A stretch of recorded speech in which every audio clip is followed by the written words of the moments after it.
Part 1, Introduction. Chapter 1, Why did I write about healthcare corruption? René Lariche, in his Philosophy of Surgery, published in 1951, wrote, "Every surgeon carries within himself a small cemetery, where from time to time he goes to pray, a place of bitterness and regret where he must look for an explanation for his failures." In the summer of 2013, when I was 61, I had 2 women in their 30s die in my surgical center. I sent them to the emergency room, but nothing worked. It was my place, so I was responsible. It was the worst period of my life. I felt guilty and was sleepless, and my wife thought we would have to give up our practice. I did not learn why it happened until the autopsy reports came back fully 6 months later.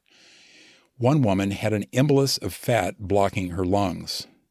This occurs unpredictably, and there is no way to prevent it. The second had a high local anesthetic blood level. We inject this drug into fat to decrease pain, and after liposuction, we sometimes transplant the fat back into breasts and buttocks. This may have raised her levels and caused her death, but there was no way to be sure. To occupy my mind, I started reading medicine 20 to 30 hours a week. My original training was as a generalist, but for decades I had studied only cosmetic surgery. I began with the Prozac class antidepressants, which I had prescribed since their invention. It stunned me to learn that they hardly worked and were often damaging. I read further and found that other psychiatric medications produce irreversible brain and health problems. Doctors have been trained to pass them out like jelly beans.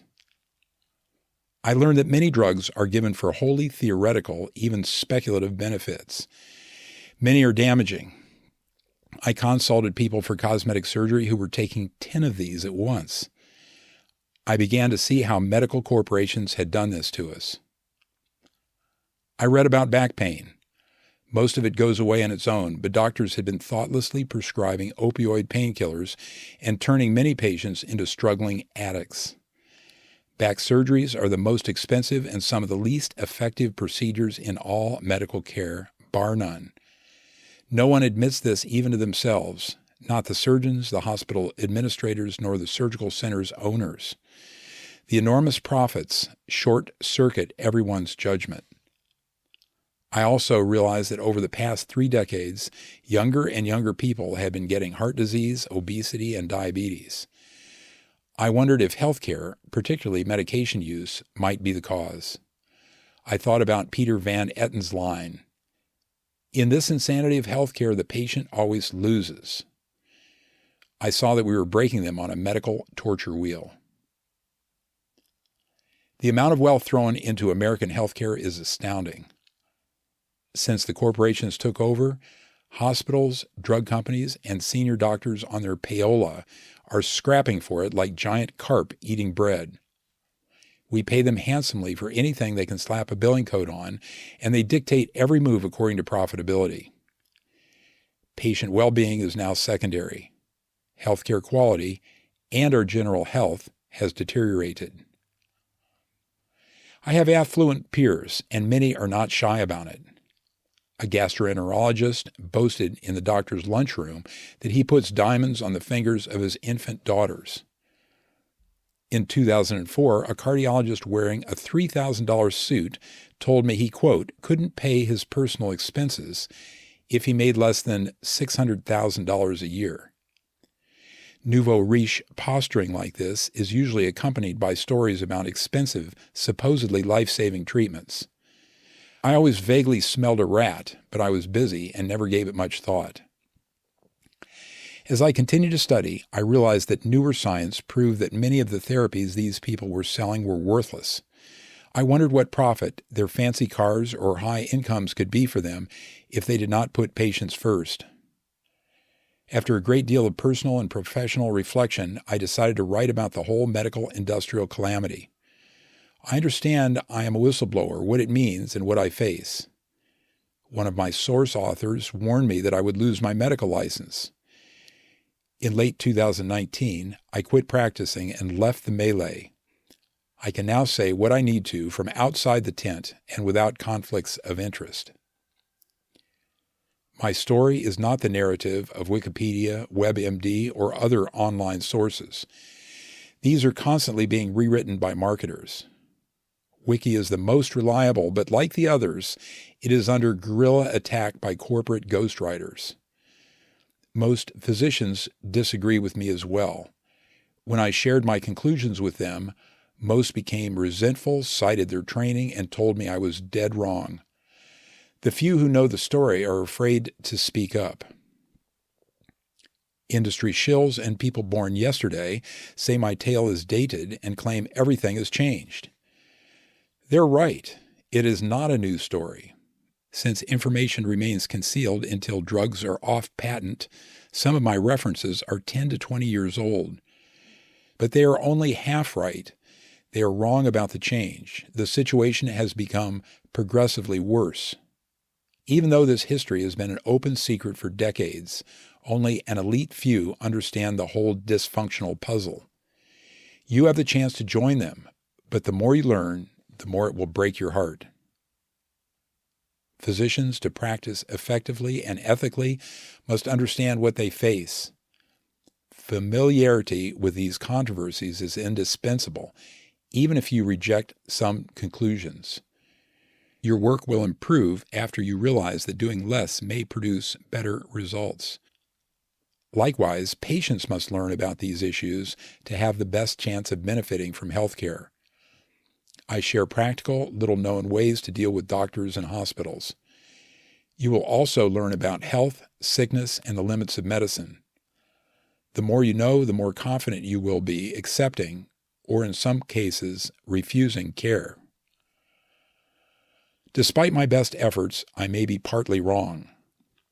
For example, statisticians are more optimistic than I am about the trifling improvements shown in large studies. You may also think you, quote, know about an area where I am mistaken, and this destroys my credibility. For some cautious readers, what follows may even sound like a hostile, one-sided polemic. So proceed with caution. If some disagreement kidnaps you and you quit reading, you will lose your chance to understand the ecosystem. Before feuding with me about a tree in this forest, scan at least the first dozen anecdotes. Money has poisoned our well, and this pattern establishes legitimacy even before you look at references. You need not swallow everything I serve up to believe that we are managing patients poorly. The first step to deal with a situation, either as a doctor or a patient, is to learn the truth. This is also necessary for reform. By the end, you will understand the mess that has developed after we permitted industrialized medicine to snowball for 30 years. Then I signed my name, Robert Yoho, MD, May 2020, and my email, dryohowriter, dryohowriter @gmail.com, and I was in Pasadena, California. For power readers, to learn this material, you do not need the 3 years that I took. You can get it in 3 hours. Approach it however you wish. Browse the headlines, read more carefully, or dive into thousands of references. For a podcast introduction, Google FitRx Podcast and listen to the second one, or scan the QR code. Important note: to save printing costs, the 500-plus references are found only in the ebook format as links. Warning: this is a genuine Greek tragedy. Some cannot tolerate going through it all at once. The patient tips chapters in between the others will give you breaks. Here I share what you can do to help yourself and your families. If you get bogged down, I suggest you at least finish the introductory section and scan the rest. Return for what you missed. It's all important. 3, quote, blues clues, practical heuristics, will help you decipher anything. Number 1, if you do not follow the reasoning, someone is likely lying to sell you something. You are as smart as a storyteller, so do not let them fool you.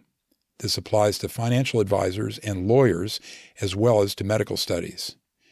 You do not need to be an academic to judge complex data. In fact, learning too much detail obscures the truth.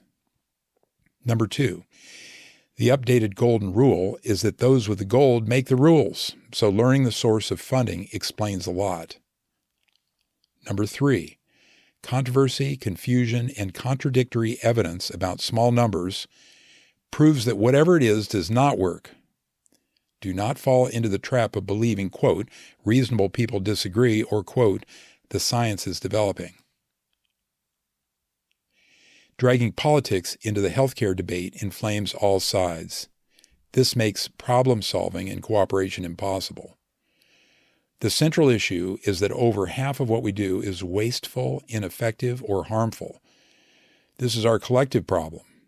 Social support programs are also unrelated and are not addressed here.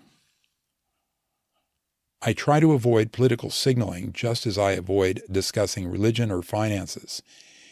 Many of us have forgotten that polite company demands good manners, and some of us have become boors. Additionally, good doctors do not babble about these topics with patients because they are, quote, boundary violations that taint relationships and are prejudicial to proper care. Not even China, whose leaders try to rewrite history, can hide from web crawlers. Although about 10% of links disappear every year because of link rot, virtually everything that was ever seen on the web is still alive and well on the Wayback Machine Internet Archive. Just copy the bad link, which is the web address at the top of the browser, and enter it at archive.org. Then look for the backed up copies and select the date you want to view. You can also save any URL indefinitely for free at another of their pages. These are internet superpowers that are handy to have in your bookmarks. Blasting through certain paywalls is easy. Sci-Hub is a, quote, piracy website based in Russia. It will get you some academic articles at no charge. Just copy the link into their browser. This is against the law, but some academics publicly thank them.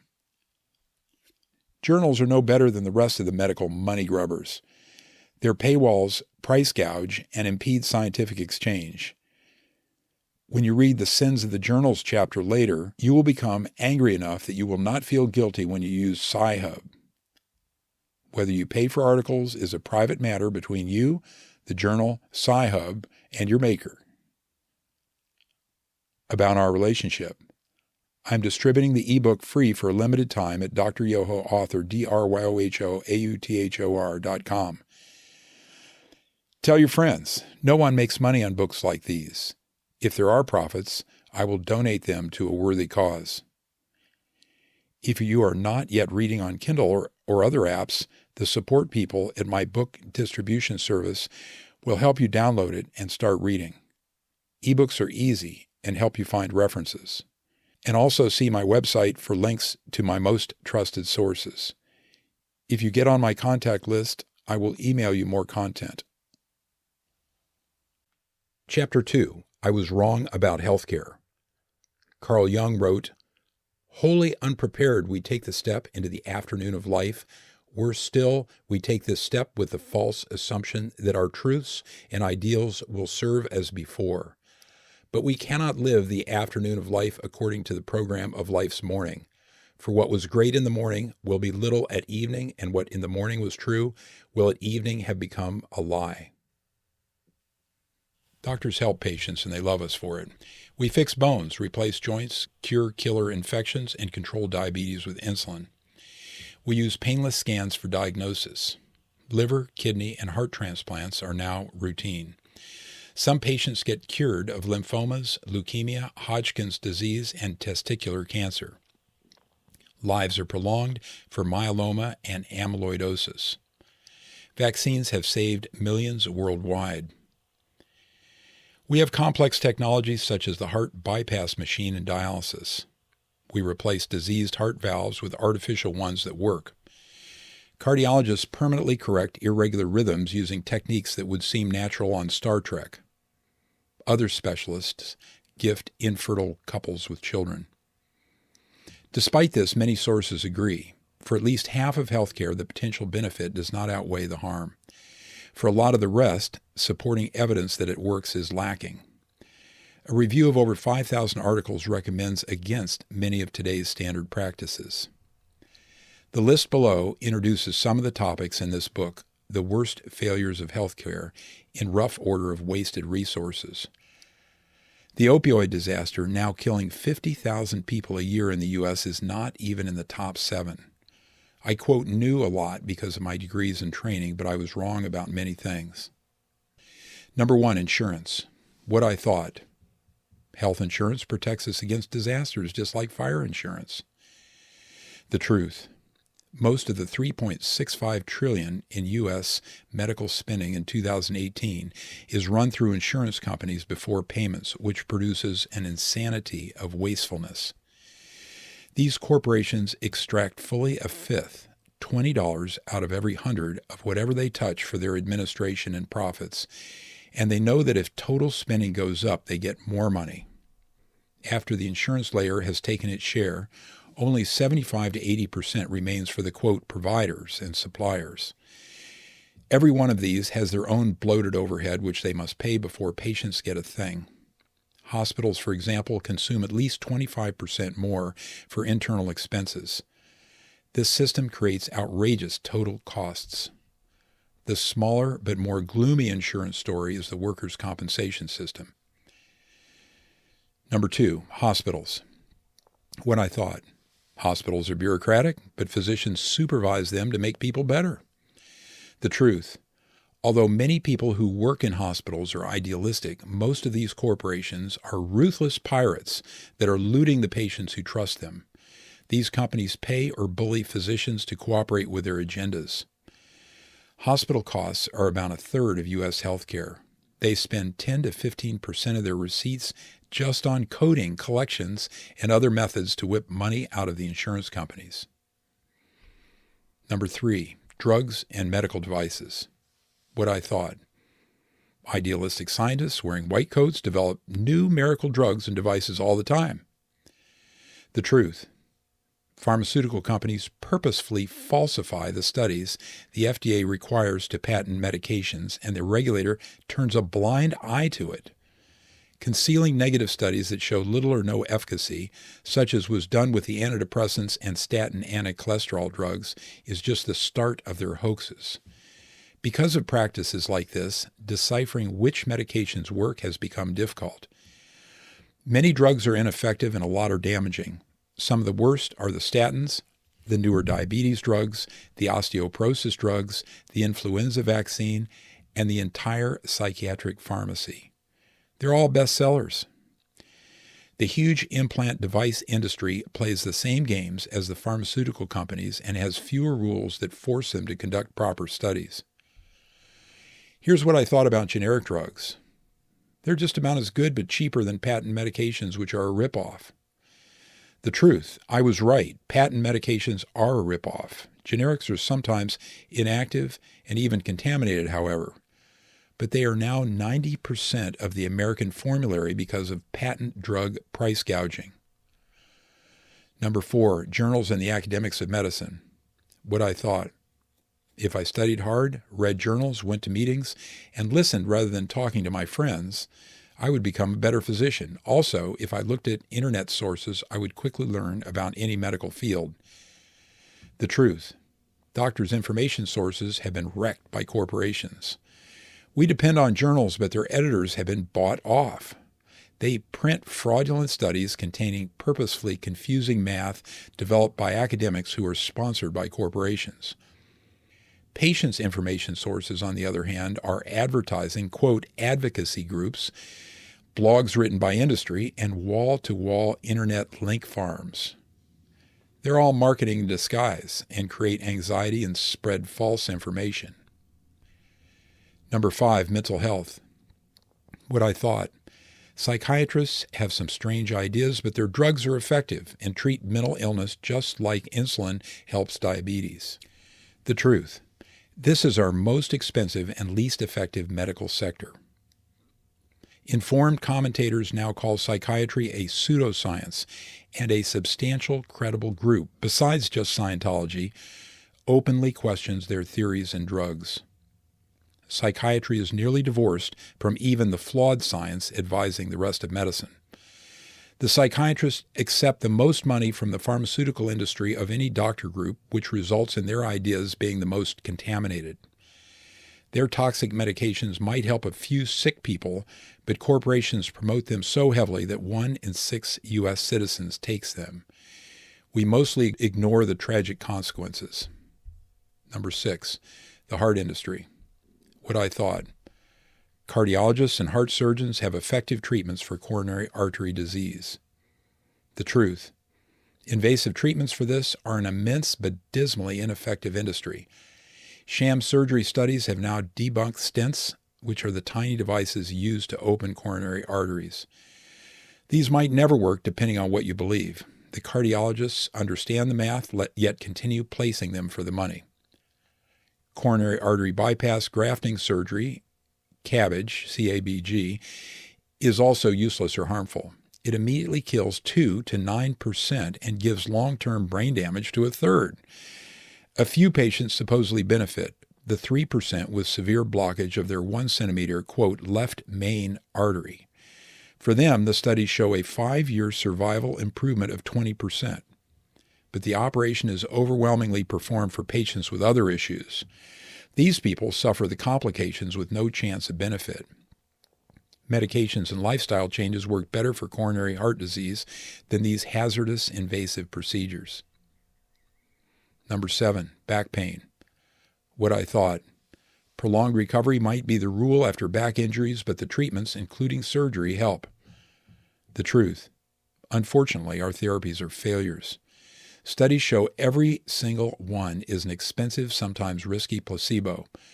These include surgery, chiropractic, and the ultrasound and vibrators used by traditional physical therapists. Addictive opioid pain pills are prescribed long-term for chronic back pain, which is another disaster. Graduated exercise is the only treatment that helps these agonizing problems.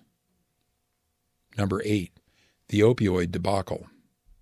What I thought. The cause of the opioid disaster is physician overprescribing. The truth. Purdue Pharma and some other corporations late to the party were primarily responsible. Purdue marketed one of these drugs, OxyContin, to nearly anyone with a painful condition, claiming it was safe and not addictive. This started a trend that resulted in hundreds of thousands of deaths. Purdue declared bankruptcy in 2019, the first big pharmaceutical corporation ever dismantled by plaintiffs. Until this happened, the industry regarded legal problems merely as tolerable expenses, as their revenues were in the tens of billions of dollars. Number 9, oncology or cancer treatment. What I thought. We have a lot of cures, and the science is advancing rapidly. The truth. This is a heavily hyped sales pitch created by the industry. Cancer is the second leading cause of death after heart disease, but only a scant few treatments cure or even significantly prolong life. Although pain relief counts, extending life is the critical measure of success, and if the patient dies sooner of something else, it is a failure. Most of our toxic, over-advertised, extortionately priced treatments offer less than 2 months of prolonged survival. 2/3 of cancer doctors' income comes from retailing drugs, or rather getting, quote, rebates for selling them. This is legal for corporations, but it would likely be criminal fee splitting if done between physicians. Whatever the legalities, manipulating patient care with financial incentives has overwhelming potential for abuse. This must be banned. Number 10, the amphetamine tragedy. What I thought. Amphetamine abuse is mainly an issue for poor people in ghettos. The truth. As with opioids, the pharmaceutical companies' products are virtually identical to and produce the same disastrous effects as street drugs. Addicts use high doses, which makes health destruction inevitable for this small group. Patients use lower doses, but prescriptions are so universal that this disaster is far more significant. Corporations manipulate captive, well-paid psychiatrists to expand the indications for these drugs despite the brain damage and behavior deterioration they cause.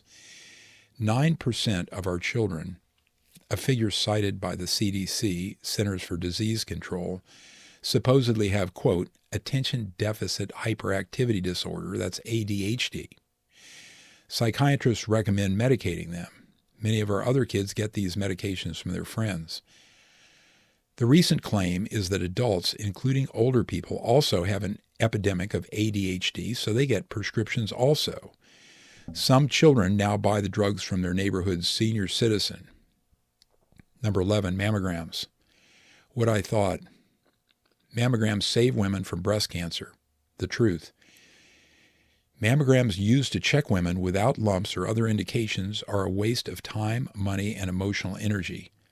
Millions of these tests are performed each year. Hundreds of thousands of them are positive or unclear, and untold women get repeated mammograms and ultrasound examinations to chase the findings.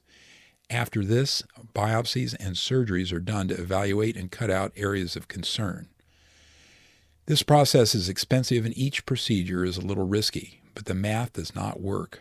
Patients do not live longer after accounting for the hazards of the invasive procedures that ensue after a mammographic finding.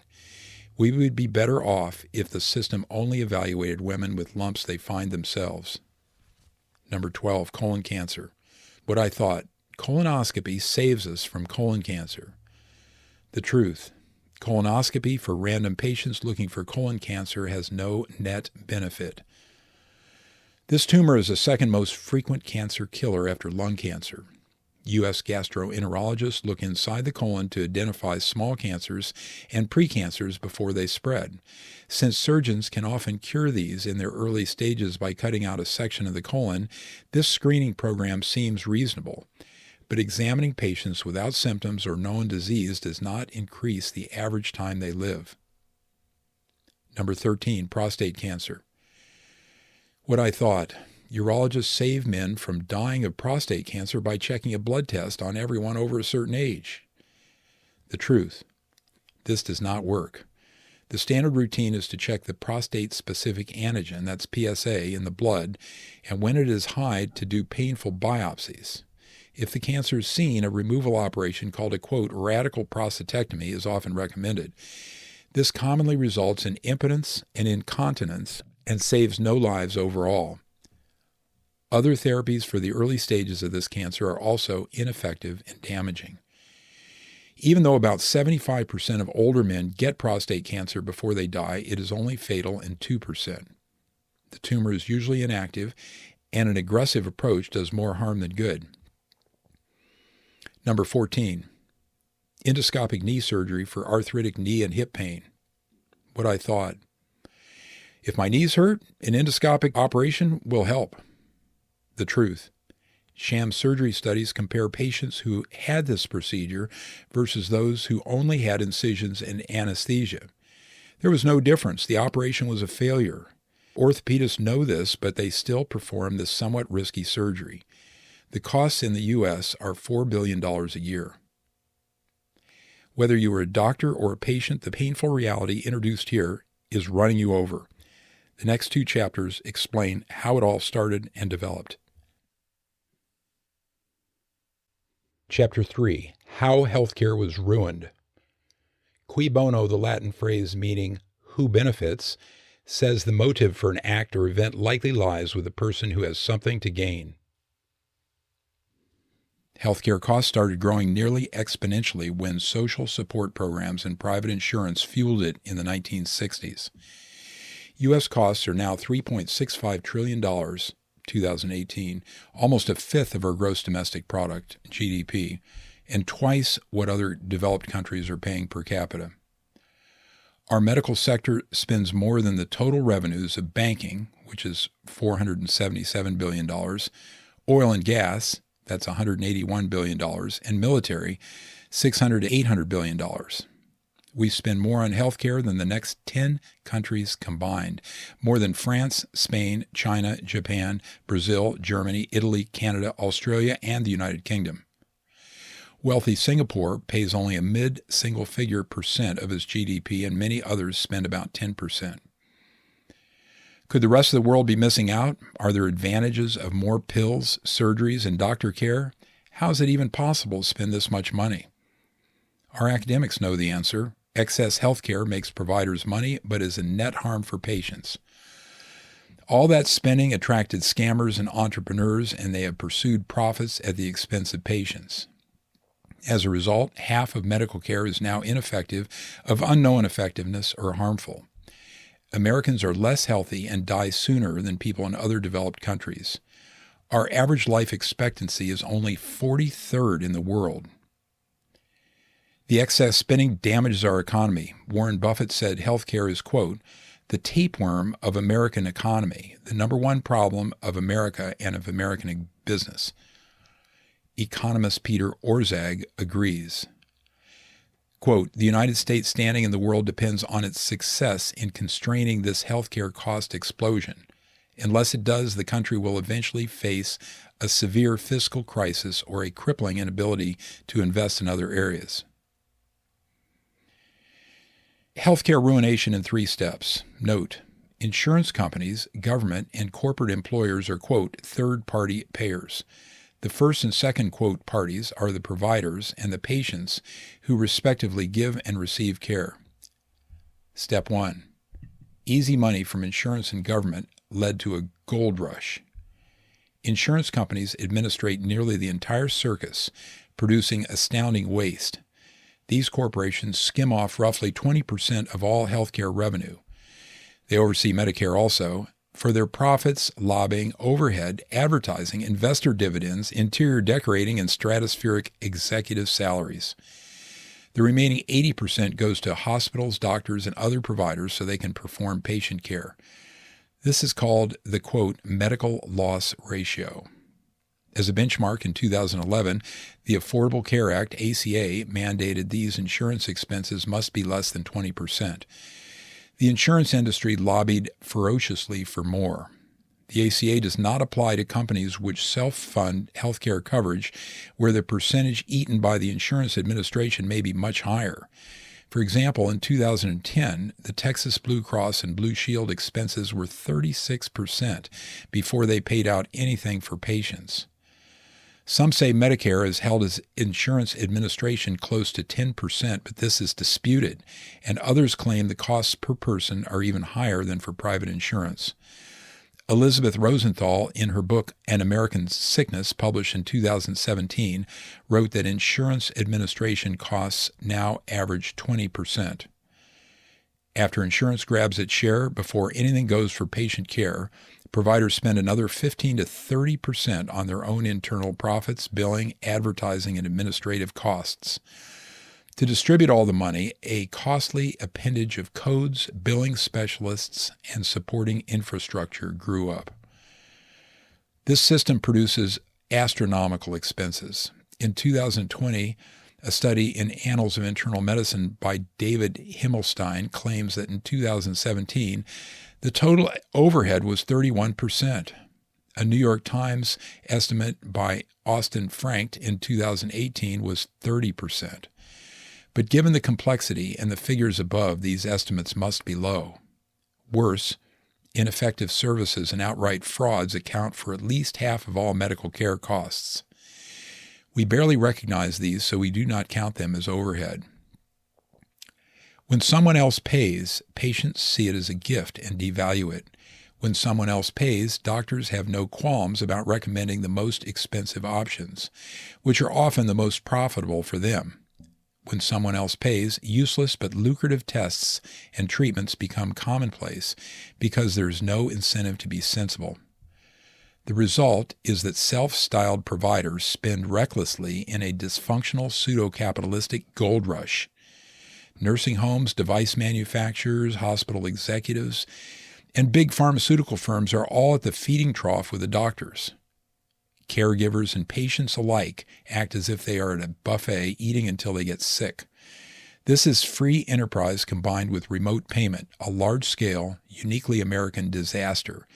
It creates a savage cycle of escalating costs and declining standards. Insurance companies waste much of their effort trying to keep rapacious providers from gulping down the whole pie. They must play games such as arbitrarily switching billing codes or denying payments. Physicians in private practice who do not study the continually shifting reimbursement schemes make little money. Others who spend more time on billing than medical education make millions. Higher and higher taxes and premiums pass the costs through to the rest of us. The system does not reward insurance companies to limit expenses because their share is a big slice right off the top. Step 2, all that money caused corruption. The insurance system was conceived in good faith to supply vital care, but the gargantuan fountain of tax and insurance loot cannot be monitored. Third-party payment, combined with free market profits, encourages overuse of anything a provider can stick a bill on. Everyone is compensated by piecemeal and submits separate, competing charges, resulting in a frenzy of exaggerated and fraudulent invoices. The system allows payment for any covered medical treatment, so there is no upper limit on the total. Since severe illnesses justify more reimbursement, hospitals and doctors do unnecessary lab tests and x-rays under the pretext that they suspect dangerous conditions. These create more bills and support invoices for extensive evaluations. Complicated, expensive treatments follow, which doctors order even if they are ineffective or damaging. Agatha Christie said, quote, "When large sums of money are involved, it is advisable to trust nobody." She might have added, quote, "not even your doctor or hospital." The Center for Responsive Politics reports that this industry, including doctors, spent $5.36 billion from 1998 to 2006 on congressional lobbying. It was far more than the combined spending of defense and aerospace, which is $1.53 billion, plus oil and natural gas interests, which is $1.3 billion during the same period. These industries have promotional budgets like this because their money came from government payments, subsidies, or tax breaks, ultimately the taxpayers. All of us fund this lobbying. As I uncovered story after story of physicians and industry's ethical perversions, I understood Cicero's maxim, quote, "Nothing is so strongly fortified that it cannot be taken with money." Business people understand this, but physicians who are trained more like academics are able to pretend their behavior is kosher. Step 3. Ever since profit became the primary goal, patient welfare is neglected, and half of our care became ineffective or harmful. This is the worst of the three, but is almost unrecognized. A Scientific American article in 2011 describes the failure, quote, "We could accurately say half of what physicians do is wrong, or less than 20% of what physicians do has solid research to support it. Although these claims sound absurd, they are solidly supported by research that is largely agreed upon by experts. Yet these claims are rarely discussed publicly. It would be political suicide." The British medical journal Clinical Evidence Survey found that only 35% of 3,000 medical practices were effective, 15% were damaging, and 50% were of unknown usefulness. Other sources roughly agree, including Vinay Prasad, who is an academic oncologist epidemiologist at UCSF, the Robert Woods Johnson Foundation, and the Institute of Medicine. The Congressional Budget Office estimates 30% of medical care is unnecessary. Other authorities, using the, quote, Milliman Health Waste Calculator, say useless therapeutic activities are 48%. John Ioannidis, MD, the Stanford statistician, asks, quote, "How many contemporary medical practices are worse than doing nothing or doing less?" and concludes there has been a, quote, "decade of reversal in therapies." I once thought the system put patients first, but I learned the brutal reality. Almost everyone puts money first. The medical companies saw our blend of capitalism, insurance, and financial supports for the needy and moved in. These corporations routinely buy their way out of colossal criminal accusations by paying fines up to hundreds or millions or even billions of dollars. A lot of what they do would be illegal or unethical for people, but is within the letter of the law for corporations. The following chapters tell the mind-bending tale of doctors, hospitals, and pharmaceutical and device companies heedlessly chasing trillions of dollars. It happened in an industry led by doctors, considered by many the best trained, most ethical, and most intellectual group in America. Chapter 4. Industry Seduces Doctors. Marcia Engel, former editor-in-chief, New England Journal of Medicine, wrote, "Physicians, medical schools, and professional organizations have no excuse since their only fiduciary responsibility is to patients. Their mission is not to enter into lucrative commercial alliances with the pharmaceutical industry. As reprehensible as many industry practices are, I believe the behavior of much of the medical profession is even more culpable." How could physicians have allowed this to happen? No doctor I know started with the idea of money above patients. We all wrote that essay in school about how we wanted to save the world. But we are now pawns of moneyed interests, and we often betray our patients' trust. Physician training is brutal, and our expectations are high. Most of us have little income through our mid-30s, and we often take out huge loans. We may be responsible for spouses and children. Everyone around us seems to be squeezing a fortune out of health care. Older surgeons, radiologists, hospital administrators, and even the lawyers suing us. We want to claw our way up the pay scale. The best marketers on the planet are spending billions of dollars trying to get us to channel whatever resources we control towards their companies. We know this, yet we still connect with our patients, inspire their trust, and try to do our best. They are dependent on us, especially the sick ones, and this makes us responsible for all consequences. I am by turns reverential and contemptuous of my peers. Some are true Mensches. This Yiddish word means they are honorable, modest, and outstanding mentors. These real physicians are with us still, and you will hear their angry and sorrowful voices here. Others sacrifice their patients' health to make more money. Most of us are somewhere in between. We are trying to make a living in a system where the industry has rendered the science murky. Most of our misdeeds are not intentional, and few of us admit to ourselves that we ever take advantage of patients. We are blind to our faults, but to the patient on the receiving end, it is a moot point. Doctors imagine their scientific training and professionalism allow them to walk through this jungle without bias. But we are profoundly vulnerable, the more so because we believe little can sway us. Nothing excuses us for ignoring patients' best interests, not fatigue, confusion, ignorance, or even cowardice. Salespeople begin our seduction in medical school where they supply free food. Gangs of them later invade our offices. The corporations teach them the 3 F's of sales: food, flattery, and friendship. Relationships are everything. The sales reps occasionally even use the 4th F. The target rarely understands what is going on, and the profits from blowing up prescribing are enormously larger than corporate marketing expenses. Gifting has a considerable effect.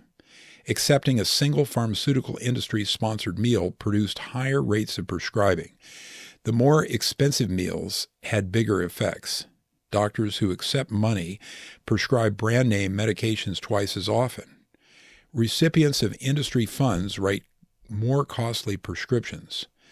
A JAMA review in 2000 entitled, "Is a Gift Ever Just a Gift?" looked at 538 studies about lectures and gratuities sponsored by drug companies. Gifts transformed physician behavior. How could they not? An analysis at worstpills.org, published by the Ralph Nader group Public Citizen, concluded that this situation produces staggering overprescribing.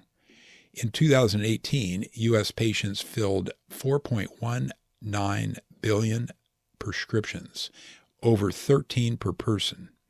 Since many of us take no medications, the rest of us are consuming a freakish quantity. How can presence have such a profound effect on professionals? The answer lies in, quote, influence theory, a foundational field of psychology that corporate marketers have weaponized to boost sales. Anytime we give a gift or favor, substantial leverage occurs. This is reciprocity. It seems obvious, but we are easily fooled. People who help you have the favor returned. Turning down gifts is antisocial, and we think of those who do not give back as, quote, moochers. Larger presents make a bigger difference, but small ones can be powerful as well. Reciprocity is likely a fundamental evolutionary survival trait. Giving and receiving meals with strangers locks in relationships.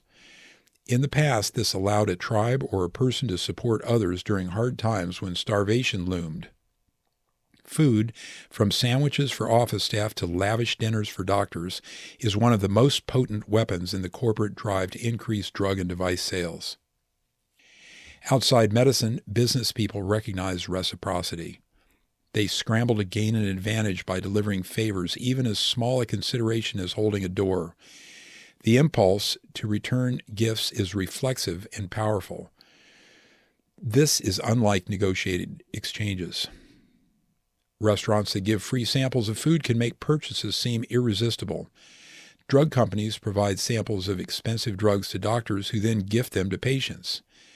The process bonds everyone to eventual purchase, which is often painless because insurance pays. At one time, Hare Krishna's followers were handing out flowers at many U.S. airports. This worthless gift often triggered an automatic contribution. The beggars would pocket the money, and the travelers would throw the flowers away. The Krishnas would then pick them out of the wastebaskets and reuse them. Another example, restaurant tips significantly increase when the waiter leaves candy with a check.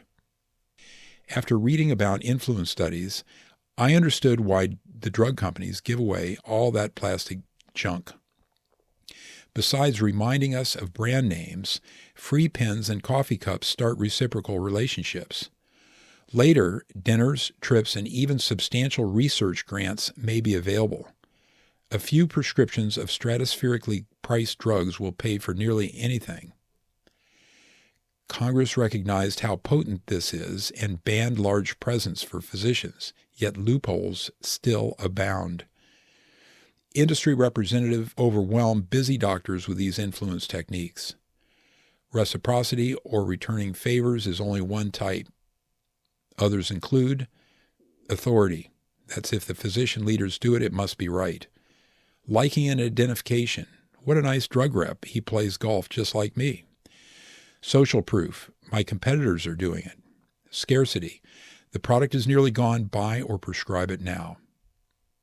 The best reference for this process is Dr. Robert Cialdini's Influence, published in 1984. This book has been regarded as a Bible of sales by generations of business people. We idolize celebrities, giving them credit for almost anything, even sound judgment. The companies flood TV, movies, and the internet with their endorsements. These combine authority, liking, and social proof. For example, Bob Dole helped create a new category of disease, erectile dysfunction. In 2002, Kathleen Turner discussed rheumatoid arthritis on Good Morning America and directed listeners to a website. She didn't disclose that she was working for Wyeth, the manufacturer of the rheumatoid drug Imbral. Cases like this have been in the news for over a decade. 94% of U.S. physicians accept drug and medical devices companies' gifts. Most of us only receive a few dollars a year for an occasional sponsored lunch at medical meetings. But 12% of U.S. physicians get paid for research or sham research, and the money is substantial. According to ProPublica, the total industry gifts to physicians were over $2 billion a year in 2018, including gifts, meals, speaking, travel, and consulting. They did not count research grants, but openpaymentsdata.cms.gov did. This website said the total was $9.35 billion for 2018 alone. You can look up how much each doctor received on either website. There is now one pharmaceutical sales rep for every 5 doctors in the U.S. They call the big prescribers who like and use their drugs, quote, whales. Companies often pay them to lecture about products at meetings. Hawking physician credibility like this has built many a summer home. Jerome Kasserer, former editor of the New England Journal of Medicine, described all the payoffs in his book On the Take, published in 2004.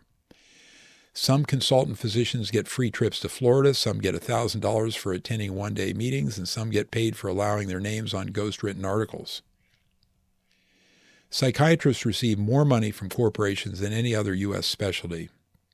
Many hide the payments. Lisa Cosgrove studied the highly influential Psychiatric Diagnostic Bible, the Diagnostic and Statistical Manual of Mental Disorders, that's DSM-4 and 5. She reported that 3/4 of the authors had financial ties to corporations. Pharmaceutical companies know which of us is prescribing each medication. Here is how they find out.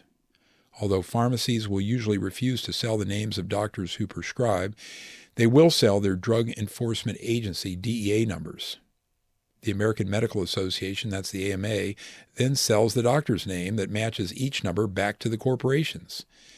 The companies find out precisely how much medication each physician prescribes. This allows them to pressure doctors to sell more and target those who are small prescribers or do not use their products at all.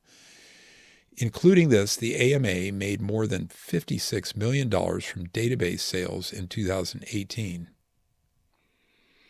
I know a family physician who gets a free dinner nearly every week. He recently had his housewarming party catered by a drug company. Specialists usually control more sales, and they often get the most. Everyone thinks this is harmless, but it is not. Other industries criminalize this kind of behavior. For example, the Securities and Exchange Commission has clear rules about disclosure when raising money for investments. An investor needs to know conflicts that could affect returns, just as a patient should know if a corporation has paid the doctor to prescribe. Law, business, and governmental groups forbid outside relationships that produce financial gain, professional advancement, or family advantage. Ethical conflicts like these may provoke a lawsuit or even criminal prosecution. Lawyers can be disbarred for concealing conflicts of interest. Those COIs is the acronym. Judges recuse themselves or are recused by their supervisors from involvement where they have personal or monetary relationships. Federal, judicial, and executive branch bureaucrats must sell their ownership in companies of industries that they might affect. The federal government prohibits its employees from accepting anything with a value of over $20. Reporters, quote, may not take any payment, gift, service, or benefit offered by a news source in order to maintain accuracy, balance, and the truth. Physicians' organizations are also being bought. The medical industry gives them trinkets, research grants, outright grants, sometimes in the millions, speakers' fees, and substantial exhibitor fees for their meetings. Free ghostwriting is part of it. All this ensures favorable guidelines, prescribing, and publications. One reviewer called the conferences, quote, unprofessional conduct, and wrote that the impact of the system was overwhelming. Nearly all the Society's websites state they are, quote, funded by an unrestricted grant from Company X. Each physician group has policy statements saying they have no commercial bias, however. Their physician leaders vehemently proclaim objectivity with editorials in the journals.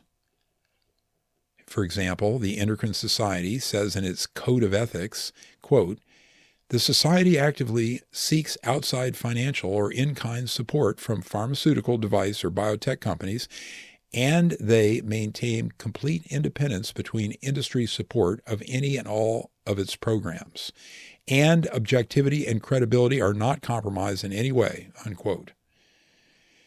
However, for their Endo 2015 national meeting, they advertise the industry perks from therapy dogs to raffles to prizes to local jazz artists. Posters on their website proudly stated, this is in all caps, with more than 5,800 attendees, Endo delivered on its promise to put your company and brand in front of the leaders in endocrine practice. They have over a dozen corporate sponsors. Implausibly, their statement on industry relationships reminds us, quote, sources of commercial support do not influence the scientific, educational, or public policy decisions of the Society. Companies now spend at least 20% of their vast marketing budgets on the physicians who have the most influence. They call them the, quote, key opinion leaders using the acronym KOL. Since routine gifts to physicians have been progressively restricted by federal law, the companies focus on things like study funding, which has few rules. This research money is used to induce top doctors to corrupt science, produce favorable conclusions, and advocate for products. Many of these physicians conceal the sources of their money. For example, the dean of Yale's medical school, the director of a cancer center in Texas, and the incoming president of the most prominent society of cancer doctors all published articles in medical journals without disclosing financial ties to pharmaceutical and healthcare companies. That was from the New York Times in 2018. Jose Baselga, MD, chief medical officer at Sloan Kettering Cancer Center, took millions from industry, published frequently, but mostly kept the payments secret. When this came out, he resigned. That's from the New York Times, 2018. Industry pays the KOLs to write favorable guidelines for physician practice. Hundreds of these statements now command doctors to perform in ways that jack up drug sales. 4 of 5 authors of these, quote, standards have financial relationship with the corporations with an average of 10 conflicts of interest per contributor. One study looked at 431 guidelines. 88% had no disclaimers and did not even reference the relevant literature. A JAMA review of 279 guidelines produced by 69 authors concluded their methodological quality was atrocious. Unfortunately, these, quote, standards of care have the weight of expert testimony in court. Gilbert Welch told how the corporations made it happen in his book Overdiagnosed, Making People Sick in the Pursuit of Health, published in 2011.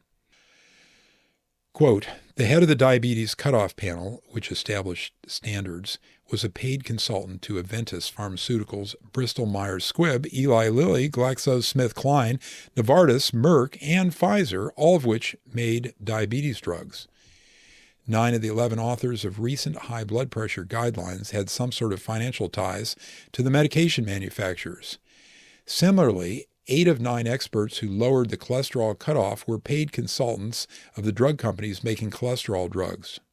And the first osteoporosis standard was established by a panel whose corporate advisory board consisted of 31 drug and medical equipment companies. The industry has even infiltrated medical schools, home to some of the most influential physicians. Eric G. Campbell, Ph.D., studied 459 department chairs of U.S. medical schools. 2/3 of them and 2/3 of their department had close ties to the industry. An overwhelming majority of these chief doctors believed they had no biases related to this. In another study, he discovered that 1/3 of the institutional review board members who approved studies had corporate conflict of interests. 35% of them had conflicts related to issues they had voted on during the past year.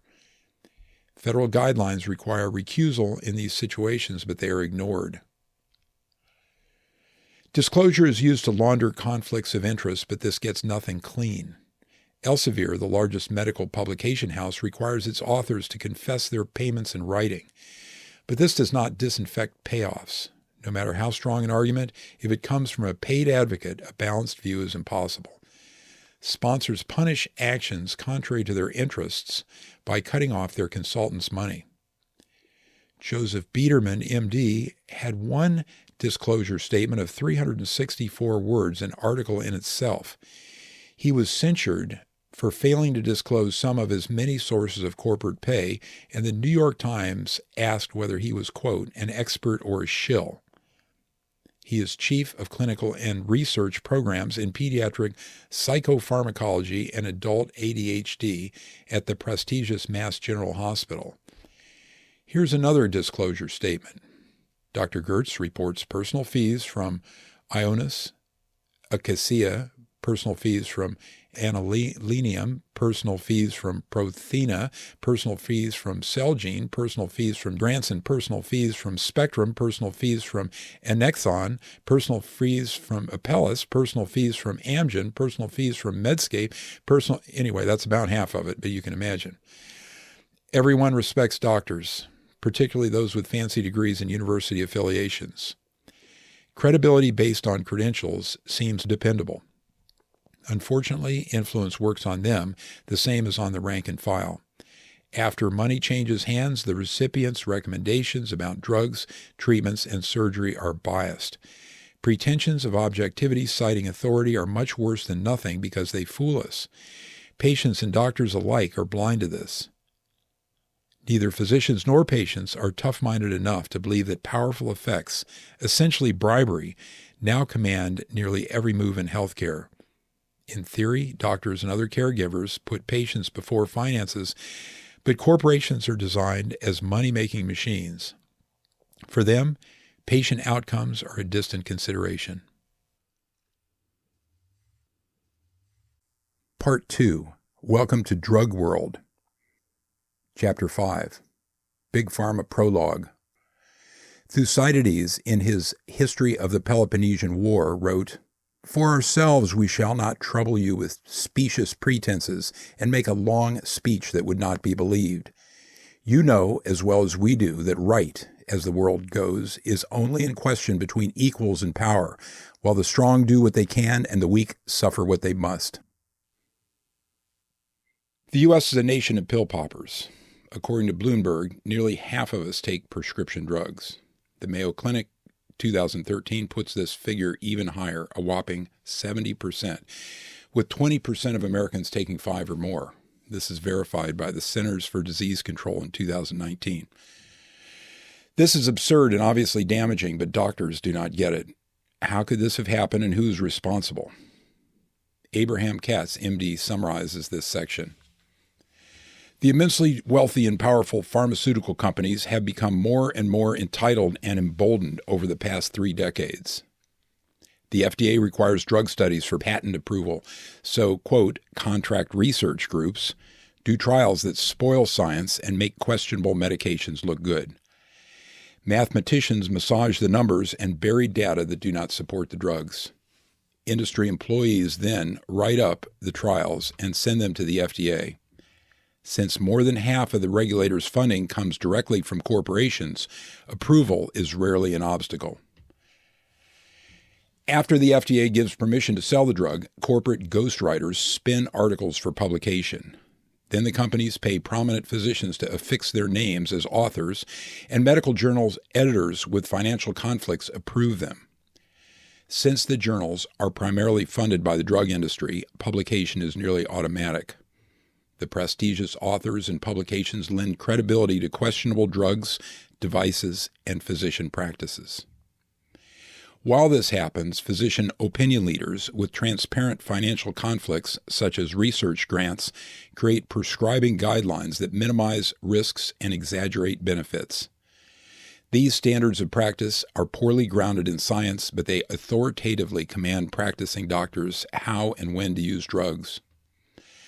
The subsequent marketing campaign goes directly to the public and to individual physicians. Few observers believe either is appropriate, but the former is worse. Along with this, another favored strategy is corporate-funded advocacy groups that disease monger. This involves spinning horror stories that spread fear to sell drugs. Dr. Katz is a pseudonym for a top physician who tutored me as I wrote this book. He dives into medical studies rather than backstroking through the summaries like the rest of us. I quote him to develop ideas and provide contrasting views. Chapter 6. Drug makers get away with anything.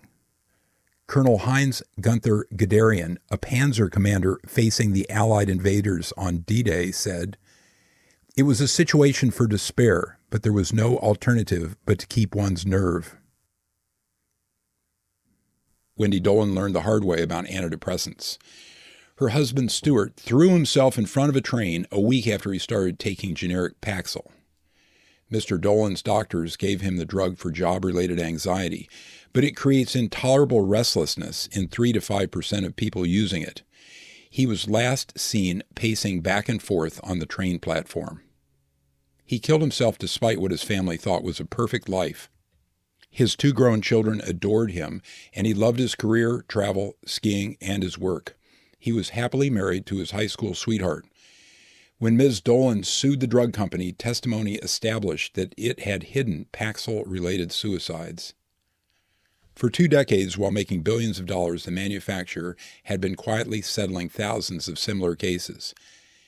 In 2017, Ms. Dolan won a $3 million judgment. Her attorneys had spent $1 million, but the company filed an appeal. It claimed that the original manufacturer was not responsible for subsequent generic versions of the medication. The following story may be worse. David Carmichael took Paxil for 2 periods of several months each and felt suicidal each time. His doctor advised him that increasing his dose would decrease his stress.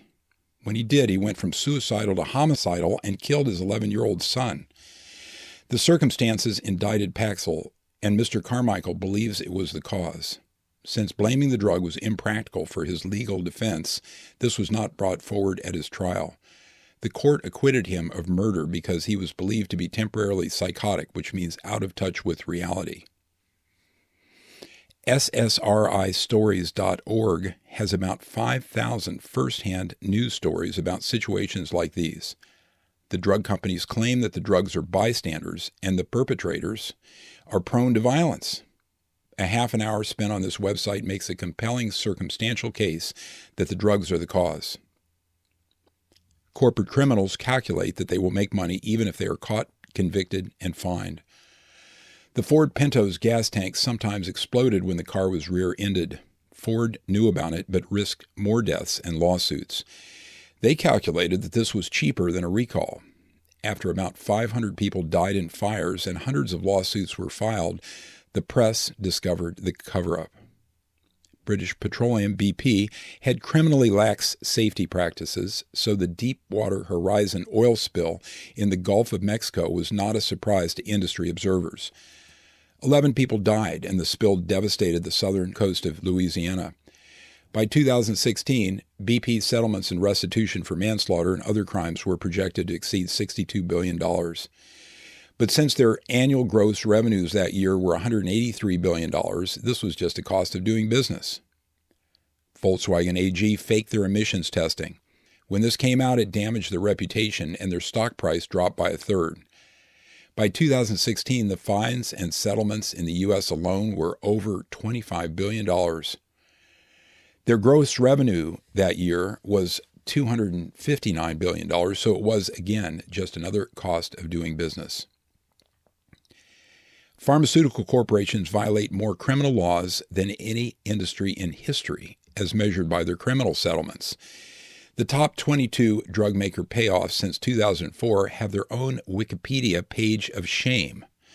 9 of the 10 largest companies are there, and 5 payments are for more than $1 billion. The medical device companies' behavior is similar. Prosecutors allow these businesses to admit little and keep their executives out of jail if they pay up. Besides psychiatric drugs, many other medications are killers. About 50,000 people die each year in the U.S. from opioids, and until the recent street fentanyl crisis, 2/3 of these involved prescriptions. Hospital medication fatalities have been well known since a 1998 meta-analysis in JAMA. Out of 39 studies of millions of U.S. patients, there were about 100,000 deaths in 1994 alone. The renowned Danish physician and researcher Peter Gotcha estimated that the total annual drug-related fatalities in the U.S. and Europe was 200,000. This included hospitals and outpatients. It is the 3rd highest cause of death after heart disease and cancer. The primary way U.S. federal prosecutors attempt to hold pharmaceutical corporations to account is for, quote, off-label marketing. Physicians have flexibility for prescribing patient by patient, but corporations are only supposed to promote products for the reasons stated on the product information label. Nevertheless, drug representatives hound doctors to prescribe medications in unsanctioned ways. They also pay experts to speak about these off-label treatments. Strangely, while promoting drugs for off-label use is illegal, hiring experts to promote the drugs off-label in the guise of continued medical education is lawful. Examples of this brand of criminality follow. In 2012, GlaxoSmithKline, that's GSK, paid a record $3 billion settlement and agreed to plead guilty to federal criminal charges. It was then the single largest healthcare fraud settlement. The company was alleged to have marketed unapproved uses of medications, lied to physicians about safety, lied in medical journals, and illegally promoted drugs for children. This involved 10 medications: Avandia, Wellbutrin, Paxil, Advair, Lamictal, Zofran, Imitrex, Lotrinex, Flovent, and Valtrex. As usual, there were no admissions of wrongdoing. Their stock rose nearly 2% after the agreement made the news. GSK's gross receipts were $27 billion in 2016, so the massive fine was just a bit more than a single month's total revenue, another cost of doing business. In 2009, Pfizer accepted a $2.3 billion fine, settling civil and criminal allegations for illegal marketing of their anti-inflammatory Bextra.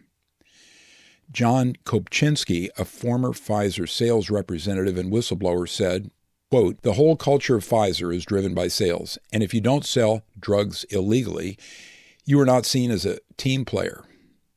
It was the fourth Pfizer settlement within a decade and only 16 days of their total revenue. Elliot Spitzer sued GlaxoSmithKline when he was New York's Attorney General. He said, quote, "What we're learning is that money, or fines, doesn't deter corporate malfeasance. The only thing that will work, in my view, is CEOs and officials being forced to resign and individual culpability being enforced." That was 2004. People need to go to jail. Litigation records are the visible tip of an enormous iceberg of concealed graft. Even bribery of foreign government officials, as reflected in U.S. criminal settlements, has become commonplace, as described in a 2017 Public Citizen article. The BMJ, formerly the British Medical Journal, describes scandals almost weekly. Peter Ross, former Pfizer marketing vice president, compared the drug makers to mobsters. Quote, "It's scary how many similarities there are between this industry and the mob. Obscene amounts of money, killings and death, bribing politicians and others.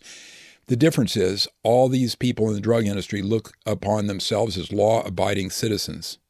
However, when they get together as a group and manage these corporations, something seems to happen. It's almost like when you have war atrocities. People do things they don't think they're capable of because the group can validate what you're doing is okay." That's from his book, The Whistleblower, Confessions of a Healthcare Hitman. By 2002, the top 10 drug makers' profits equaled those of all the other 490 Fortune 500 companies together. Drug manufacturers, showered with federal and insurance money, have 20 to 25% net profit margins. Pfizer's have been phenomenal.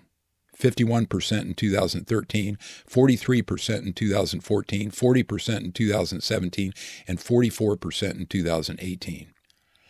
Thriving industries which freely compete and are not state-supported average less than 10% net profit margins. Courageous Cassandras introduced me to drug industry practices.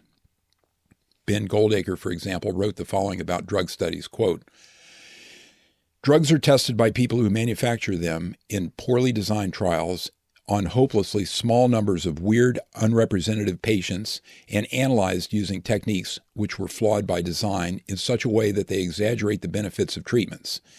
You can compare your drug with something you know to be rubbish, a drug at an inadequate dose perhaps, or a sugar pill.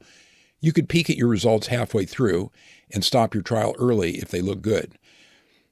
That's from Goldacre's book, Bad Pharma, published in 2012.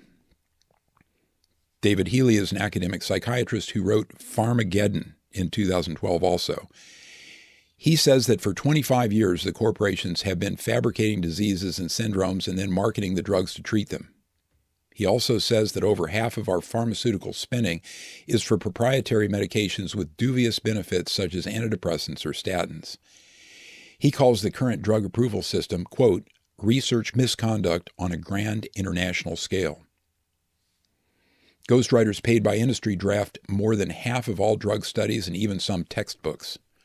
Academics whose careers depend on publication claim authorship and lend their credibility.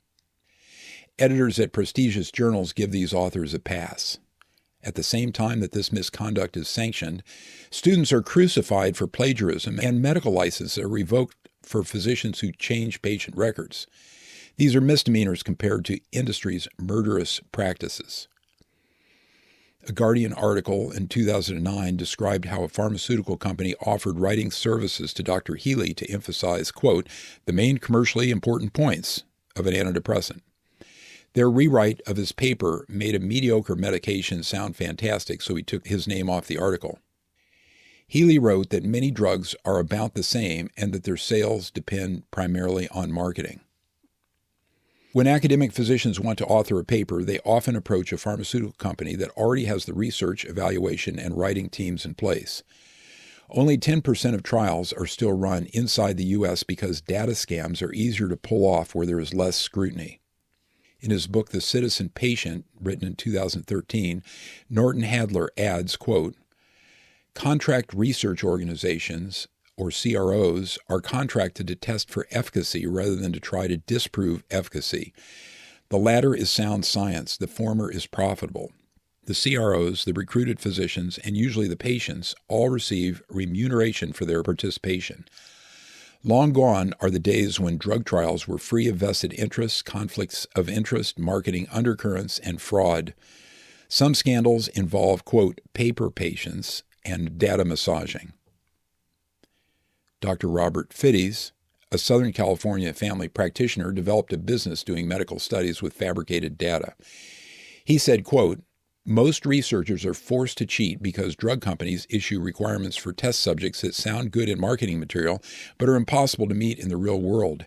Anyone successful in the business was skirting the rules." He went to jail for 15 months after being convicted of research fraud. Studies confirm that company money destroys study integrity. In a 2007 analysis of 192 studies of statin drugs, favorable outcomes occurred 20 times more often with drug maker funding than with other sources of support. In a review of psychiatric medications, trials paid for by the companies were positive 78% of the time, while with outside funding, only 48% were favorable. In a survey of 161 studies about harmful chemical exposures, only 14% found adverse health effects when industry funded, but 60% revealed harm when independently funded. Other reviews of hundreds of trials also confirm funding bias. Expert witness bias is a well-known analogous situation. Lawyers, like corporations, pick witnesses who favor the viewpoint of whoever writes their check. 40% of the studies of antidepressants remain unpublished, undoubtedly because they revealed that the drugs did not work. In the published trials, industry may remove data, ghostwriters may misrepresent the information, or they may switch patients into categories that change outcomes. Suicide, violence, and other issues may be underreported or hidden. As the rules exist now, drug companies are entitled to conceal whatever study information they want because they own it. The administrators and patient volunteers sign gag contracts. Another often used hoax is to publish positive studies over and over.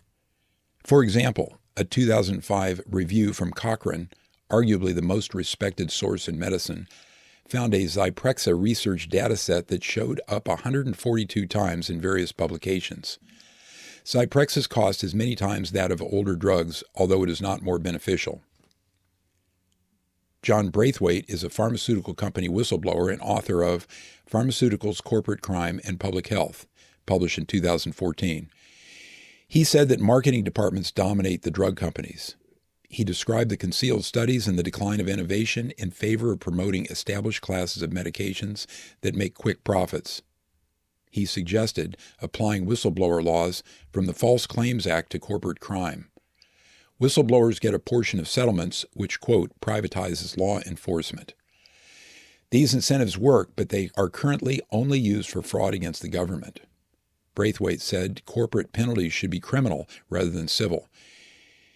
He believes corporate capital punishment is the only way to get their attention. This means government takeover and sale of all assets. He calls this, quote, corporate execution. Federal prosecutors are powerful, but unfortunately we have given these companies such enormous resources that they can afford vast lobbying operations and rich political payments. This effectively squelches most laws that could hold them criminally accountable. The standards for criminal conviction are high, so these cases are tough to prosecute against wealthy white-collar defendants. The prosecutors have discretion, and their culture is to leave the troublesome cases alone. Civil suits have lower requirements for proof than criminal cases. Some plaintiffs' attorneys have made inroads against the corporations, As of the publication date of this book, Purdue Pharma and Incest, both guilty of premeditated mass murder using opioids, are finally being bankrupted by plaintiffs' lawyers. Remarkably, another company purchased the Incest fentanyl spray out of the bankruptcy, and they continue to sell it. The pharmaceutical industry finances 50 to 70% of all physicians' continued medical education. That's 2015 and 2018. This was $1,500 per doctor each year, or $700 million total. For research, in 1977, the industry was paying 29%, but by 2009 it was 60%, and by 2014, 86%. Very little of this was an issue 40 years ago, but now they even fund medical schools. How did drug makers get so out of control? The pharmaceutical company's 2019 gross revenue, the total amount spent on drugs worldwide, was over $1.3 trillion. That's $1,300 billion. This had increased from $1 trillion in 2014. It's more than the gross domestic product of any country except the top 14. This industry is more than twice the size of big tobacco, which has only $500 billion in yearly global revenue. The National Football League's gross receipts in 2018 were $14.5 billion. This would not have put it in the top 10 pharmaceutical corporations, which had from $24 billion to $52 billion in revenues in 2019. The drug industry claims its research budget justifies the outrageous pricing, but they likely spend double this on marketing. Figures vary by company and source, but crudely, research is 14% and marketing might be 20 to 25% of revenue. Marcia Angel, former editor of the New England Journal of Medicine, said marketing and administration together is 35%. In 2003, a law slid through Congress stipulating that Medicare, the world's largest drug buyer, could no longer negotiate prices with corporations. The statute directed them to pay 106% of the company's average wholesale price. Although this seemed reasonable, it allowed corporations to price fix. The Veterans Administration, which was not part of the deal, now pays only about 50% of the Medicare rate for each medication. Even the notoriously wasteful U.S. military bargains with competing defense contractors. The U.S. pharmaceutical lobby paid to make this happen. They spent $4 billion from 1998 through 2018, more than aerospace, defense, and oil gas combined. The finance sector had the only lobby that was close, $5.1 billion between 1998 and 2008, but this figure included campaign contributions. The U.S. is only 4.3% of the world population, but soon after this legislation passed, 75% of the drug makers' worldwide profits and nearly half of all medication spending came from the U.S. The committee chairman who pushed the law through, Wilbert Joseph Tausen II, retired to a $2 million a year pharmaceutical company job. A final, almost surreal detail is that half of these pharmaceutical companies are not based in the U.S. and do not pay our taxes. This law allowed these outsiders to gouge us right along with the domestic corporations. Postscript. Several other government-fueled industrial sectors also have high profit margins. Sarah Chase, in her book Thieves of State, published in 2015, says that besides healthcare, these include energy and banking, with 20 to 25% profits. We support the wasteful defense industry, but it does not post numbers like these. Tobacco had direct subsidies until 2014 and still had about 14% net margins in 2019. These companies all receive, quote, free money from the government rather than having to compete for it in the marketplace. Chase says this transforms them into criminal or near-criminal enterprises as measured by their prosecutions. Chapter 7. The FDA protects the big drug companies. That was a quote by Herbert Lay, Jr., commissioner of the FDA from 1968 to 1969. Lynn Letwalk, an FDA scientist, added, "We don't have safe drugs. The drug industry more or less controls itself. Our politicians have weakened the regulatory demands over the years as they think more about money than patient safety. There are conflicts of interest at drug agencies. The system builds on trust, although we know the industry lies to us. And when problems arise, the agencies use fake fixes, although they know they won't work. If the American people knew some of the things that went on at the FDA, they'd never take anything but Bayer aspirin. Drummond Rennie, deputy editor of JAMA, added, "The FDA, by spinelessly knuckling under to every whim of the drug companies, has thrown away its high reputation and in so doing forfeited our trust." In recent decades, FDA oversight has broken down. An editorial in the BMJ 2015 entitled "The FDA's New Clothes" said the vast majority of the drugs approved by the FDA from 1978 to 1989 were ineffective. 1 in 5 causes serious harm after approval. A second analysis by the same authors reports that 80 to 90% of the newest drugs were not improvements over older ones. FDA whistleblowers have reported what is happening. Ronald Cavanaugh, Ph.D., is a pharmacist who reviewed medications for the FDA from 1998 to 2008. Martha Rosenberg interviewed him. Quote, "The honest employee fears the dishonest employee. There is also irrefutable evidence that managers at the CDER, that's Center for Drug Evaluation and Research of the FDA, have placed the nation at risk by corrupting the evaluation of drugs and by interfering with our ability to ensure the safety and efficacy of drugs. While I was at FDA, drug reviewers were clearly told not to question drug companies and that our job was to approve drugs. We were prevented, except in rare instances, from presenting findings at advisory committees. In 2007, formal policies were instituted so that speaking in any way that could reflect poorly on the agency could result in termination. If we asked questions that could delay or prevent a drug's approval, which of course was our job as drug reviewers, management would reprimand us, reassign us, hold secret meetings about us, and worse. Obviously, in such an environment, people will self-censor.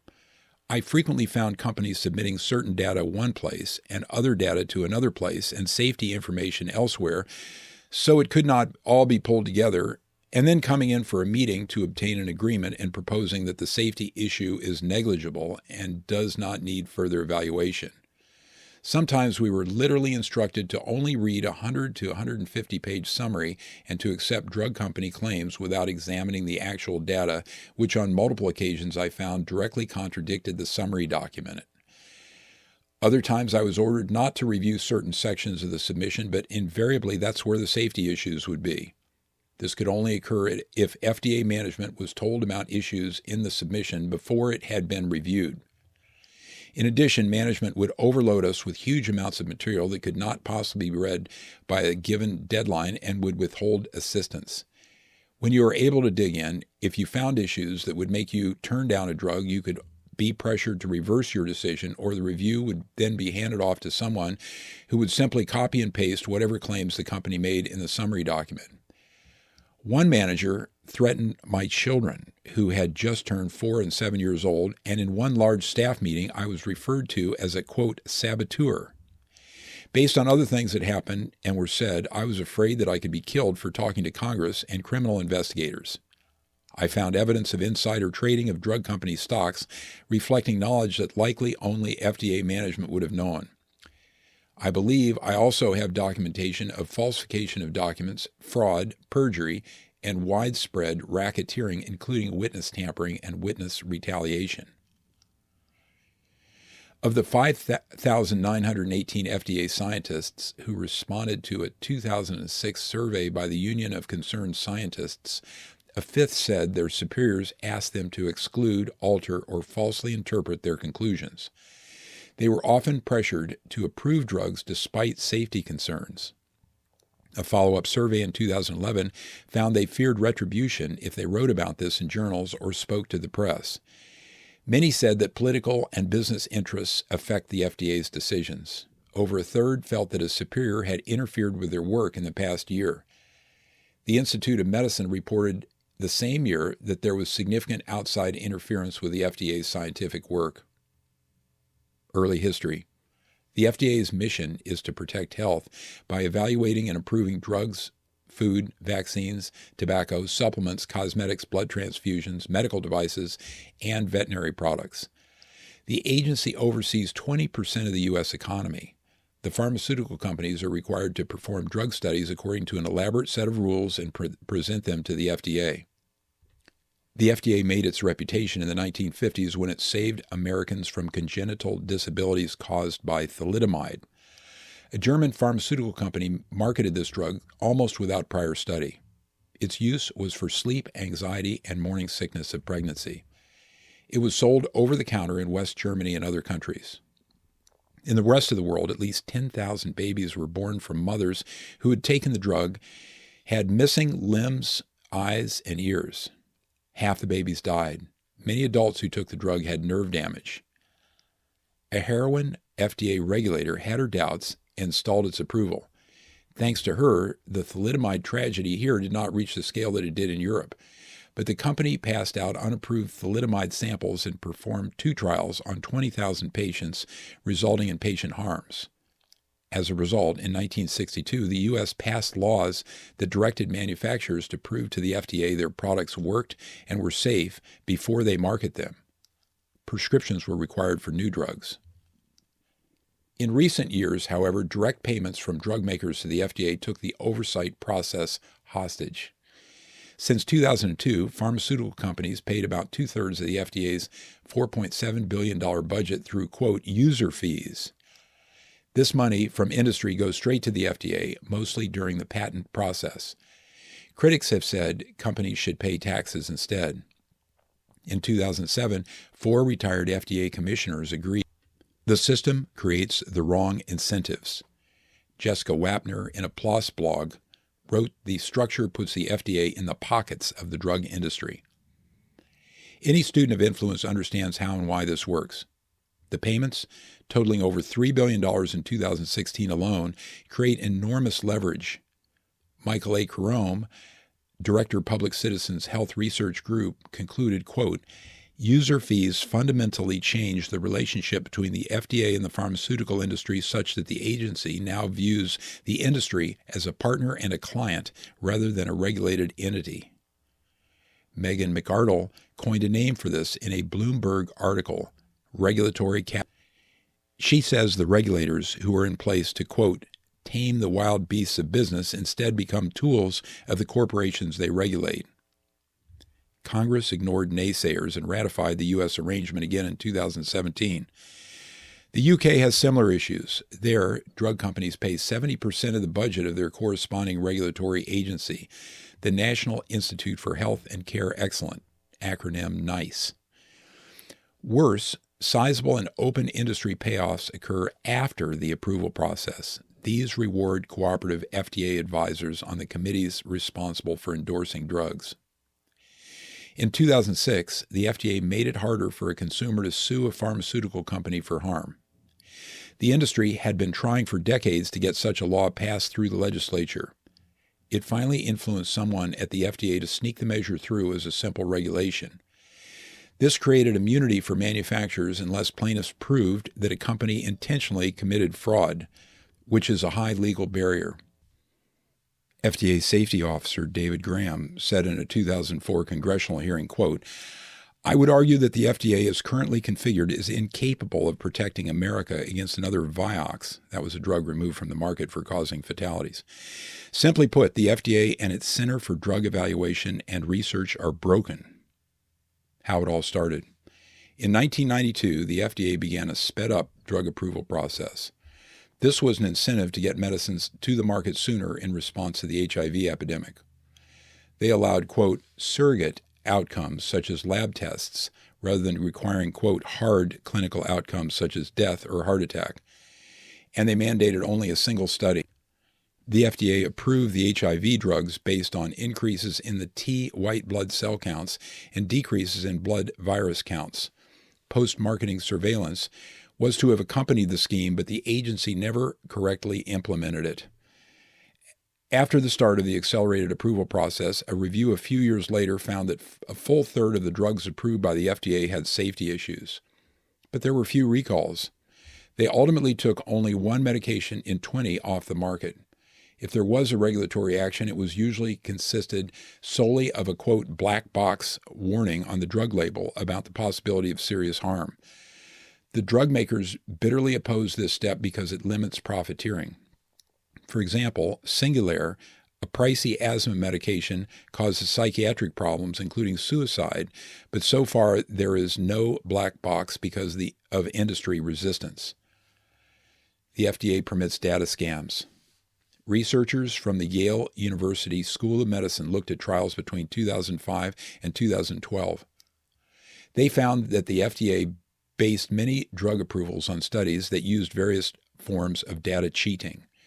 Donald Light and Ben Goldacre separately confirmed this story. They wrote, 37% of the drugs had only a single study. 45% of the trials for drug approval used study endpoints such as blood sugar or cholesterol, that's surrogate markers, rather than hard endpoints such as death or another clinical finding. Nearly a third of all studies made a comparison with an older drug. When two drugs are found to be about the same, the companies usually claim some obscure advantage for the recent one. This games the approval process and allows the industry to market expensive, quote, me too medications that offer no benefit over the older ones. To make a drug look good, the companies often exclude people who are more likely to have adverse outcomes. Other times, they use people who are more likely to have problems, which can make an older drug look bad. When companies do unrandomized trials on unrepresentative populations, they can create almost any result. Experiments are sometimes run that lack a comparator or control arm. This is called a single-arm trial and has little validity. Some experimenters do approval studies that are not randomized, controlled, and double-blinded, which is the current standard of proof. Some allow studies that are easily unblinded. To show benefit, sometimes doses of a test drug are used that are too high for routine clinical use.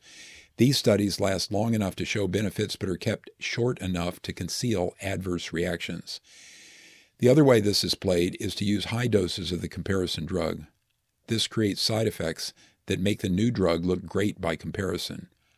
Another often used ploy is inaccurate measurement and improper reporting of the number needed to treat and number needed to harm.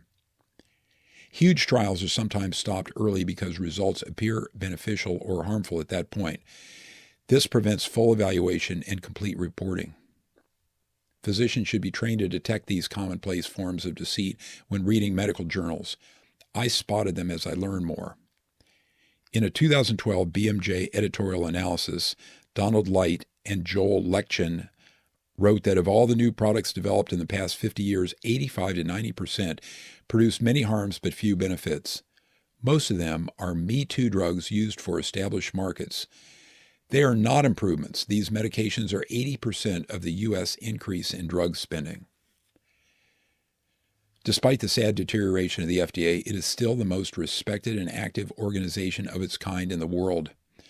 Many of its people are idealistic and well-meaning, and they try to maintain standards. They are the only barrier between U.S. consumers and pharmaceutical disasters.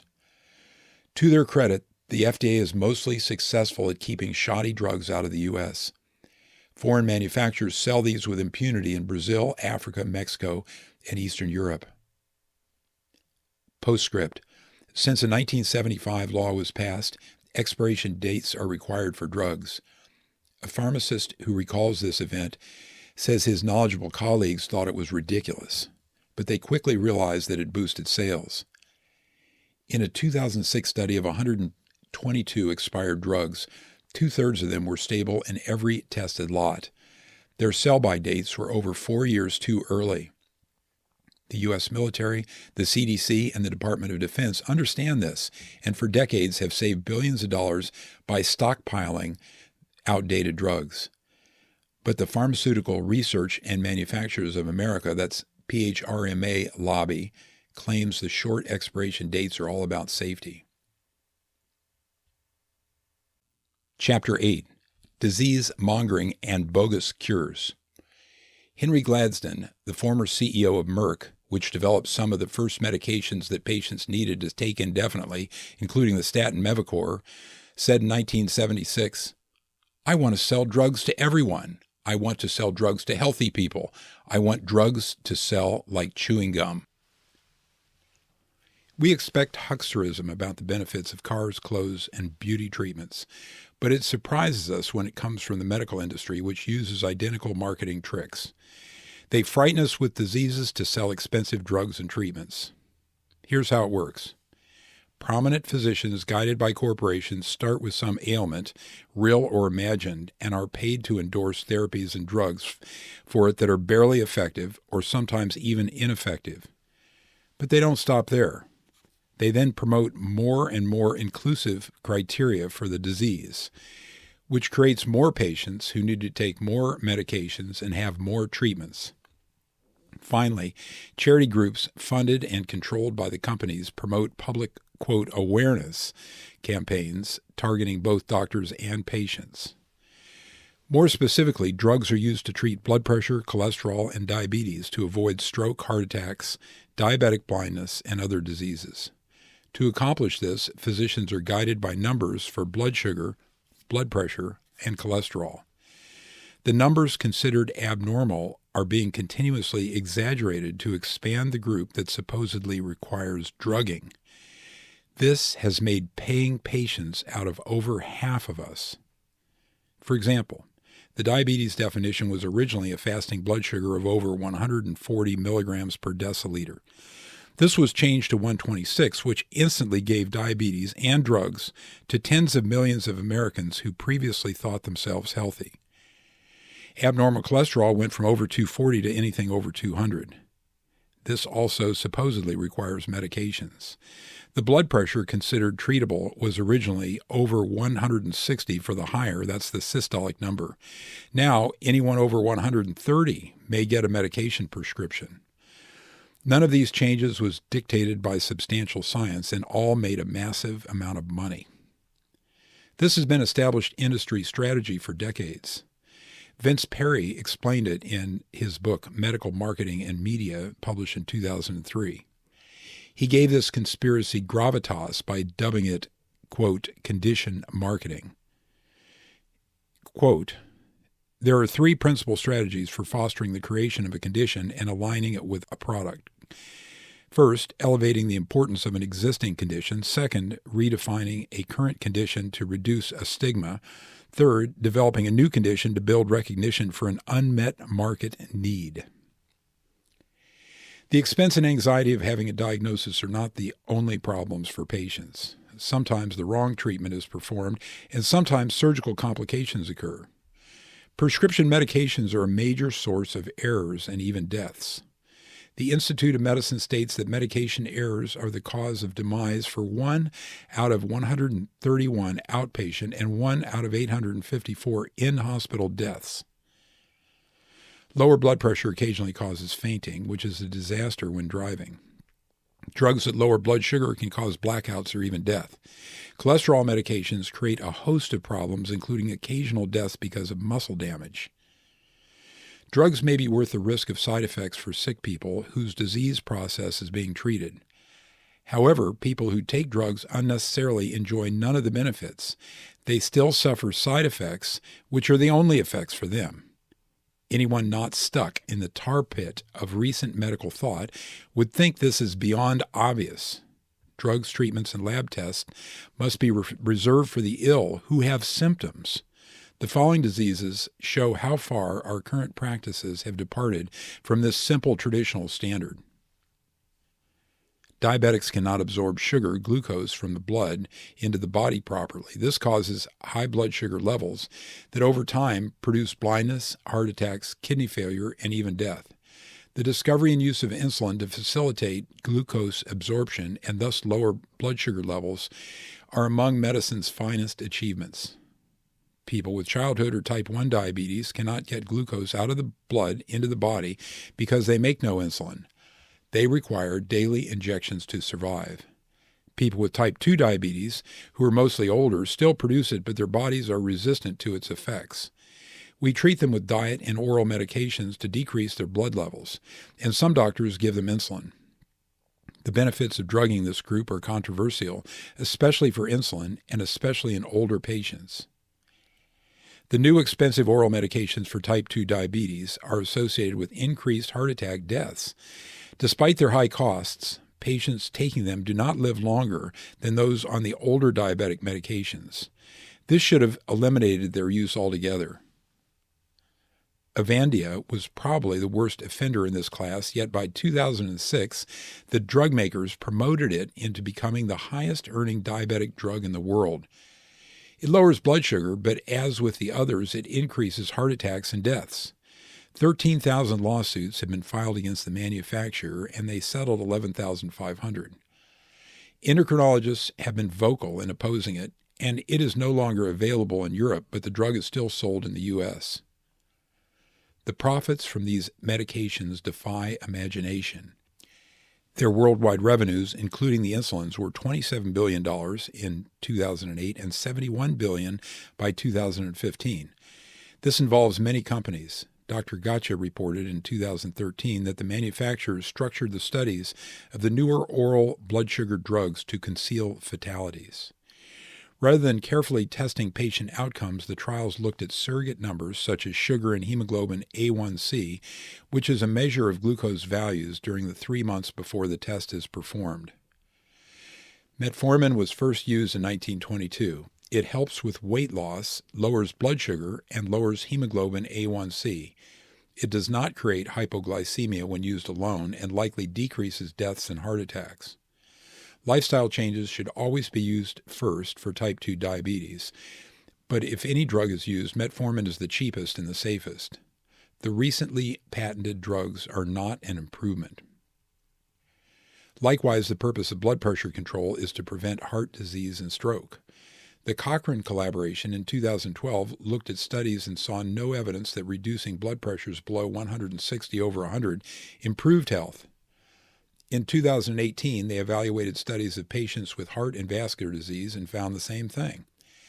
For older adults, another review in 2017 found no evidence that the lower numbers helped either.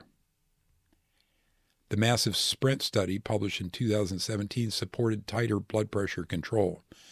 Although this was primarily a government-funded trial, detractors pointed out that the study design was flawed. They also used wrong blood pressure machines, and some calculations were in error. The American College of Cardiology, ACC, at one time defined high blood pressure as higher than 160/100. They dropped this to 140/90, and then in 2017 to 120/80 for some patients. The American Heart Association has the nerve to disease-monger this latest guideline using photographs of men who have scars down the center of their chests after coronary artery bypass grafting. The ACC is threatening a monstrous surgery that seldom helps anyone if patients cannot get their blood pressure down to a reading that makes no known difference. Our patients are now racing to the emergency room in fear of strokes if they see 160/100 on their home blood pressure machines. Everyone seems to have forgotten that statin anti-cholesterol medications are another attempt to prevent heart attacks. But the FDA approved them solely because they changed numbers. The vast majority of patients using statins have no known heart disease and no other issues. These patients do not live any longer. A study published in the PLOS journal in 2016 looked at over 1 million person-years of data and concluded that the drugs are prescribed for many who do not benefit and that the prescribing guidelines are wrong. In women, they slightly reduce the risk of events such as heart attacks, but they do not improve longevity. That was found as early as 1998. The Jupiter trial, published in 2009, confirmed this. This information is ignored. If 83 men who've already had a heart attack or other cardiac event take the drugs for 5 years, 1 in 83 will have his life saved, but the medications cause muscle damage in 1 in 10 and diabetes in 1 in 50. For the rare case of hereditary high cholesterol, defined as about twice normal, there are also slight advantages. But for the vast majority, statins cause more harm than good. At least 18% of users have a recognized side effect.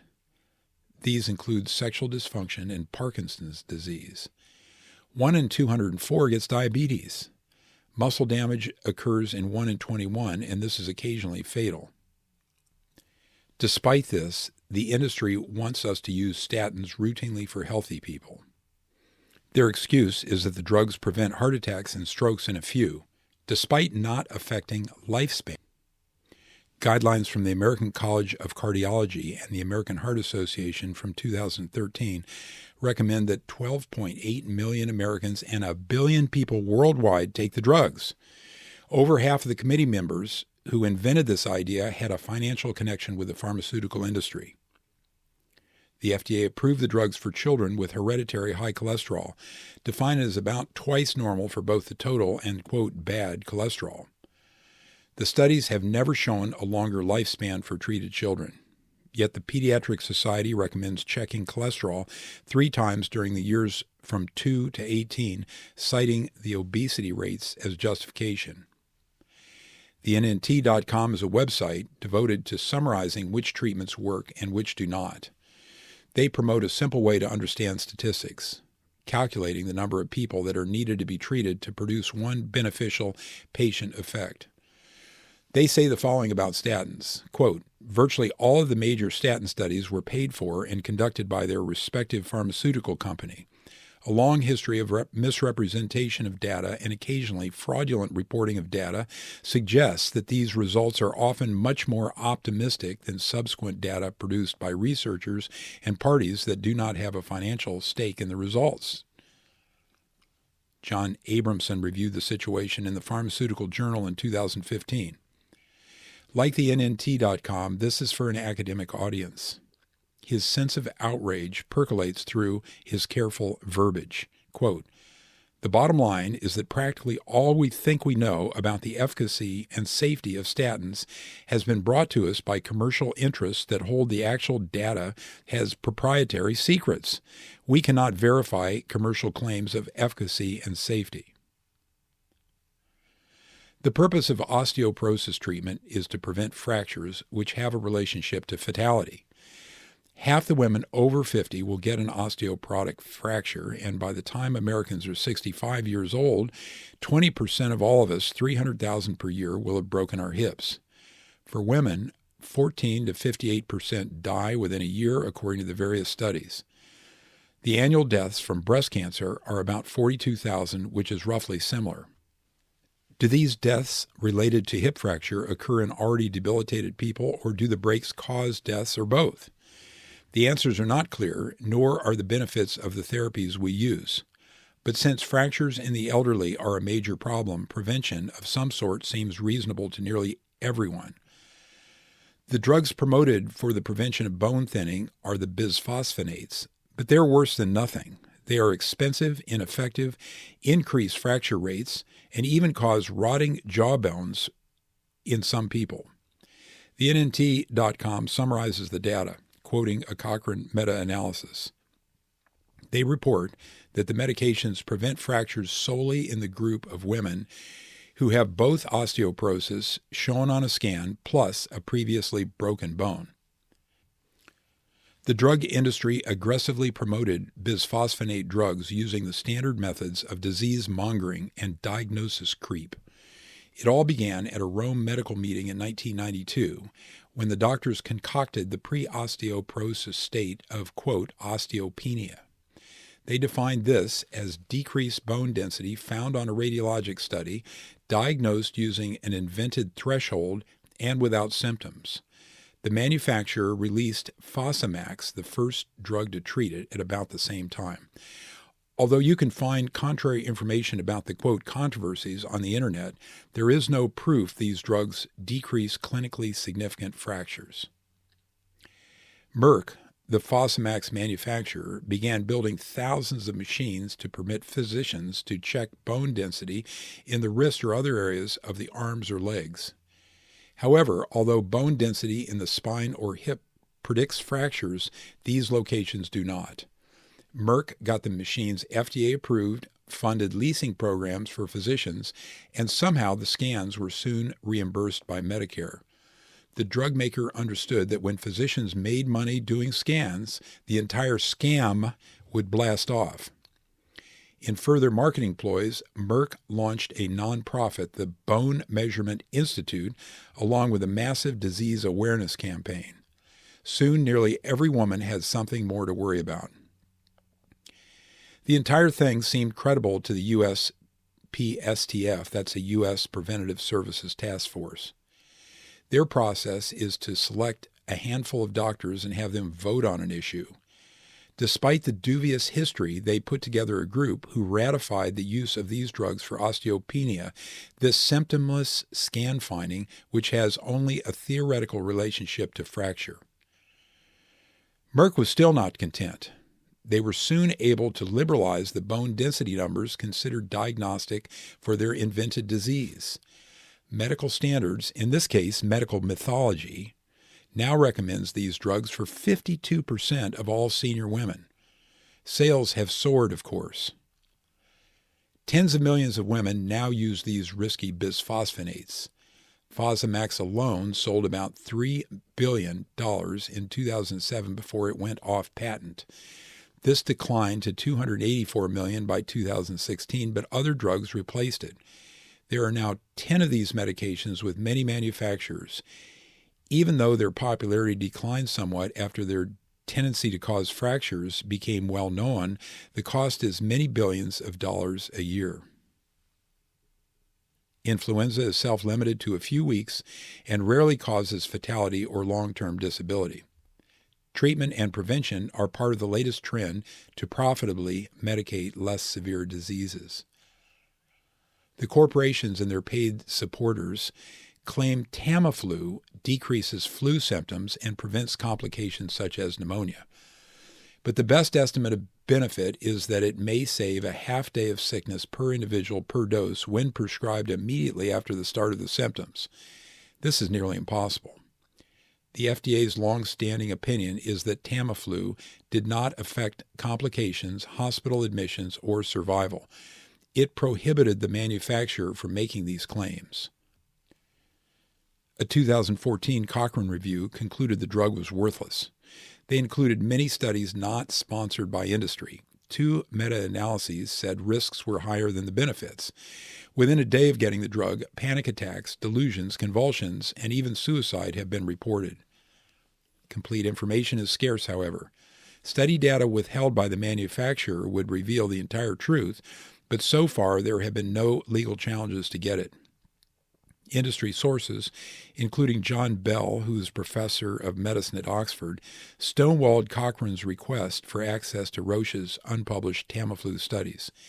He was on the board of directors for Roche, and they paid him £322,000 in 2011. Well-referenced reviews in the HuffPost and the Atlantic report that Tamiflu does not decrease the chances of pneumonia or other serious illnesses. They also describe the obscene marketing, or rather mongering, by Hoffmann-La Roche and the Centers for Disease Control, CDC. Despite all this, the medication had $18 billion in sales in 2017. The U.S., Britain, and other countries were somehow cajoled into stockpiling billions of dollars worth. The CDC itself is compromised by millions of dollars in pharmaceutical company donations. They claim, however, quote, "Our planners and our content experts wish to disclose they have no financial interests or other relationships with the manufacturers of commercial products. The CDC does not accept commercial support." The label Scamiflu instead of Tamiflu went viral on the internet. A UK National Health Service analysis in 2014 agreed, quote, "The modest benefits of Tamiflu do not justify the increased adverse risks, let alone the money spent on them." The World Health Organization belatedly removed Tamiflu from their essential medications list in 2017. The flu vaccine, just like Tamiflu, supposedly prevents pneumonia and other serious problems for those who are old or sick. Cochrane had grave doubts about this, however.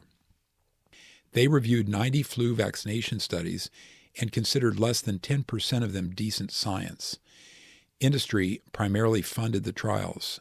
Cochrane said, quote, "Inactivated vaccines can reduce the portion of healthy adults, including pregnant women, who have influenza and influenza-like illness, but their impact is modest.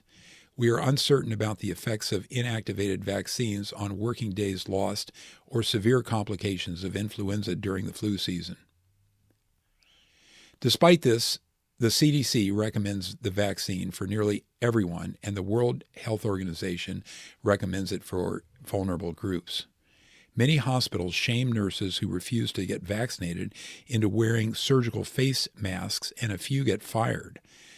This is a $4 billion industry worldwide, and $1.6 billion is spent in the U.S. Xigris was a drug for sepsis, which is an overwhelming infection that most often affects people at death's door. A split vote of an FDA advisory committee approved the drug after a single study purported that it worked. Eli Lilly was hoping for a billion-dollar blockbuster, and in 2001 they claimed the drug was, quote, one of our industry's genuine breakthroughs.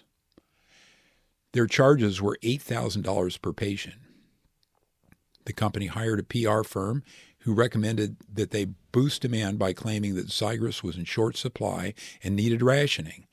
This is the scarcity marketing ploy. Buy it now, it is nearly gone.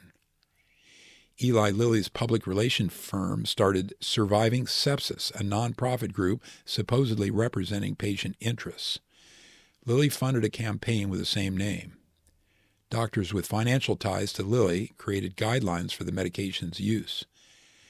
Despite all this disease mongering, they withdrew the drug in October 2011 because it was ineffective. Cochrane reported in 2012, quote, all trials had a high risk of bias and were sponsored by the pharmaceutical industry, Eli Lilly. We found no evidence suggesting that Xigris reduced the risk of death in adults or children with severe sepsis or septic shock. On the contrary, it increased the risk of serious bleeding. Strokes occur when blood clots, cholesterol, or bleeding block parts of the brain's circulation. This causes brain dysfunction and sometimes partial or complete brain death. Quote, clot-dissolving medications, intravenous thrombolytics, tissue plasminogen activator, TPA, are FDA approved for heart attacks. They occasionally help if given early. However, the emergency treatment of a stroke with these agents is questionable. A 2013 review showed no improved survival and some patient harm. Despite this, the FDA approved stroke treatment with these drugs. Cochrane's 2009 report of 26 studies said the drugs produce, quote, an increase both in deaths, evident at 7 to 10 days, and at follow-up, and in symptomatic intracranial hemorrhages. But in 2014, Cochrane reversed their opinion and said thrombolytic therapy was valuable if given in the first 6 hours. Since they had added only one inconclusive study to the primary analysis, this conclusion outraged knowledgeable commentators who speculated that industry financing had infiltrated Cochrane. These medications cost tens of thousands of dollars per patient wholesale. The hospital retails them for astronomically more. If knowledgeable physicians refuse to give them, hospital administrators may ask less ethical doctors to write the order. I interviewed Jake, the chief emergency physician for a group that believed intravenous thrombolytics do not work for stroke. His team told the hospital administrators they would not use them. So the hospital hired neurologists to Skype the emergency nurses and order the medication hooked up. It costs $25,000 per patient just for the drugs, and the neurologists get paid just for phoning it in. Jason is a radiology technician at another Los Angeles hospital. He told me the same story about the same specialists in his hospital's emergency department. Prostate cancer treatment with Lupron is one of urology's embarrassments. This is a, quote, chemical castration medication approved in 1985 to treat metastatic prostate cancer. It didn't sell well until the company figured out a way to pay off the surgeons. They developed a long-acting monthly shot, and urologists could buy it wholesale and retail it in their office. This was a nasty conflict of interest that makes patient care secondary. The company increased the temptation further by giving the doctors samples. This enticed them to sell the freebies to patients and keep the money, which is illegal. Medicare paid $1,200 for one of these shots. Urologists could make several $100,000 a year on this. Internally, the manufacturer called these doctors their, quote, drug whores. Lupron treatments accounted for 40% of all Medicare payments to some of these practices in the late 1990s. After a whistleblower lawsuit and years of litigation, federal prosecutors settled this, quote, nationwide conspiracy with the manufacturer for $885 million. No corporate executives went to prison. The industry now skirts illegality by paying doctors an administration fee for using Lupron instead of providing free samples. The worst part of this story is that Lupron is an atrocious drug. Men feel terrible, get hot flashes, and become impotent. Some have weight gain, fatigue, muscle loss, anemia, Alzheimer's disease, and osteoporosis. It also causes strokes, heart attacks, diabetes, and sudden death. Otis Brawley, former head of the American Cancer Society, says men are dying earlier because of Lupron therapy. This drug and others have decreased prostate cancer deaths by 30% since 1990, but the all-cause deaths have increased because the drug is so toxic. This is a quote from Brawley's book, How We Do Harm, published in 2012. Widespread use of anti-hormonal agents is causing men to die of cardiovascular disease and diabetes before they would ordinarily die of prostate cancer. That's what I suspect is taking place.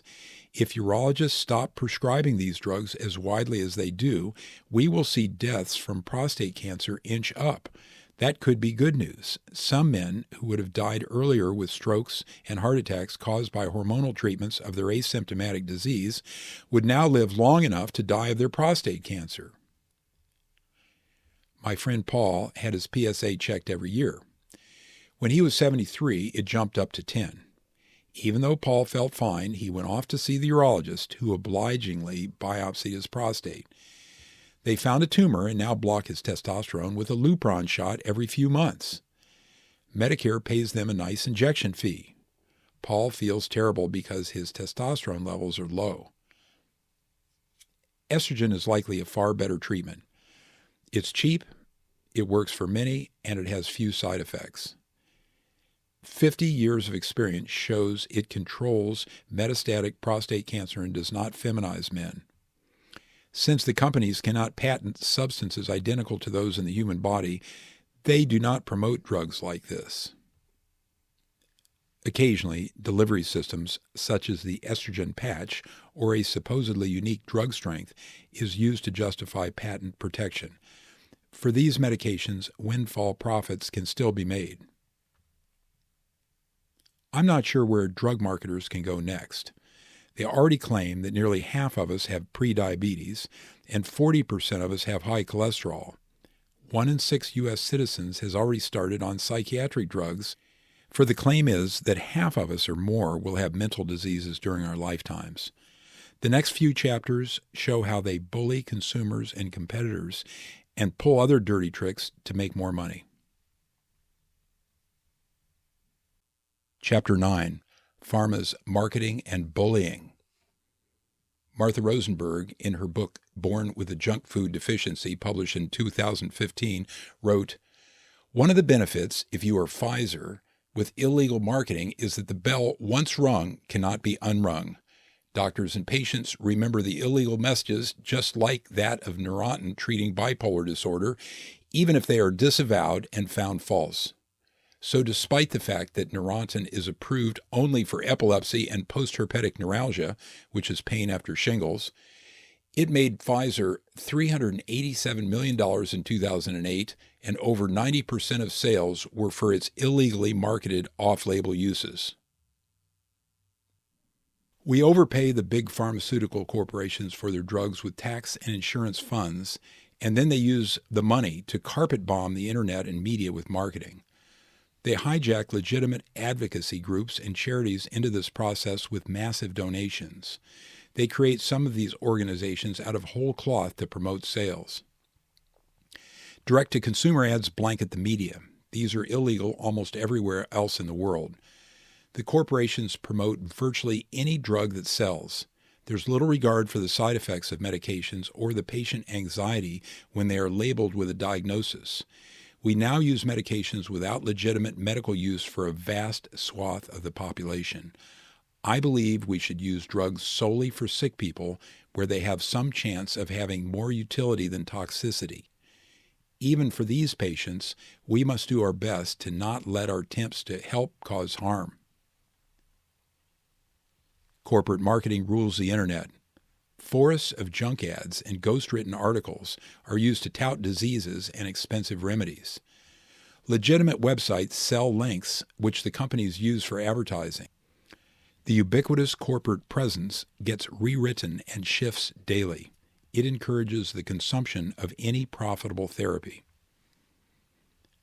The WebMD Health Network operates multiple websites, including WebMD.com, Medscape, which is a well-liked medical news site, MedicineNet, eMedicine, eMedicine Health, RxList, theheart.org, and Medscape Education. This group collectively has revenues of $705 million a year in 2016 and dominates medical information sources. According to Senator Chuck Grassley's investigations, the WebMD consortium is, quote, shilling for the pharmaceutical companies and is a source of pseudomedicine and misinformation. Here are the first words of one of the WebMD pages, quote, if you have bipolar disorder, the right medications can be like a pair of eyeglasses. Bipolar distorts your view of yourself and the world, but the medicine can help you to see things clearly again. A talented copywriter must have written this, but these medicines are of limited utility and are phenomenally overused. There is no objective test for bipolar disorder, no way to rule it out, no physical cause has ever been identified, and the drugs are uniformly harmful to health. Hippocrates.com is a favored application for physicians to look up drugs and patient care information. 2 Stanford students founded it in 1998. According to the website, half of U.S. physicians and 1 million members use it. Hippocrates bombards users with specifically targeted ads. The drug makers supplied at least 70% of their $104 million in revenues in 2010, and the top 20 drug companies all buy ads. A former CEO, Kirk Lovener, described its profitability in a 2009 interview. He said Hippocrates was a, quote, gold mine because of industry spending. They list the biotech industry, including pharmaceutical and device companies, as business partners on their website. People with ties to corporations manage the site. For example, Rosemary Crane, a former executive for Bristol Myers Squibb and Johnson & Johnson, was CEO for a period. Despite all this, the site's reputation is still excellent. Drug companies now supply the lion's share of the patient advocacy group's money. These were mostly created in good faith by idealists, and we still hold them in high regard. They exist for nearly every malady from heart disease to Alzheimer's to mental health. People who have the disease and their family members often staff them, and many work for little or no pay. Consumers trust their websites. But now, industry dominates agendas because the advocacy people have accepted funds. They additionally get expert guidance and political influence, but the price is giving up their control. The corporations expand, quote, awareness programs. They lobby Congress for early approval of cures, and they improve corporate images, and they sell drugs. It seems like a bargain to the nonprofit leaders. The industry builds some of these societies from scratch, which is known as, quote, astroturfing. These look like grassroots groups, but corporations fund, rent offices, and dictate agendas for them. They claim to represent the public, but are corporate propaganda machines. In the U.S. and many other countries, some of these practices are illegal, and the Federal Trade Commission has the power to impose hefty fines. Enforcement is difficult, however. Janine Linzer, in her book The Danger Within Us, published in 2017, described how the companies maneuver advocacy groups and manipulate patients into giving testimonials before Congress. Quote, it's a well-known path of high farce. Industry effectively launders its money through third-party organizations, and everyone acts as if it isn't happening. The process is akin to Congress inviting only the winners of million-dollar lotteries to testify about the, quote, benefits of gambling. Losers are not invited. Selection is everything, and as the saying goes, dead men tell no tales. What is not reported is equally as important as what is reported. Although well-established medications have risks, poorly tested new ones are mostly complete failures. When adequate studies are never performed, the facts are never discovered. Few physicians and even fewer patients understand how difficult it is to prove a drug is worthwhile. The following groups advance industry agendas. Eli Lilly, the Zyprexa manufacturer, bankrolled phony consumer groups that blasted the Kentucky state capitol when the Medicaid program attempted to dump their expensive drug. There were emails, letters, hearings, and demonstrations. Lilly funded the whole uproar. Citizens for Better Medicare started in 1999, yet somehow raised and spent $65 million fighting drug regulation in the 1999 to 2000 election. Tim Ryan, formerly the advertising director for Pharma, PHRMA, which is the lobbying group for drug makers, was the executive director. He supported industry issues with millions of dollars in advertising. This society seems to have vanished from the internet as of 2020. Seniors Coalition and the United Seniors Association supported the disastrous 2003 law prohibiting the federal government from negotiating Medicare drug prices with public relations firms, which also represented the major drug companies, funded these groups. Neither had an office address or a membership list. Ciba Novartis, the manufacturer of Ritalin, gave children with attention deficit disorder, a group with the acronym CHADD, $1 million. This was a secret until a PBS documentary made it public. A daft Ciba representative said that CHAD was, quote, essentially a conduit for Ciba and Ritalin. In 2015, the industry supplied 27% of the organization's total revenue of $2.6 million. CHAD was responsible for much of the lobbying to include ADHD as a disability under the Individuals with Disabilities Education Act. The National Alliance on Mental Illness, NAMI, claims on its website to be the, quote, nation's largest grassroots mental health organization dedicated to building better lives for millions of Americans affected by mental illness. They say they have over 1,000 chapters in the U.S. U.S. Senator Chuck Grassley investigated them for not disclosing their pharmaceutical company funding. He forced them to release documents confirming that the industry provided a majority of their revenues. They now list their corporate donors on their website, including Lilly, GSK, AbbVie, Allergan, Pharma, which is the pharmaceutical company's lobbying organization, and Hospital Corporation of America Foundation. Their focus is to encourage psychiatric medication use. NAMI's website says, quote, even though most people can be successfully treated, less than half of the adults in the U.S. who need services and treatment get the help they need. They allegedly coordinate their efforts with the drug companies to promote industry-favorable legislation. Alzheimer's Society of the UK has over 2,500 employees, 10,500 volunteers, and annual revenues of £97.9 million. There is a similar but smaller group in Canada. The families of demented patients do not have this kind of money to donate. This group receives revenue from multiple drug companies and passes out about $100 million a year in research funding.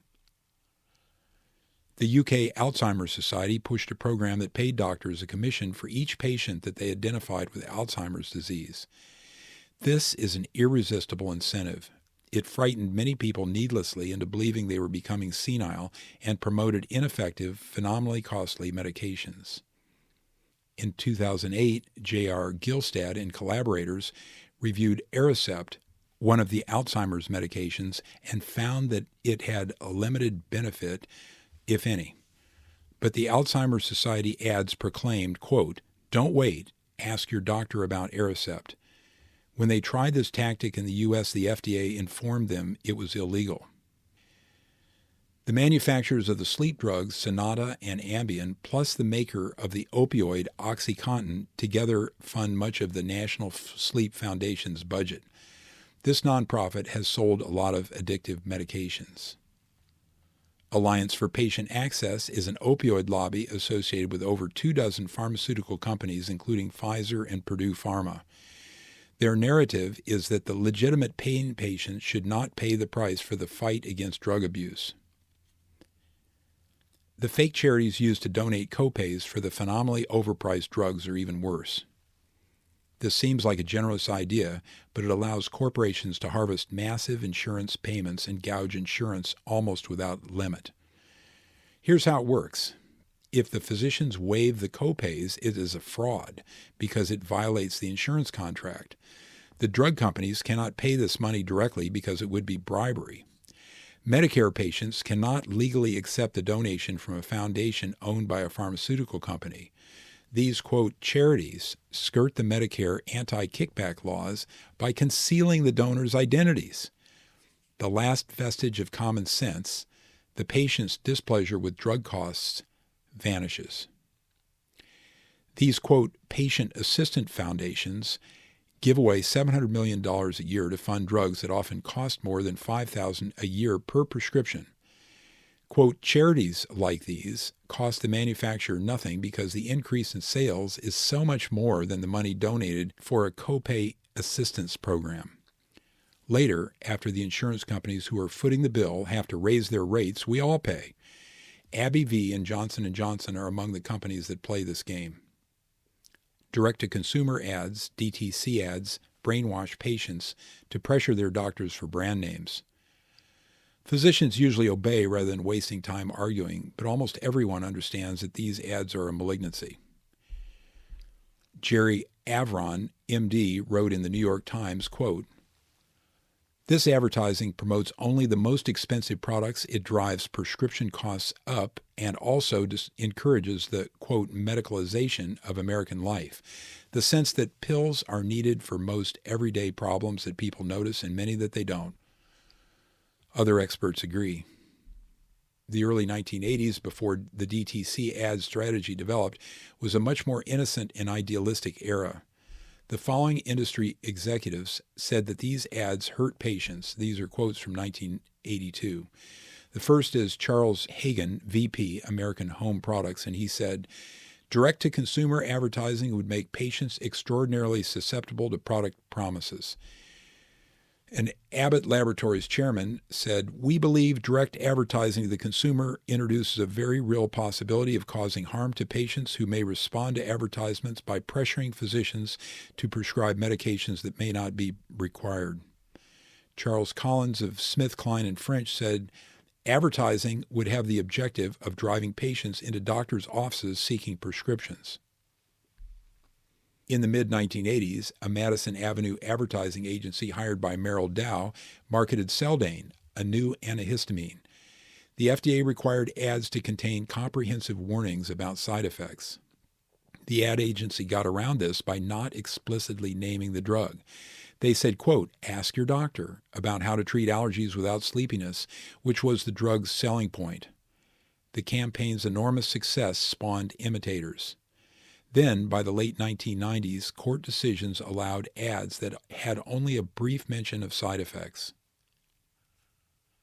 In 2001, the industry spent $2.4 billion on DTC ads.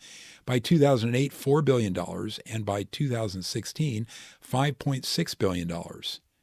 These ads are now dramatic, frightening, and ubiquitous. They are only a portion of the drug maker's marketing budget. By 2016, $5.5 billion a year was also being thrown directly at doctors to promote drugs. This is more than the yearly budget for educating all U.S. medical school students. Only the U.S. and New Zealand ever approved DTC drug marketing, but the ads show up everywhere U.S. television is broadcast, which is most of the world. In many countries, they run as filler because local advertisers do not have enough money to buy all the spots. Here's how the system fits together. After the corporations fund and organize biased disease studies that claim a drug works, They put out press releases about how common and devastating the ailment is. The charity's disease monger, and in the U.S., DTC ads hawk the purported cures. Prescribing guidelines contrived by bought-off academics add fuel to the fire. For example, GlaxoSmithKline combined press releases about social anxiety with aggressive direct-to-consumer marketing about how Paxil relieved it. They never mention that the drug creates intolerable restlessness in several percent of users and that they occasionally kill themselves. In 2004, New York Attorney General Eliot Spitzer sued GlaxoSmithKline. Internal documents obtained at discovery showed that the company leaders were aware of Paxil's tendency to cause suicide. Implausibly, in 2020, the FDA still approves Paxil for social anxiety. Chapter 10. Dirty Tricks Drive Sales. Niccolò Machiavelli, in The Prince, published in 1511, said, "The promise given was a necessity of the past. The word broken is a necessity of the present." Healthcare is not a free market. Gaming the licensing and patent system creates monopolies and can raise prices even for older drugs. Artificial shortages of vital medications increase their cost. Stalling in court with imaginative lawsuits lengthen patent monopolies.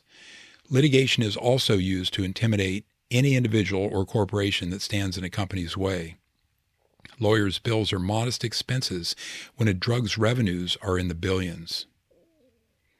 Tampering with markets is business as usual. In 2001, several of the world's largest drug companies, led by Hoffmann-La Roche, conspired in a massive criminal price-fixing cartel to raise prices of their supplements and vitamins. A New York Times article reported, quote, "The scope of the conspiracy boggles the mind. For a full decade, top executives at some of the world's largest drug companies met secretly in hotel suites and at conferences. When federal investigators were closing in, they moved to the homes of high-level European executives. They carved up world markets and carefully orchestrated price increases, and in the process defrauding some of the world's biggest food companies, including Kellogg, Coca-Cola, and Nestle. It was the most pervasive and harmful criminal antitrust conspiracy ever uncovered." Another strategy is to file patents to tie up competing products with lawsuits. These work even if the suits get lost, because the delays based on patents prolong the period that the drugs keep their profitable monopoly. Filing a patent costs $20,000, which is nothing for drug companies, and there's no limitations on the numbers filed. One company submitted $1,300 for a single drug.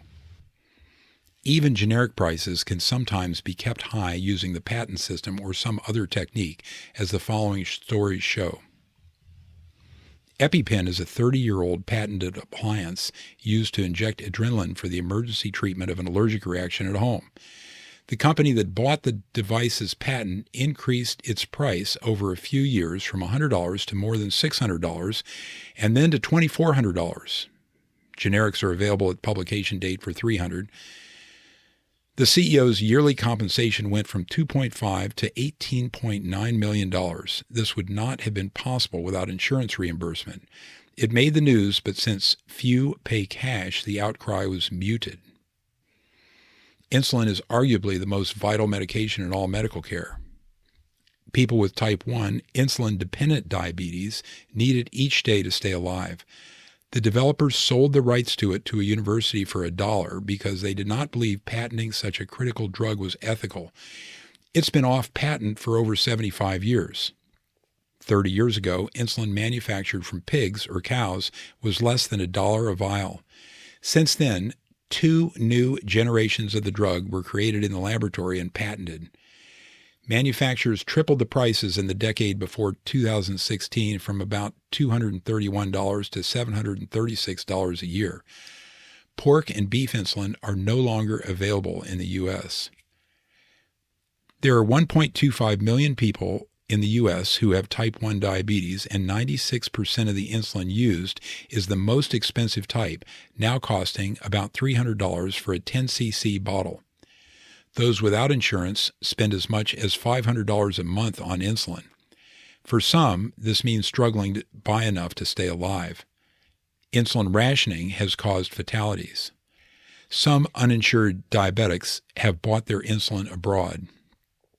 The manufacturers claim that each new kind was superior, but many patients are switching back to the first-generation lab-made drugs because they are just as good as the latest and far cheaper. Despite using only 15% of the world's insulin, we pay nearly half the total price. This is drug maker price gouging, use of monopoly, and possible collusion. Colchicine is a 2-centuries-old medication that relieves painful gouty attacks. When a federal law was passed to encourage studying older drugs, a small company did some research that confirmed what we already knew. It helped gout. The FDA allowed them to patent it for 7 years and ordered the generic colchicine off the market. The company then jacked up the pill's price to more than $5 each, and it was sold for $800 million. Thanks to litigation by generic manufacturers, colchicine is now available again in a cheaper form.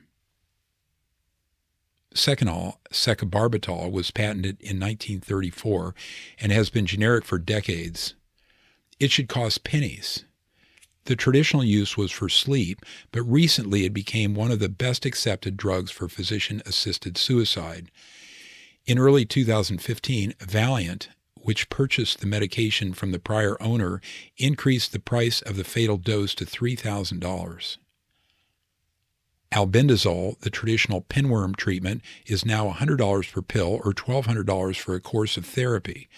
An entire family typically gets pinworms all at once from one kid, so this gets expensive. Amedra Pharmaceuticals, the sole U.S. manufacturer, raised the price because they realized they had no competitors. The U.S. yearly spending for this drug went from $100,000 in 2008 to $7.5 million in 2013, and there was no worm epidemic. It's still available for $1 a pill in Canada. A very different drug was promoted similarly. The older generic antibiotic doxycycline went from 6.3 cents to $3.36 per pill between 2012 and 2014. Its manufacturer took advantage of another temporary near-monopoly situation. Fluorouracil 5-FU. Phil is a 66-year-old friend of mine with actinic keratoses on his face. Dermatologists claim these are precancerous and say their treatment is imperative. Phil's skin doctor told him to rub the 5-FU solution on the spots for a few weeks. When he did this in the past, the generic prescription for a small bottle of this 30-year-old drug cost $80. This time, his dermatologist gave him a special order, which the pharmacist billed to Medicare. There was no charge to the patient, so he thought all was well. A few months later, he realized Medicare and his supplementary insurance had paid $2,000 for the tiny quantity of 5-FU.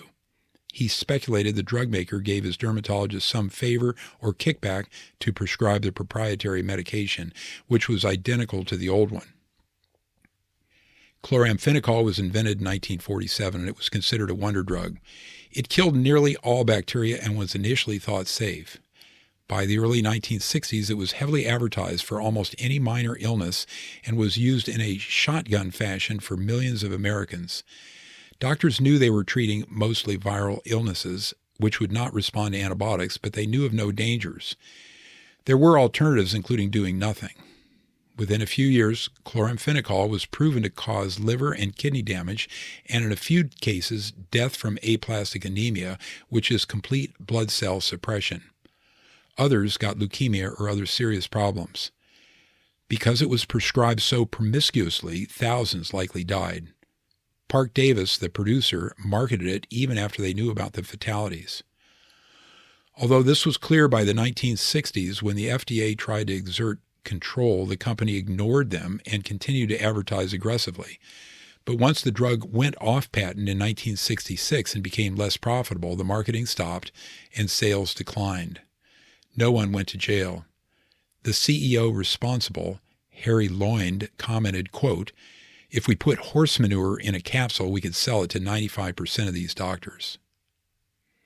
Ironically, since chloramphenicol was later used sparingly, resistant bacteria never developed. When patients have multi-drug resistant infections now, chloramphenicol is still an option and it usually works. Aricept is another wild story. This controversial Alzheimer's drug grossed $2 billion a year and was due to go off patent in 2010. It was available in 5 and 10 milligram strengths. 4 months before the license expired, the company patented a 23 milligram pill. Since the 5 and the 10 milligram pills could not be combined to make a 23 milligram pill, sales of the purportedly new formulation took off.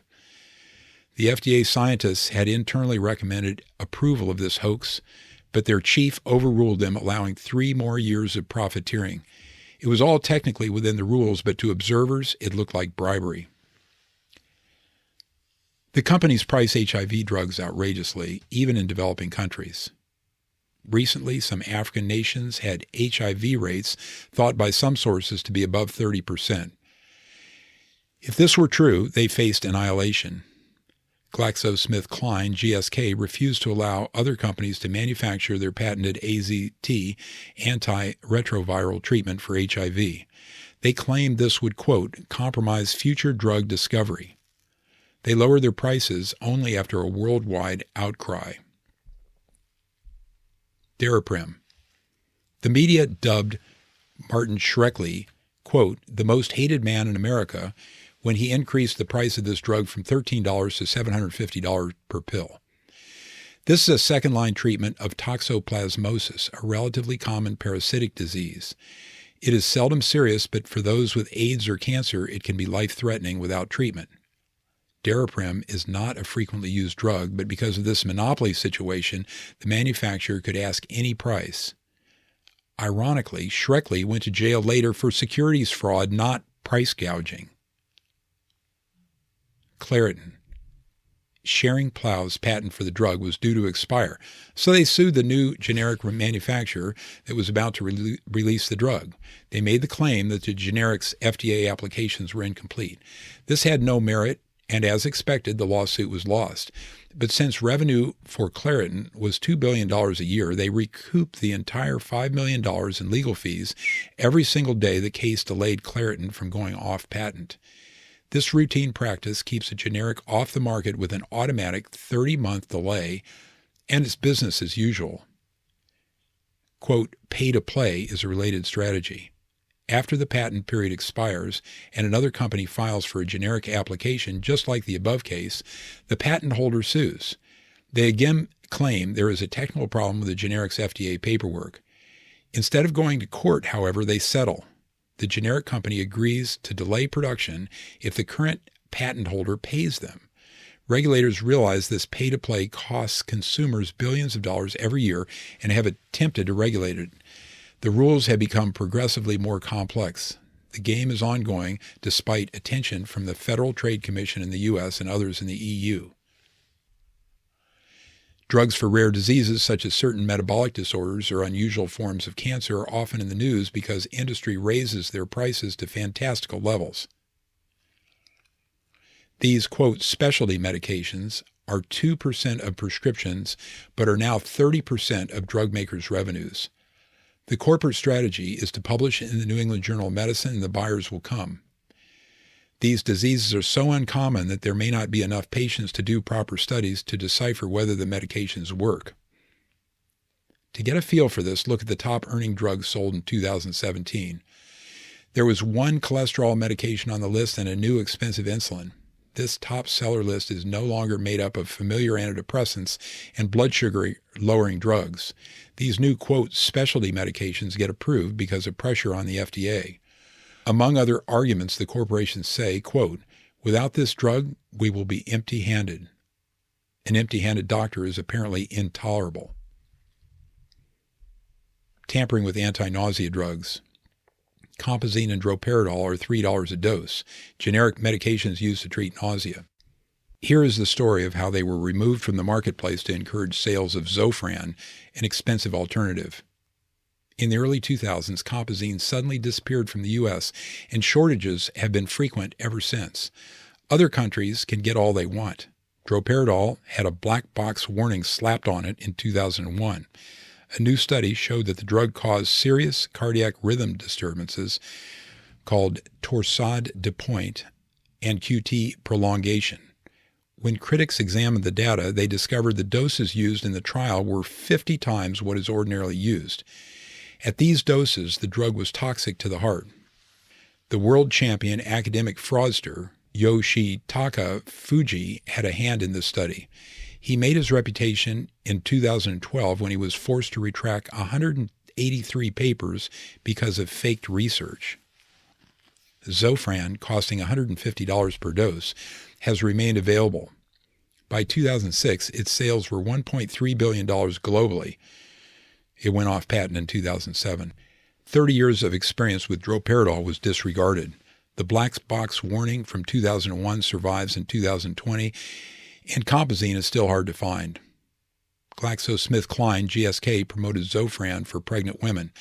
After a Danish study showed double the risk of fetal heart defects in babies of mothers taking it, GSK paid a $1 billion criminal settlement in 2013 for allegations of off-label marketing.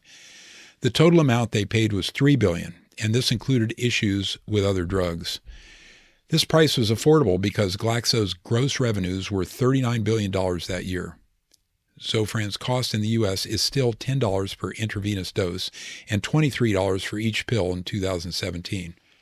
They are 75 cents in New Zealand.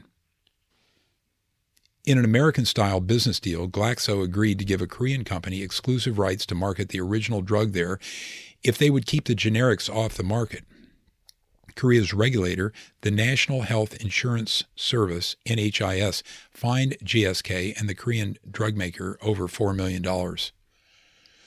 None of these medications is very active anyway, at least according to Cochrane reviews. They examined 737 studies, and the drugs only helped 1 in 4 people with their nausea.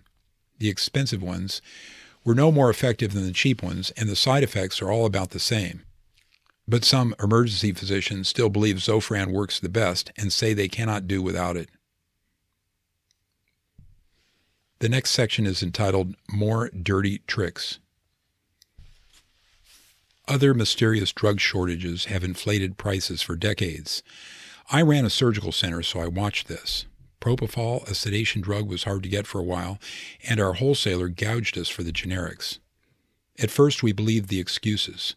There were bacterial contamination issues in some factories, and Teva, the manufacturers, shut these down. A Las Vegas surgery center contaminated single-use propofol bottles with hepatitis virus, then infected patients when they used them more than once. Baxter, the wholesaler, paid a $144 million settlement, and Teva lost a $356 million jury award to one of these people. They stopped making the drug for a few years after this.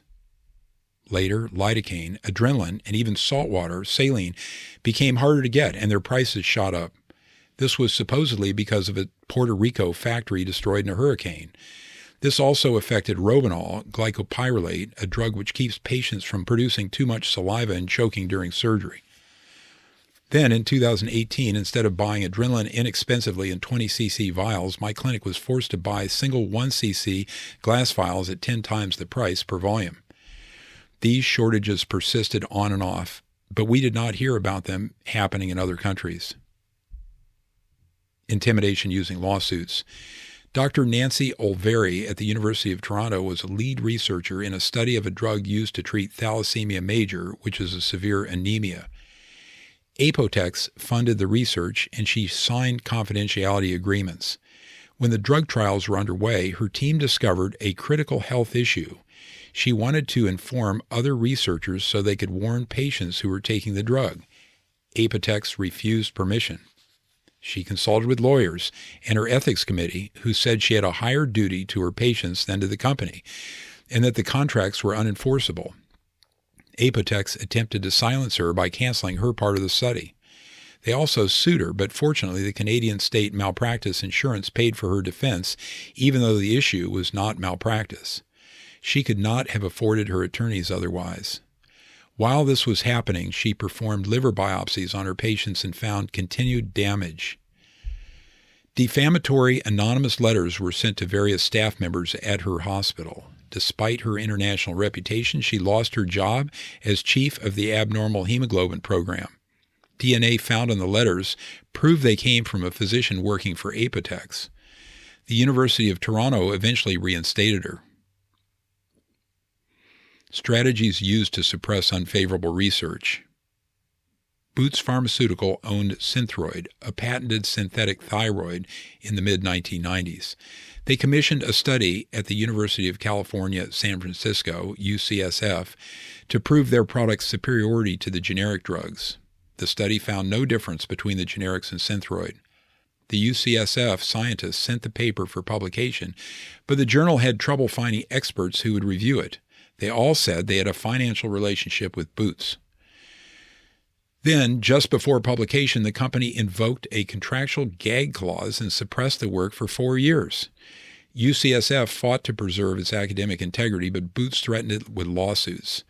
Eventually, Boots was bought and became Boots Knoll. The new company published the data using ghostwriters who claimed it proved Synthroid was superior to the generics. When the truth came out in the Wall Street Journal, Boots Knoll was forced to back down but continued to print distortion. Experts at UCSF estimated that the country wasted $350 million a year on expensive, patented Synthroid every year that the delays concealed the study information. In 2016, after industry lobbying, Congress limited the DEA's power to control drug wholesalers' importation of opioids.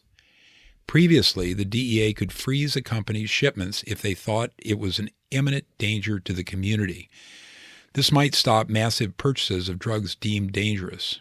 The DEA had been fighting for years to maintain this authority, but after industry lobbying, Congress passed the bill. The chief of the DEA's Office of Diversion Control, Joe Renazizi, was a whistleblower. He said that the change destroyed the regulatory oversight of drug wholesalers, and as a result, Cardinal Health McKesson and AmerisourceBergen were now pumping opioids into the retail pharmacies with impunity. He said that the crack epidemic was inconsequential compared to addictive prescriptions. Gotcha describes the pharmaceutical industry's kickbacks, bribery, bullying, and intimidation. Quote, "The centerpiece of the U.S. Organized Crime Control Act from 1970 is the Racketeer, Influenced, and Corrupt Organizations Act, RICO. Racketeering is the act of engaging in a certain type of offense more than once. The list of offenses that constitute racketeering includes extortion, fraud, federal drug offenses, bribery, embezzlement, obstruction of justice, obstruction of law enforcement, tampering with witnesses, and political corruption. Big Pharma does so much of this all the time that there can be no doubt that its business model fulfills the criteria for organized crime." That's from his book, Deadly Medicines and Organized Crime, published in 2013. Everyone, including the regulators, profits from this activity except taxpayers and patients. The industry is happy to pay the fines, payoffs, criminal settlements, or whatever they are, as long as the money continues to fall out of the sky from the third-party payers. Prosecutors get publicity for the arrangements and congratulations for supposedly doing their job. Lawyers, legislators, lobbyists, physicians, researchers, and publishers are all on the take and collect their share. The insurance companies preside over the scene like arms manufacturers. They are indifferent to who gets shot, or in this case, how much it all costs. Their take is right off the top of the entire pile of loot. The pattern has been the same for decades. The drugs almost all stay on the market, new ones come out with regularity, and profits grow every year. We know all about these firms. Roche made its money selling heroin illegally in the U.S. and addicted many patients to Valium and Librium while claiming they were not addictive. They market the practically worthless Tamiflu, making billions of dollars. Merck concealed the cardiovascular harms of its rheumatology drugs, which caused many deaths. Pfizer paid $2.3 billion for illegal marketing, which included kickbacks of 4 drugs, and signed a, quote, corporate integrity agreement as part of the agreement with prosecutors. It was a record settlement, but GSK beat it in 2018 when they paid $3 billion. Since Pfizer had paid up and sworn off ill deeds 3 times before, it is unlikely they will do any better now. Peter Gotcha concludes, "In the United States, Big Pharma beat all other industries in terms of crimes. They have more than 3 times as many serious or moderately serious law violations as other companies, and this record holds also after adjustment for company size. Big Pharma also has a worse record then other companies for international bribery and corruption and for criminal negligence in the unsafe manufacture of drugs. That's from his book, Deadly Medicines and Organized Crime, published in 2013. These corporations are much better financed, organized, and influential than the regulators. I wonder if they are more powerful than governments. Chapter 11. Opioids and, quote, pain management. Warren Buffett wrote, "I'll tell you why I like the cigarette business. They cost a penny to make, sell for $1. It's addictive, and there's a fantastic brand loyalty." Introduction. By 2019, opioids were killing approximately 50,000 U.S. citizens a year, up from 8,000 in 1999. This is more deaths than firearms at 33,000, breast cancer 41,000, HIV 15,000, or motor vehicle accidents at 37,000. In 2018 to 19, the total fatalities exceeded our combined combat deaths in Iraq, Vietnam, and Afghanistan. Until recently, prescription rather than street opioids caused the most deaths.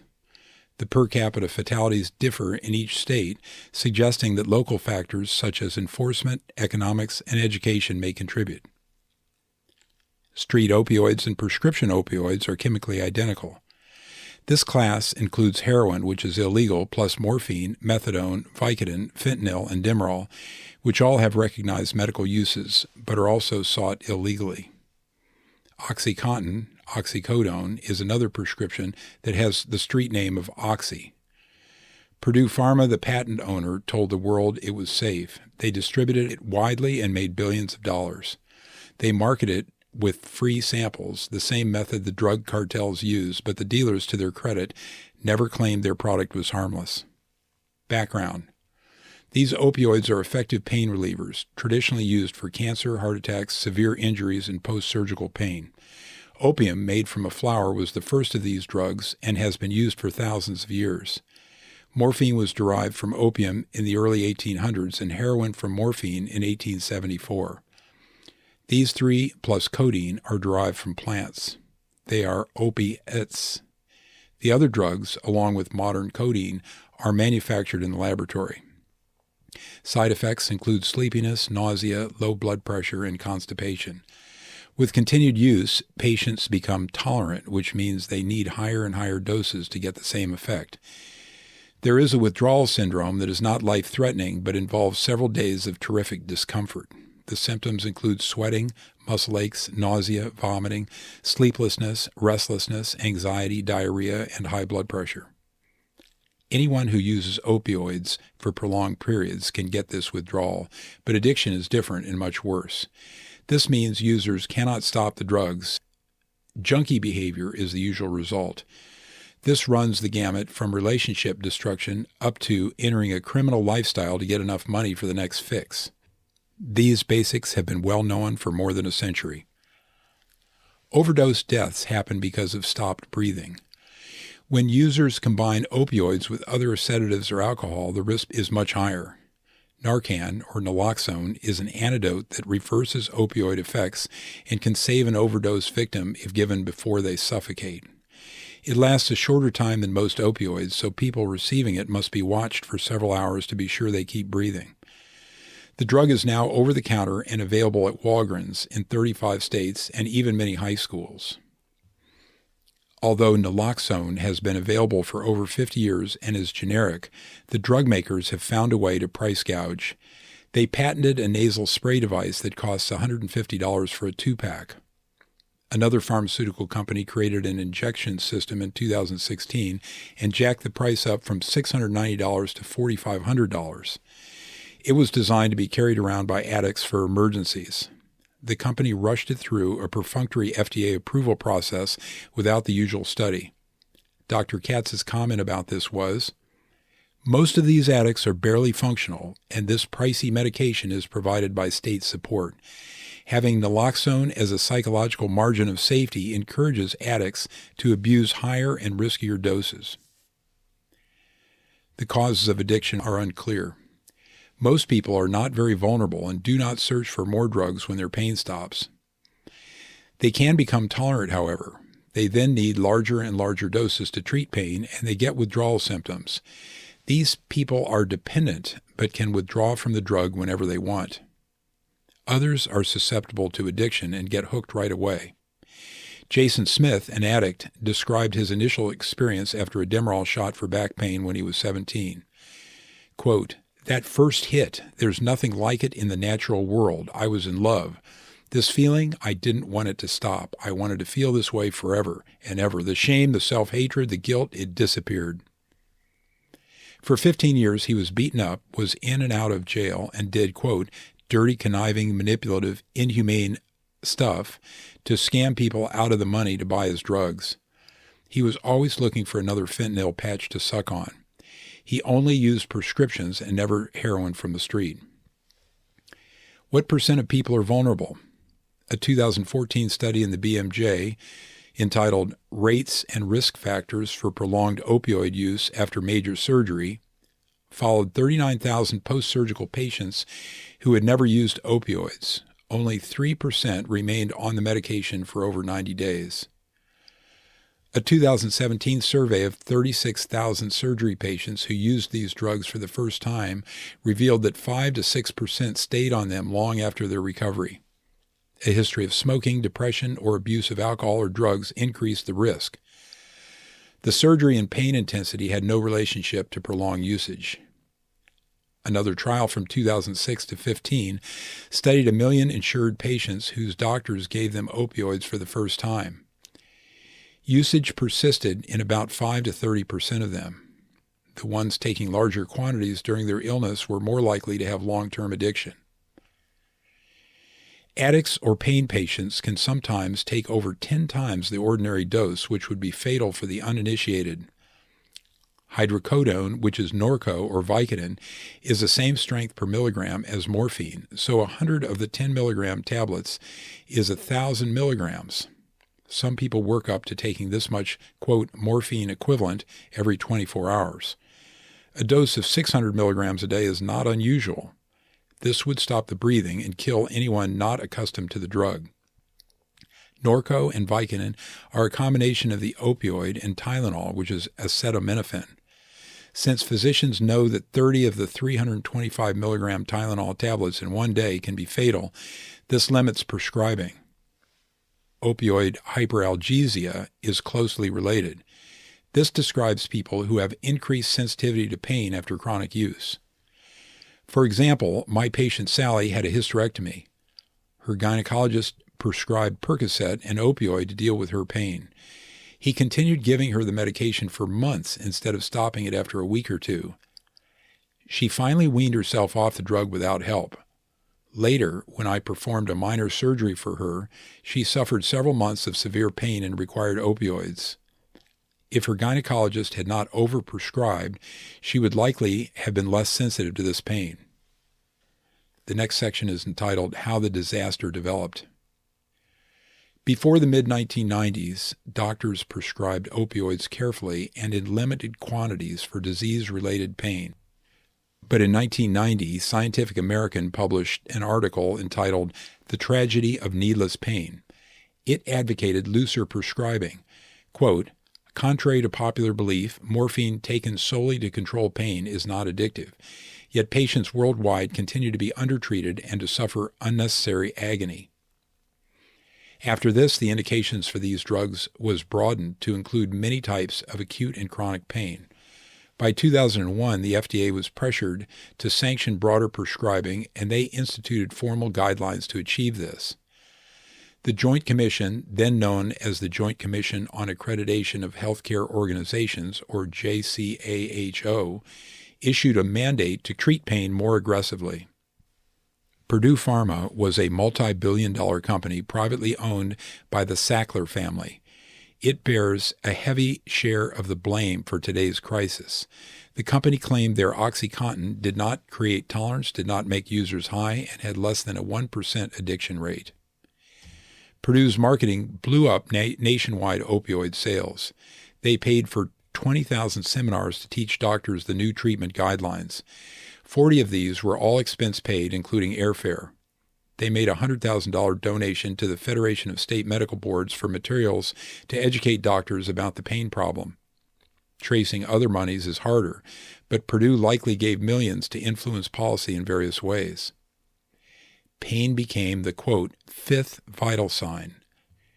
New standards of care statements soon commanded providers to ask every patient about it as they checked the heart rate, blood pressure, respiration, and temperature.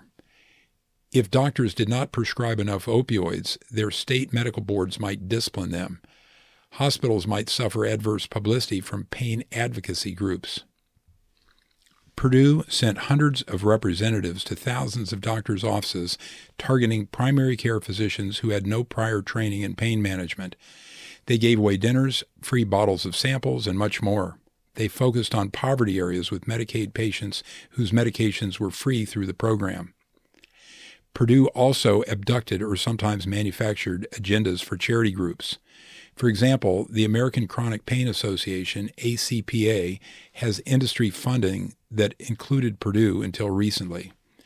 The American Pain Foundation disbanded in 2012, probably destroyed by terrible publicity. The American Pain Society, APS, is now considering bankruptcy because their credibility has also been shredded. They received tens of thousands of dollars of industry sponsorship for their annual conference, and Pfizer paid for their grant funding. News stories saying that 100 million Americans live with pain were everywhere. Since pharmaceutical industry sources promoted this number, it was discredited. Purdue Pharma gave $3 million to Harvard's Mass General Hospital to rename its pain center the Purdue Pharma Pain Center. As part of the deal, the drug makers supplied clinical education coursework for pain management standards. These details became public when hundreds of entities, including entire states, sued Purdue. The nation was soon swimming in OxyContin. It was cheap, available everywhere, and readily used by crushing, chewing, snorting, or even injecting. Exposures at parties, or through loose prescribing by doctors operating out of pill mills, uncovered more and more vulnerable individuals. Purdue and other pharmaceutical companies exposed an entire generation of Americans to the drugs, and the susceptible ones became addicted. At first, it was cheap and available. Purdue was the ringleader, but it was only responsible for about 3% of the oxycodone and hydrocodone sold in the U.S. between 2006 and 2012.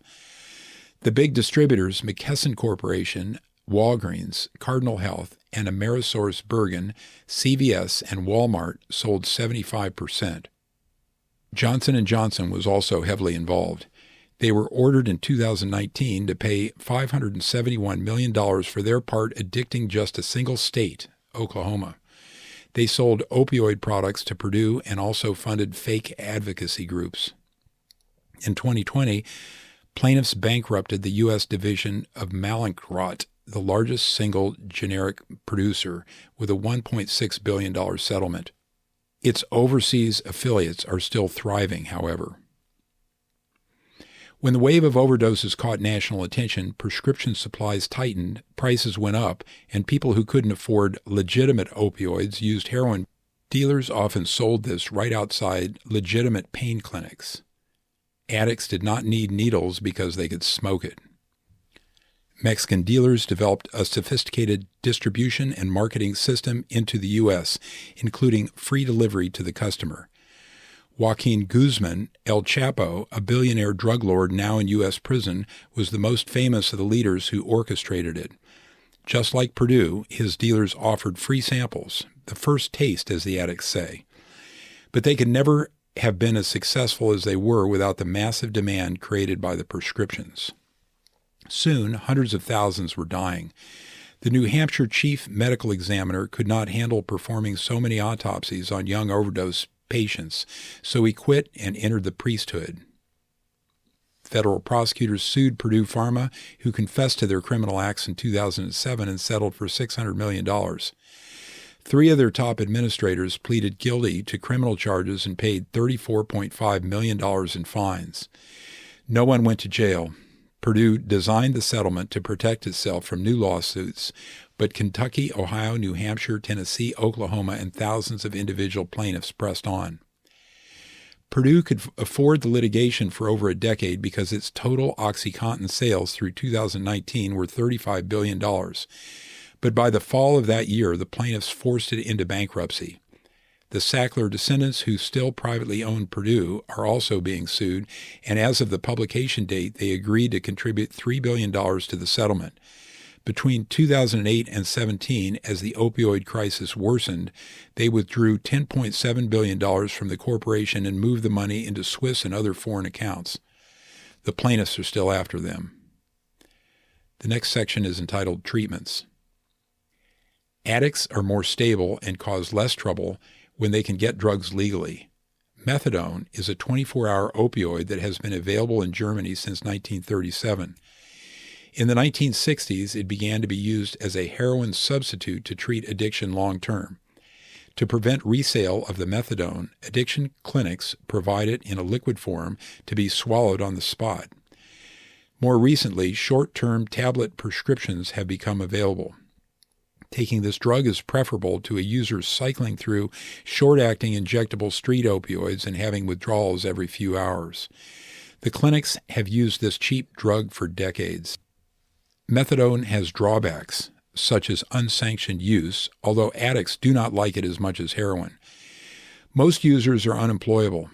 The addiction continues, and kicking it is much worse than heroin or OxyContin. These require less than a week, but methadone takes many weeks. Buprenorphine, an opioid that has effects lasting 3 days, was first used to treat addicts in the 1990s.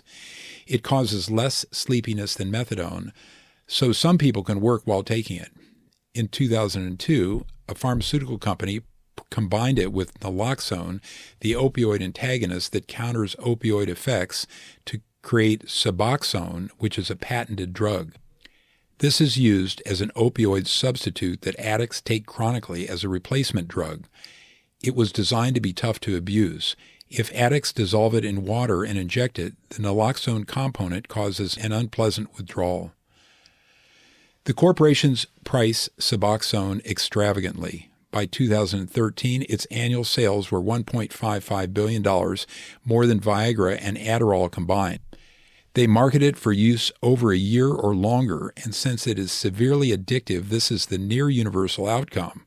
The longer a drug lasts, the longer the withdrawal, and buprenorphine often requires months of withdrawal. Waves of severe depression often accompany the usual opioid-induced nausea, anxiety, muscle pain, sleep disturbance, and abdominal cramps. The next section is entitled More Recent History. Our addiction problems have become progressively worse. Over 2 million Americans were dependent on opioids in 2015. That year, doctors in the U.S. gave 1 person in 3 a prescription for opioids, 95 million total. This was more than all the tobacco users. In 2016, 64,000 died in the U.S. from drug overdoses, mostly from opioids. That year, the U.S. used 80% of the world's opioids and took 99% of the total Vicodin. Overdoses were not a daily event when I worked in emergency rooms in the 1980s. By 2014, opioid consumption caused 1.27 million emergency visits and hospitalizations in the U.S., 60% more than 2005. A CDC report said suspected opioid overdoses increased 30% between 2016 and 17. Street and prescription opioids are Siamese twins, each fueling the other's growth. Heroin is a sideshow compared to the prescriptions. But supply grew to meet demand as OxyContin and its relatives became more regulated and pricey. In a 2014 survey of people in opioid treatment, 94% said that they used heroin only because prescription opioids were too expensive and hard to get. Pharmaceutical opioid sales, overdose death rates, and substance use treatment hospitalizations increased in lockstep from 1999 to 2008. That's from a New England Journal of Medicine article in 2016. Fentanyl, the nightmarish gift from the drug industry, is now primarily made in illegal drug labs. This short-acting synthetic opioid is 50 to 100 times stronger than morphine and 30 to 50 times more potent than heroin. Tiny doses may produce a high, an overdose, or even a fatality. It is sometimes mixed with or mistaken for heroin. This confusion has caused many deaths. Another hazard is that reversing an overdose requires large doses of Narcan. In 2016, black market fentanyl surpassed prescription opioids as the most common cause of overdose death in the United States. Sources were mainly China and India, and the drugs were often transported through Mexico. America has a homegrown supply. In July 2017, 6 senior executives and managers from the Incest Therapeutics Corporation pleaded guilty to paying kickbacks to doctors to induce them to prescribe their fentanyl spray Subsys. As revealed by internal whistleblowers, the company gave physicians cash, dinners, and sometimes even offered corporate prostitutes. The company encouraged excessive doses and fraudulent insurance billing. One physician prescribed over $3 million worth of patches. For a single patient, Medicare paid $250,000 for 18 prescriptions in 14 months. She died of an overdose. In October 2017, prosecutors arrested the 76-year-old billionaire owner and majority shareholder John Kapoor for leading this nationwide conspiracy. They found him and 4 other executives guilty in 2019. The sentence was 66 months in prison and a fine of $225 million, which must have been lunch money for him. Incest was forced to admit to the kickback scheme and went into bankruptcy. The Chinese are the primary suppliers for our street fentanyl. Because it is so concentrated, dealers mail large doses in tiny packages internationally with little chance of interception. We are to blame along with the Chinese. They are just responding to the demand we created. The West used opium as a weapon against them in the 1800s, and this is a kind of reversal. The next section is entitled Pain Treatments. Most pain is self-limited if never treated with opioids. Given what we know, I have a hard time conceiving that any physician would prescribe these drugs for more than a few weeks after an auto accident or use them long-term for back pain. Even worse, why would any physician increase the dose for tolerance if the patient did not have cancer? But opioid disasters are everywhere because of the persistent idea that we must treat all pain. My experience with postoperative cosmetic surgery patients is that they rarely need heavy drugs. When used, they help for a few days to a week at most. After that, nausea, confusion, and constipation are worse than any remaining pain. I encourage our healthy postoperative patients to take 2 200 milligram Motrin and 2 500 milligram Tylenol 3 to 4 times a day for a few days. If they insist on more, I give them 10 of the 5 milligram Norco, which is the Tylenol opioid combination. When taking this, I instruct them to avoid regular Tylenol to avoid getting too much. Quote, pain doctors were responsible for much of this problem, and, quote, addiction specialists are now stuck dealing with it. Through the 1980s, physicians were careful about the type and amount of opioids prescribed. They feared addicting patients and being criticized by colleagues. The new prescribing guidelines emboldened entrepreneurs, however, and pain centers started appearing on every street corner. Lately, they've been closing down. Behind closed doors, pain doctors and their staff agree. They say, quote, most of my patients are addicts, and I hate working here. They know that part of their work has devolved into drug dealing. The more optimistic side of the story is that addiction physicians have recently been managing the problem better. Their usual plan is to taper the opioids over months. They try to avoid Suboxone because of the terrific addiction and terrible withdrawal. Sensible laws initially allowed only 30 Suboxone patients per doctor, but this was liberalized to 100 or 275 if physicians met certain conditions. Kaiser Permanente of Southern California is serious about pain management. They gradually reduce their pain patients' doses down to 100 milligrams or less of opioid equivalent a day. Their doctors are on salary and have no perverse incentive to increase procedures or office visits. I interviewed several pain specialists. The ones in private practice need not advertise because there is an avalanche of patients in their waiting rooms. I saw grandmothers and other people who looked exactly like the people found in any internist's office. They never took street drugs. Their physicians had addicted them. Some observers, including many in our own ranks, claim that lax prescribing standards caused the debacle. But legislatures have recently constructed tighter controls. Since the new prescribing standards, it is harder for physicians to create an addict. In California, for example, a rule now says that we must use a data bank to check nearly any medication we prescribe, including those for blood pressure and cholesterol. This is expensive, excessive, and egregious, but it is a well-meaning attempt to induce oversight. Our exam rooms are still full of addicts created over the past 2 decades. It's a painful problem for everyone. The next section is Perspective by Abraham Katz, MD.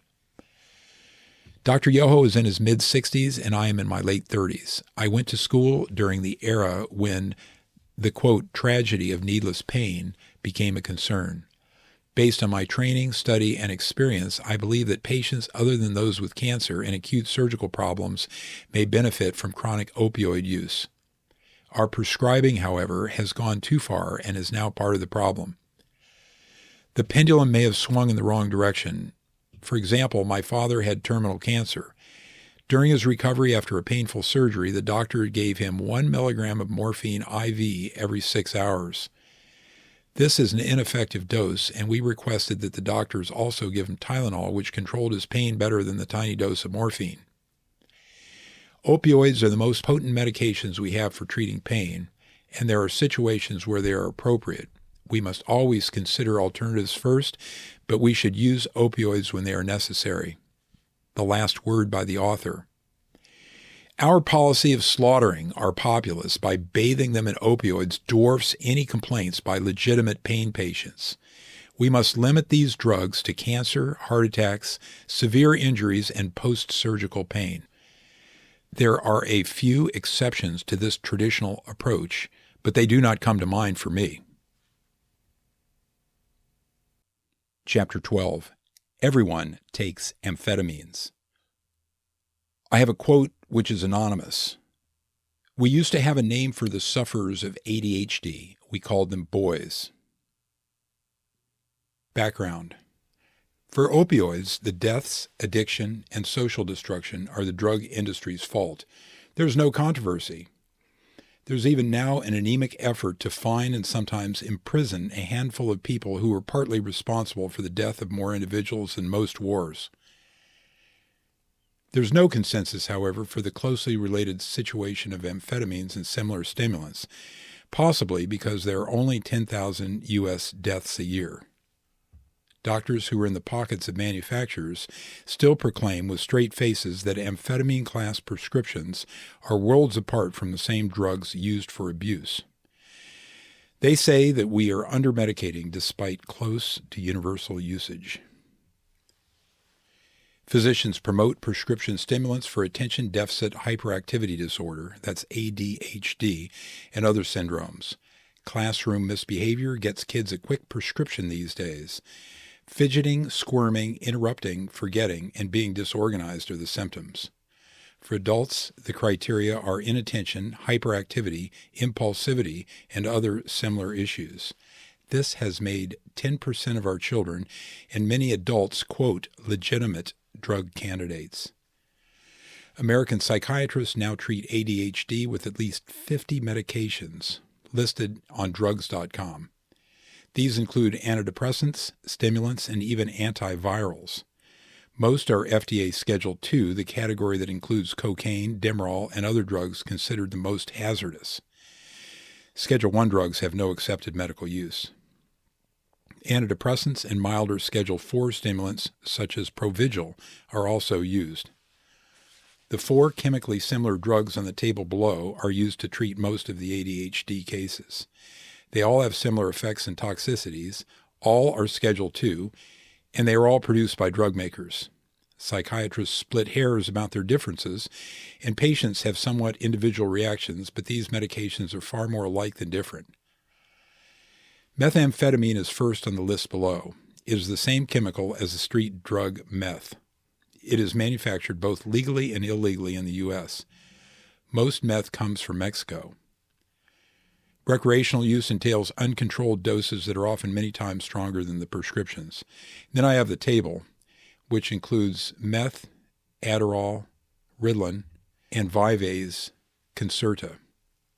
The 2020 National Survey on Drug Use and Health estimated that in 2017, there were more than 1.2 million meth abusers in the U.S.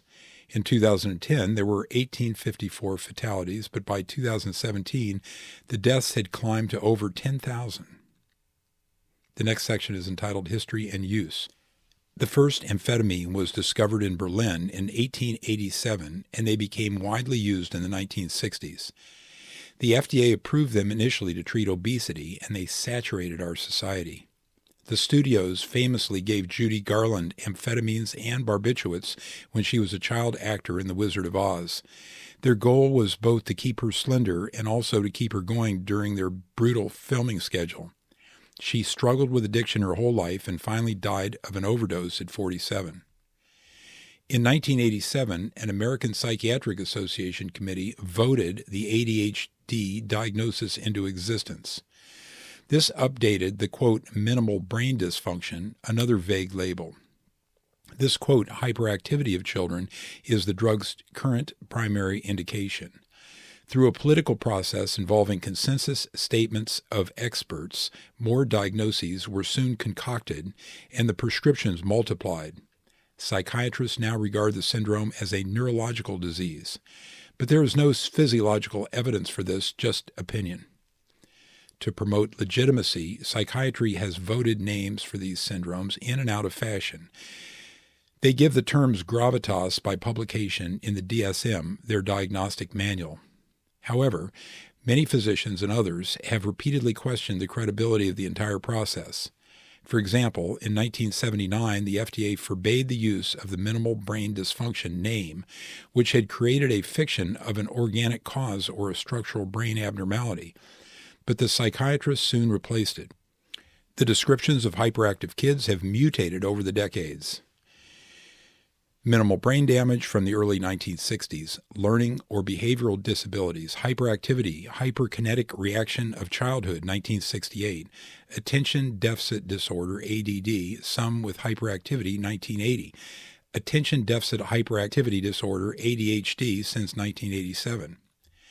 Over 100 symptoms are supposedly associated with this syndrome, including dyslexia, dysgraphia, dyscalculia, visual perceptual problems, dysarthria, hyperactivity, reduced attention span, temper tantrums, aggression, clumsiness, vague spells. By definition, the intellect is unaffected. The psychiatrists claim 10 to 20% of the population has this problem. Medication effects. These drugs slow down hyperactive kids and help some of them concentrate better. But if children take larger doses, they get high and hopped up. After the childhood market became saturated, drug marketers went after adults, and several of these medications were soon FDA approved for them as well. With low doses, many adults slow down, but they become more active with higher doses. These stimulants all increase heart rate, blood pressure, and temperature. Reduced appetite, weight loss, and temporary high alertness are common effects. Workers may use the amphetamine relatives to work double or triple shifts. They get them by prescription from the street or sometimes from their own kids. The industry marketed a 5-minute ADHD questionnaire to make the diagnosis. School teachers who have kids with hard-to-manage behavior often start the process. In many places, they refer the kid to a primary care doctor. Some of these physicians have been called, quote, prescription automats because they briefly examine the patient and pass the drugs out like jelly beans. If the parents refuse to let their son, boys of course get drugged much more than girls, take medicine, teachers and others may pressure them. There are reports of referral to Child Protective Services for, quote, non-compliant parents. There may be threats and even occasional court orders involved, and some children have been taken away. Websites encourage parents to take legal action against their spouse or former spouse if they disagree about the need for medications.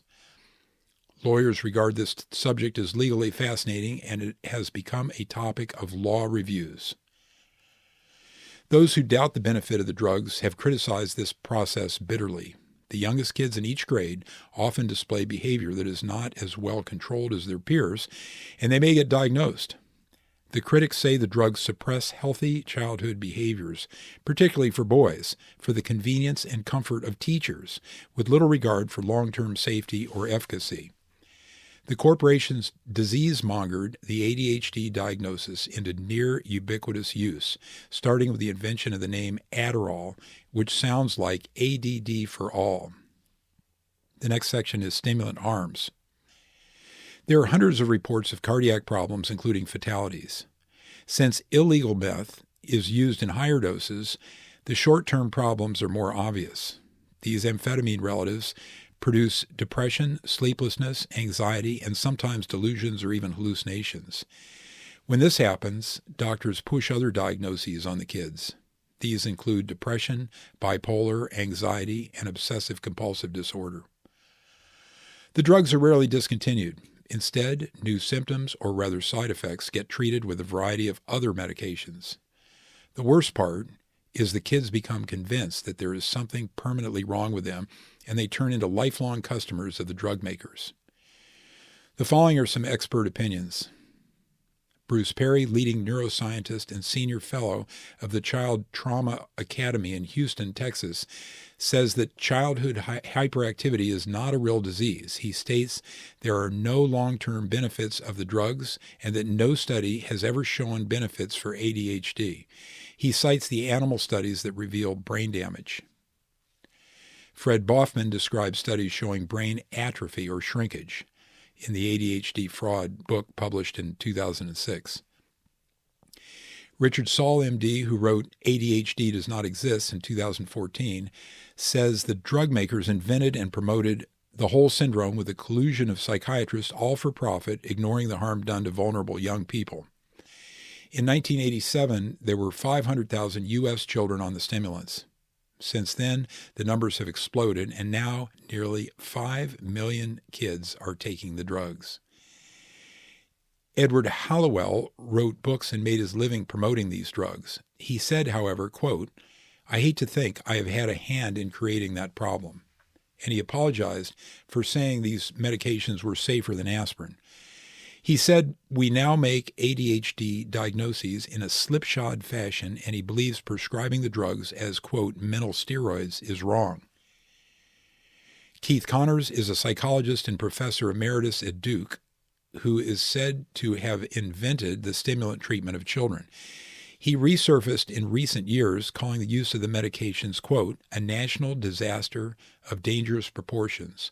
The numbers make it look like an epidemic. Well, it's not. It's preposterous, a concoction used to justify the giving out of medication at unprecedented and unjustifiable levels. Connors woke up to the problems when he read a massive study that showed only a few % of the children who got prescriptions had ADHD. He says he deeply regrets the way we now use the drugs. Roger Griggs was the executive for Shire Pharmaceuticals, the company that introduced Adderall in 1994. He said recently that his opinions have changed, and he believes these drugs should not be marketed because of the dangers. He says they are, quote, nuclear bombs to be used only under extreme circumstances and with careful monitoring. Peter Bregan, MD, is a psychiatrist who has dedicated his career to warning about the harms of these medications. He writes, quote, once you've given the child a stimulant medication, the child is very likely to get euphoric, get depressed, get irritable, get angry, get upset, and that can lead to a misdiagnosis of bipolar disorder. 40 years later, children started in the 70s on small doses of stimulant drugs for ADHD can end up as career mental patients with a higher mortality rate, a higher suicide rate, a higher rate of incarceration, a higher rate of mental hospitalization, lower economic and educational success. They have increased obesity and they have atrophy of the brain. That's from his book, Psychiatric Drug Withdrawal, published in 2012. Here are some stimulant studies. Vibhor Prasad and others did a meta-analysis of 43 studies with 2,110 patients in 2012. He concluded the stimulants made ADHD patients better, but this was refuted by Richard Saul. Quote, the review's results were only reported as percentage on an undefined scale without standard deviations. Furthermore, the quality of the trials was poor. 2/3 of the trials couldn't be included in the meta-analysis, and most had problems with missing data and didn't report an adequate randomization method. There was a huge scope for reporting bias, and there must have been unblinding bias as the drugs have conspicuous side effects. That's from his book, ADHD Does Not Exist, The Truth About Attention Deficit and Hyperactivity Disorder, published in 2014. Another example. Gonin and his team in 2012 reviewed 47 research papers about ADHD published during the 1990s. They said, of the top 10 papers, 7 claimed to verify novel hypotheses. Of these, the conclusions of 6 were either completely refuted or substantially weakened by subsequent investigations. The 7th has neither been confirmed nor denied. A long-term study of over 500 children revealed stunted growth without behavioral improvement. A 2018 study of nearly 600 7 to 9-year-old boys also showed ADHD medication stunted their growth by an average of 2 inches. The next section is the evolution of the problem. ADHD diagnoses have exploded. Here are the numbers. According to the American Psychiatric Association, about 8.4% of American children and 2.4% of adults now have ADHD. The CDC's 2017 number is 11% of the 4 to 17-year-olds. In Louisiana, the state with supposedly the highest ADHD rate, up to 50% of the boys in some elementary schools are diagnosed, and 93% of them are treated with medications. Between 2008 and 12, the number of Americans who took these medications rose 36% to over 4.8 million people. Another source confirmed prescription stimulant usage in the U.S. doubled from 2006 to 2016. The media is constantly and breathlessly reporting figures about this, quote, disease. Everyone seems to believe that the kids, not the doctors, have the problem. The U.S. uses 70% of the stimulants consumed worldwide and 75% of all prescription drugs. ADHD is now the second most frequent long-term diagnosis for children after asthma. These drug makers have paid immense criminal settlements. Teva Pharmaceuticals, for example, had a $1.2 billion FTC settlement for pay-to-delay agreements to keep Adderall on patent. It's a complex and unappetizing story. Janssen Pharmaceuticals is the maker of Concerta, which is another brand name for Ritalin and a subsidiary of Johnson & Johnson. They paid $2.2 billion to settle criminal and civil charges in 2013 for the alleged promotion of several drugs for uses unapproved by the FDA and payment of kickbacks to physicians and a long-term care pharmacy provider. Civil litigants have also filed many personal injury and class action lawsuits against the stimulant manufacturers, alleging childhood violence and suicidality. I interviewed students at several Ivy League universities. They frequently use Provigil, a milder Schedule IV stimulant, or sometimes one of the 4 Schedule II drugs in the table above to study, take exams, and write papers. Many, if not most, students in these top schools use the drugs. They claim they must take them to compete. The rumors say that 1/3 of students in Ivy League schools have a, quote, legitimate diagnosis. They sell their medications to their peers. A Michigan college study found that 9% of those surveyed had current prescriptions for Adderall, and 24% had gotten some and used it. The kids are familiar with these drugs, and they have preferences. For example, some like the extended-release versions best. A story I heard was, quote, when I take Provigil, I get constipated and pick at my skin. Adderall is much better. Another student said, quote, I don't socialize as much when I take Ritalin. Drug consumption starts in prep school. Faking symptoms and getting a prescription is easy. Both the amphetamine-type medications and the opioids are readily available for sale from retirees on fixed incomes. Provigil can be purchased online without a prescription from foreign pharmacies. Parents take their kids' medications, and the kids borrow their friends. The street price at East Coast colleges is $2 to $5 a pill for Adderall at the time of publication. In 1991, after a lobbying effort by manufacturers, ADHD became a disability under the Federal Individuals with Disability Education Act. Kids get extra time on tests, including the SAT. Entire families can get disability benefits sometimes. The result is that children take less responsibility for their behavior. They may have fewer chances to learn how to control themselves, and they may have less pressure to improve because of their purported condition. The future. Marketing researchers have seen how lucrative this industry is. One 2015 source predicted that by 2020, ADHD medications would have worldwide gross sales of $17.5 billion. Bloomberg reported in 2019 that the total would be $24.9 billion by 2024. The exact figures in 2020 as I publish this are unclear, but they are gloomy. In 2014, industry developed another deliriously inclusive diagnosis, quote, sluggish cognitive tempo. Lilly's video describes this and recommends more drugs. Amphetamines and their relatives are now being pushed aggressively for that vast new category, adults. The next section is entitled Street Use. Here are the recreational drugs. Marijuana is the most commonly used, then the opioids, lumping together the street and prescriptions. The amphetamines are third, again counting both meth and the prescribed stimulants. In 2016, 6.5% of all U.S. citizens had used meth by the time they were 26 years old. To repeat, the meth made on the streets is identical to methamphetamine, the first of the 4 prescription drugs in the table above. With a higher doses typical of abuse, people get euphoric and sped up for 8 to 24 hours. Users smoke, snort, inject, or take meth orally. Cocaine has similar effects, but it is used less because it is expensive. It only lasts around 30 minutes, so it is less harmful. In the long run, these drugs damage body systems including the mouth, heart, kidneys, liver, and brain.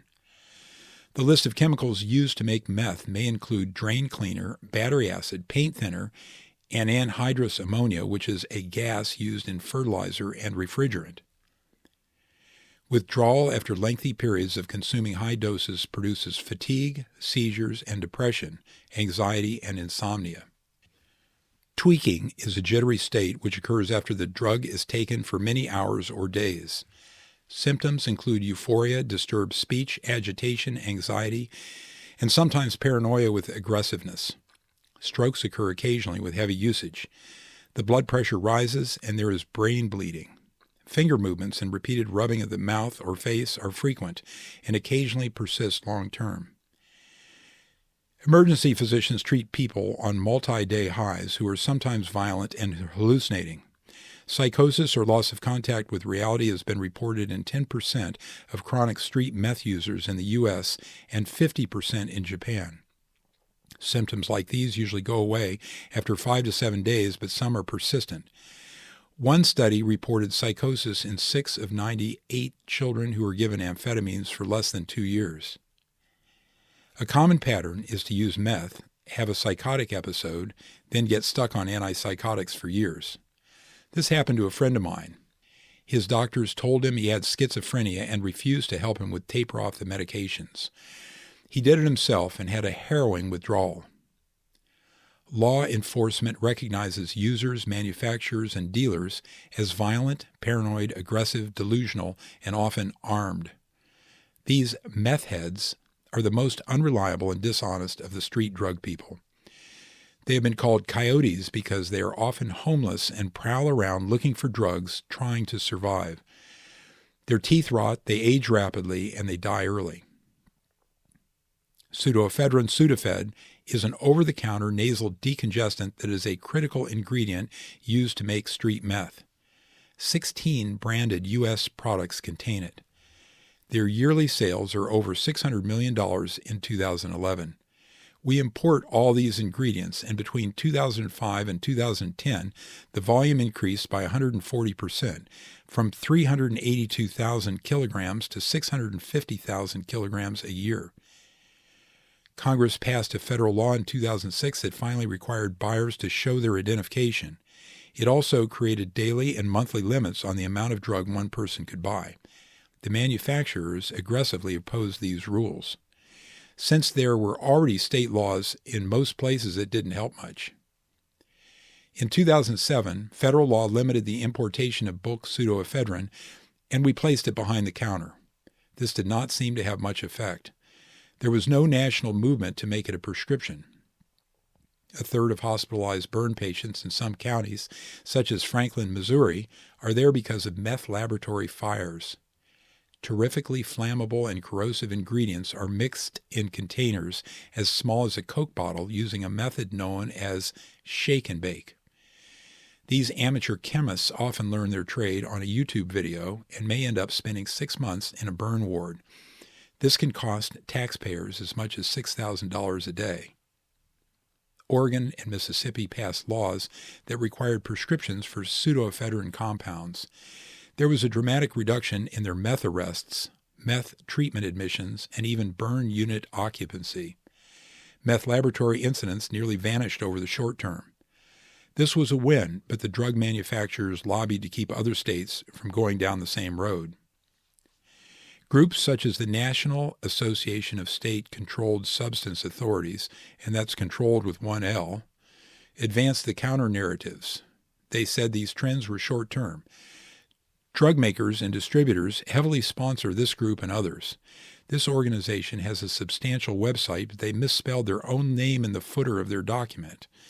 I speculate they hired some semi-illiterate copywriters to promote their point of view. The pseudoephedrine manufacturers say that importation from Mexico is now the primary problem and that restriction of decongestant sales has little impact on meth manufacture. They are right, but I do not think it makes them less culpable for their careless sales of pseudoephedrine. Mexico has become our biggest methamphetamine supplier, and the 2017 purity is high. In return, we exported violence. Since 2006, over 200,000 drug-related killings occurred in Mexico. The next section is entitled The Situation Today. Stimulants are not well accepted in other countries. France has only one amphetamine relative available, Ritalin. Only 0.46% of their kids take it.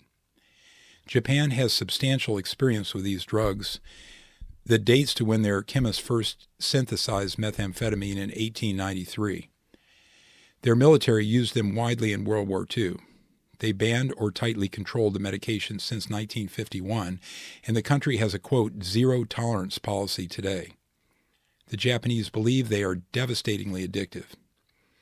Although Western experts claim that ADHD is ubiquitous, the Japanese believe that it is rare or even speculative. Adderall, the amphetamine compound, is smothered with regulations, and they use Concerta, the weaker, longer-acting drug, instead. Taking these medications into the country without special permission, even for personal use, lands you in prison. Japan also bans the importation and sale of any pseudoephedrine product of over 10% active ingredient because of their potential to be used in manufacturing.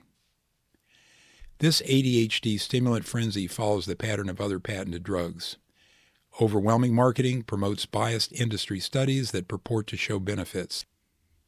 The profits with insurance reimbursement are mind-boggling. Rabid supporters are everywhere.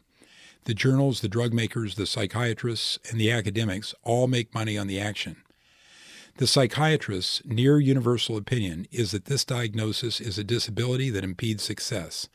They claim that the drugs allow drive and intelligence to emerge. In their circles, it is heresy to suggest illegitimacy. The harms are clear, however. There are reports of brain and cardiac damage and deaths with both street and prescription stimulants. Longer-term studies show no benefit. We are encouraging both disability labeling and the use of other toxic psychiatric drugs to treat side effects. There is no easy fix. These drugs are disastrously overprescribed, street use is a calamity, and we have no proper plan to deal with any of it. Perspective by Dr. Katz. As a recently trained physician, I believe this chapter has flaws. First, I do not think we should equate prescription medical use with abuse. The doses are far higher for street use. And although our medical usage is widespread, based both on my personal experience and study, I believe the positive effects of prescribed amphetamine-like drugs outweigh the harm. But we need more studies. Bregan confuses correlation with causation. The reason the kids receive these medications makes them more likely to have problems later. Sudafed is useful for treating allergies and sinus congestion. I also believe that ADHD of adults is a real diagnosis, it is treatable with these drugs, and it is possibly underdiagnosed. Dr. Yoho's case against amphetamines appears circumstantial. He seems to believe that because so many people are taking these drugs that it is wrong. Author's comment. My opinions are not popular with physician reviewers who are trained to intervene. Here, this means prescribing something, anything. The studies have shown minimal or no long-term efficacy and significant long-term permanent toxicity. This should preclude their use. The obvious damages seen with the high doses taken by street junkies are a minor problem compared to the ubiquitous usage of lower doses by nearly everyone else. Chapter 13. Generics. Good, bad, or fake? Eric Schlosser, in his book The Fast Food Nation, wrote, "The history of the 20th century was dominated by the struggle against totalitarian systems of state power. The 21st will no doubt be marked by a struggle to curtail excessive corporate power.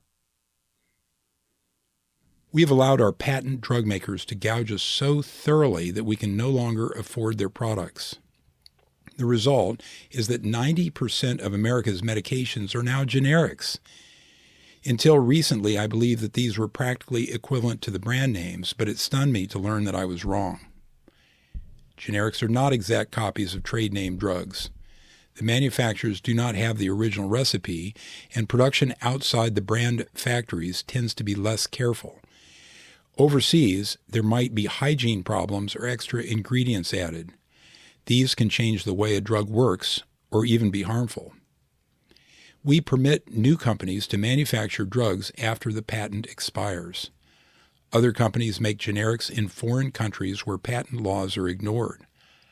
The drug's chemical name is used to market generics rather than the original trade name, and sometimes the generic drug maker makes up their own trade name. Lipitor generics illustrate how it works.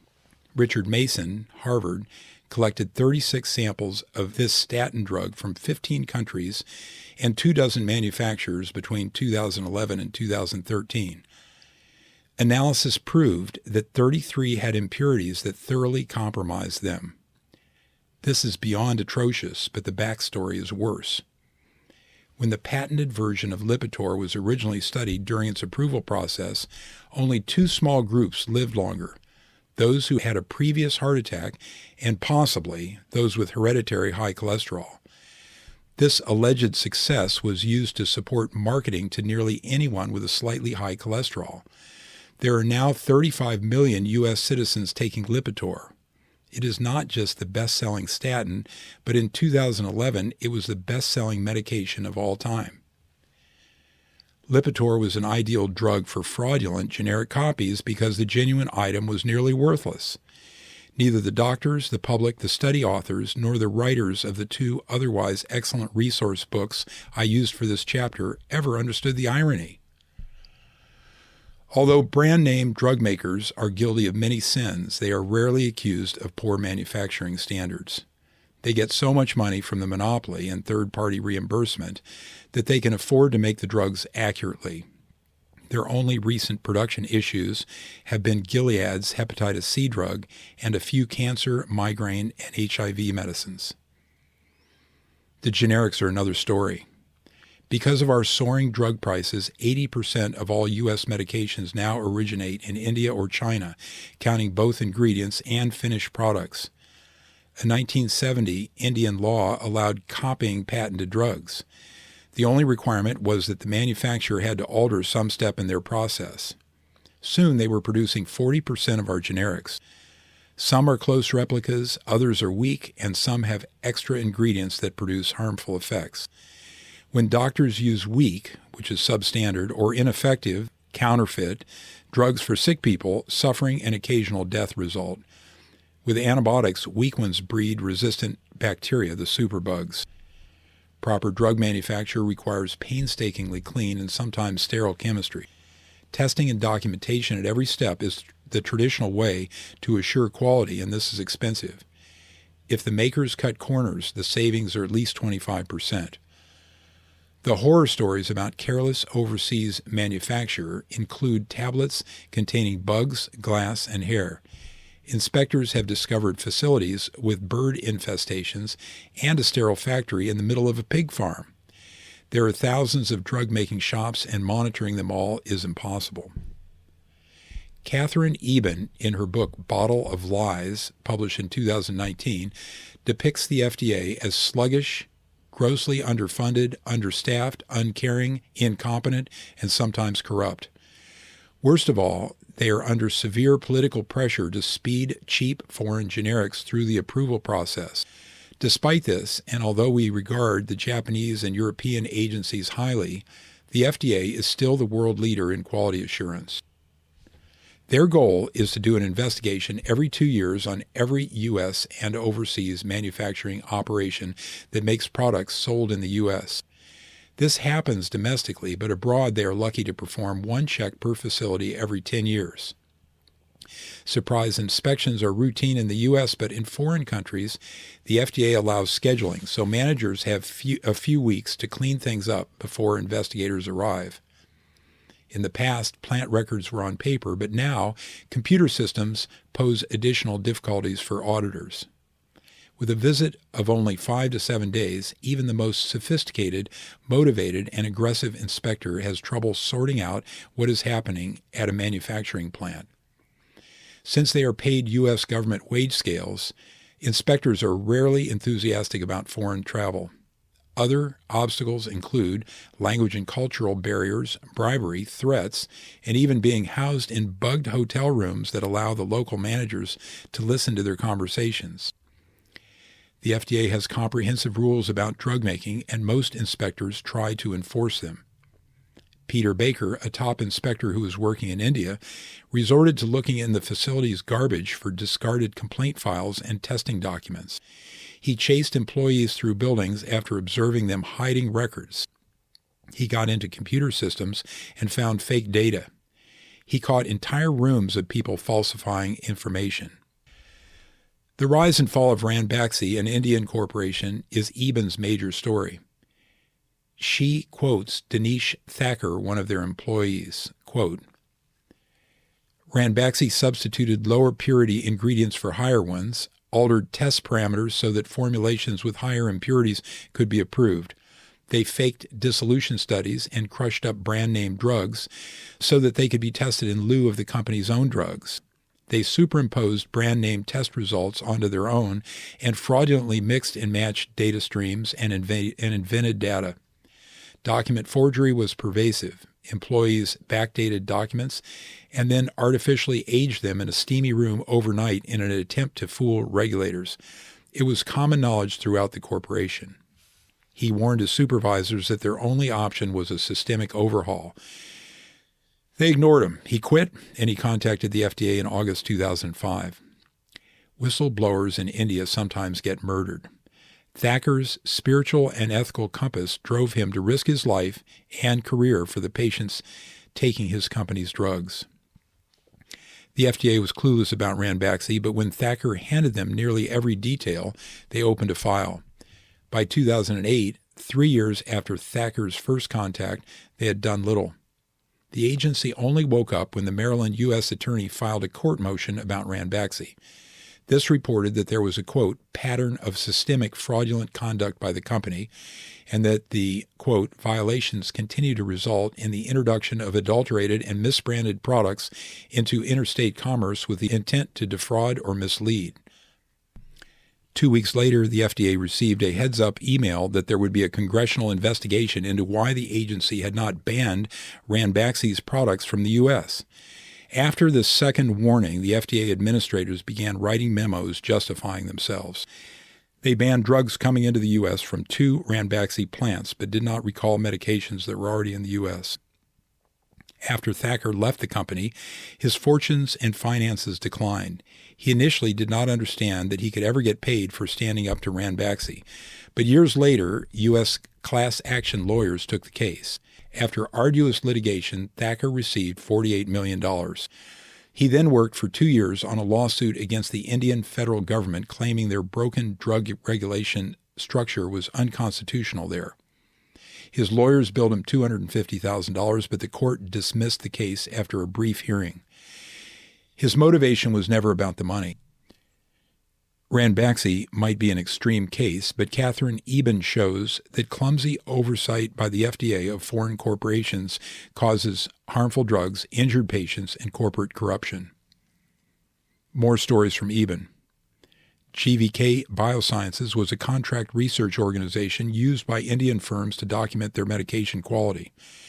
An employee whistleblower alleged they performed routine data manipulation, and after investigation, the European Medicines Agency suspended European distribution of 700 drugs they had tested. A 2014 inspection by 4 international regulatory agencies, including the FDA, proved that GVK committed fraud. For example, they found exact duplicate EKGs on multiple patient records. In 2016, the corporation quietly withdrew from testing business. There were no consequences for their leaders, but the whistleblower was imprisoned in India. Ranbaxy standards were different for different markets. Where there was oversight, such as Europe, they sold somewhat higher quality drugs, but still cheated in ways that were hard to detect. For example, they often faked expiration dates and tested one set of samples while selling others. But for Brazil, Thailand, Vietnam, Peru, Kenya, Uganda, Egypt, and other African nations, they completely fabricated the testing and manufacturing data and used lower quality ingredients. In parts of Africa, doctors often keep supplies of patented drugs they know work. They use these for cases where the generics are not working. Because some generics are less active than the genuine thing, another strategy is to double and redouble the doses when necessary. Having an active drug is essential for gravely ill people, such as those with meningitis. With India and China, the world's 2 major discount drug makers, you get what you pay for. Each has its own unique issues. India has cheap labor and an English-speaking workforce, both significant advantages. Ramesh Venkataraman recently described the disadvantage in the India Express. Quote, "Ask any international businessman or investor about India, and the word difficult is bound to pop up. India, despite its many obvious attractions, is seen as a tough place to do business in. Red tape and the inconsistent and arbitrary manner in which our governments have administered taxes and investment rules and regulations is, of course, an important reason for this sentiment. But what polite and politically correct international investors will not say openly is that Indians are seen as highly unethical." The 2016 Global Business Ethics Survey ranked India at the bottom 3 of 13 major countries, along with Russia and Brazil. This measures illegal activity, abuse of ethical principles, and violations of organizational values observed by employees. Ernst & Young's Asia Pacific 2017 fraud survey reported that 78% of the respondents from India said that bribery and corrupt practices are frequent. Transparency International found 69% of people surveyed said they had to pay a bribe, which was the highest rate in Asia. Another article in the HinduBusinessLine.com explains, quote, "Businesses in India shortchange customers and other businesses. Finally, a breakdown of trust boomerangs on them." They give examples that range from tourism to financial services to housing. Doctors take inducements as well. These problems are petty thievery compared with ours, however. American healthcare is systemically corrupt on a mammoth scale, but no one ever acknowledges it. Eben did not understand the irony of being critical of India. Their graft is amateurish. India's poverty and 25% illiteracy rate must contribute to their business style. On the interface between two contrasting cultures, trust becomes tenuous and costs go higher, sometimes in concealed ways such as poor quality. With these obstacles, the only way to get top-quality work is the use of overbearing supervision, which is difficult from thousands of miles away. The authors of China RX 2019 explain the difference between the two countries. Quote, India is different from China because it is not an existential threat to the United States. It does not have a centralized plan designed and executed at the highest level of government to drive out global competitors, dominate the world market, instill fear of retribution, or use its leverage to extract economic and political concessions from countries dependent on it. The Chinese work ethic is almost religious. In theory, their culture is well suited to the exacting manufacturing standards required for drugs. In theory, they need little supervision after a task is delegated. Just as in India, however, many people in China are out to make a fast buck. A heparin formulation that Chinese firms sold to the U.S. contained a synthetic ingredient, oversulfated chondroitin sulfate. The FDA speculated that the drug maker added this substance to increase the amount of product to sell. Reactions to it were sometimes life-threatening. By 2008, there were 81 U.S. fatalities. One man lost his wife and son to the drug within a month. U.S. scientists discovered NDMA, a carcinogen once used in rocket fuel, in Chinese-made Diovan, which is the drug valsartan, a blood pressure medication. In an unusually frank admission, the manufacturing company explained that this was also used to increase yields. European regulators recalled dozens of products. Melamine is a plastic introduced into the domestic Chinese milk supplies to make them seem to contain more protein. Several 100,000 babies fell ill and more than 10 died. 25 foreign countries banned Chinese milk. The Chinese executed 2 leaders of the milk producers in 2009, and others involved in the scandal received lengthy prison sentences. The first head of China's FDA-type agency took bribes to approve untested medicine. 10 deaths occurred, and China executed him in 2007. There must be more to the story, but we have no idea since it is China. In 2015, Peter Baker, who spoke only rudimentary Mandarin, was the only FDA investigator stationed in China. He was responsible for over 400 facilities, and his experiences were similar to those he had in India. He saw ruined or vanishing audit trails, and the Chinese routinely denied him access to records and even entire facilities. They sometimes transported him to plants that were counterfeit Timken village setups. Solutions. As a stopgap, some U.S. institutions are operating like a mini FDA.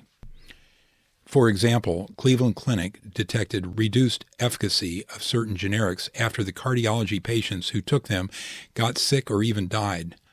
Lab testing proved certain ones were inactive, so the doctors substituted brand-name drugs, and many patients improved. Since then, the clinic developed a program to test generics. Other groups have followed suit. The FDA is ineffectual. Since corporate fees pay 46% of their 2019 budget, that's the low estimate, closing dangerous manufacturing operation affects the FDA's ability to make its own payroll. And when drugs never get approved, the agency loses revenue. And although the FDA has no directive for speedy drug and device approval, Congress applies pressure to make novel things available sooner and relieve perceived shortages. The corporations leverage these perverse incentives and make the FDA's enforcement process anemic.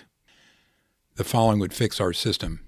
We know what's ineffective: attempted oversight of thousands of manufacturing facilities around the globe by this U.S. agency. Our well-meaning traditional quality control method involves checking documents and examining processes rather than testing products. Because drug analysis is now cheap, I propose we spend the entire FDA budget testing drug samples at their point of entry into our system.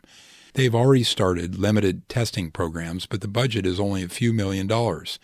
Since 3 of the U.S. wholesalers account for 90% of the drugs sold, they could enforce such a system.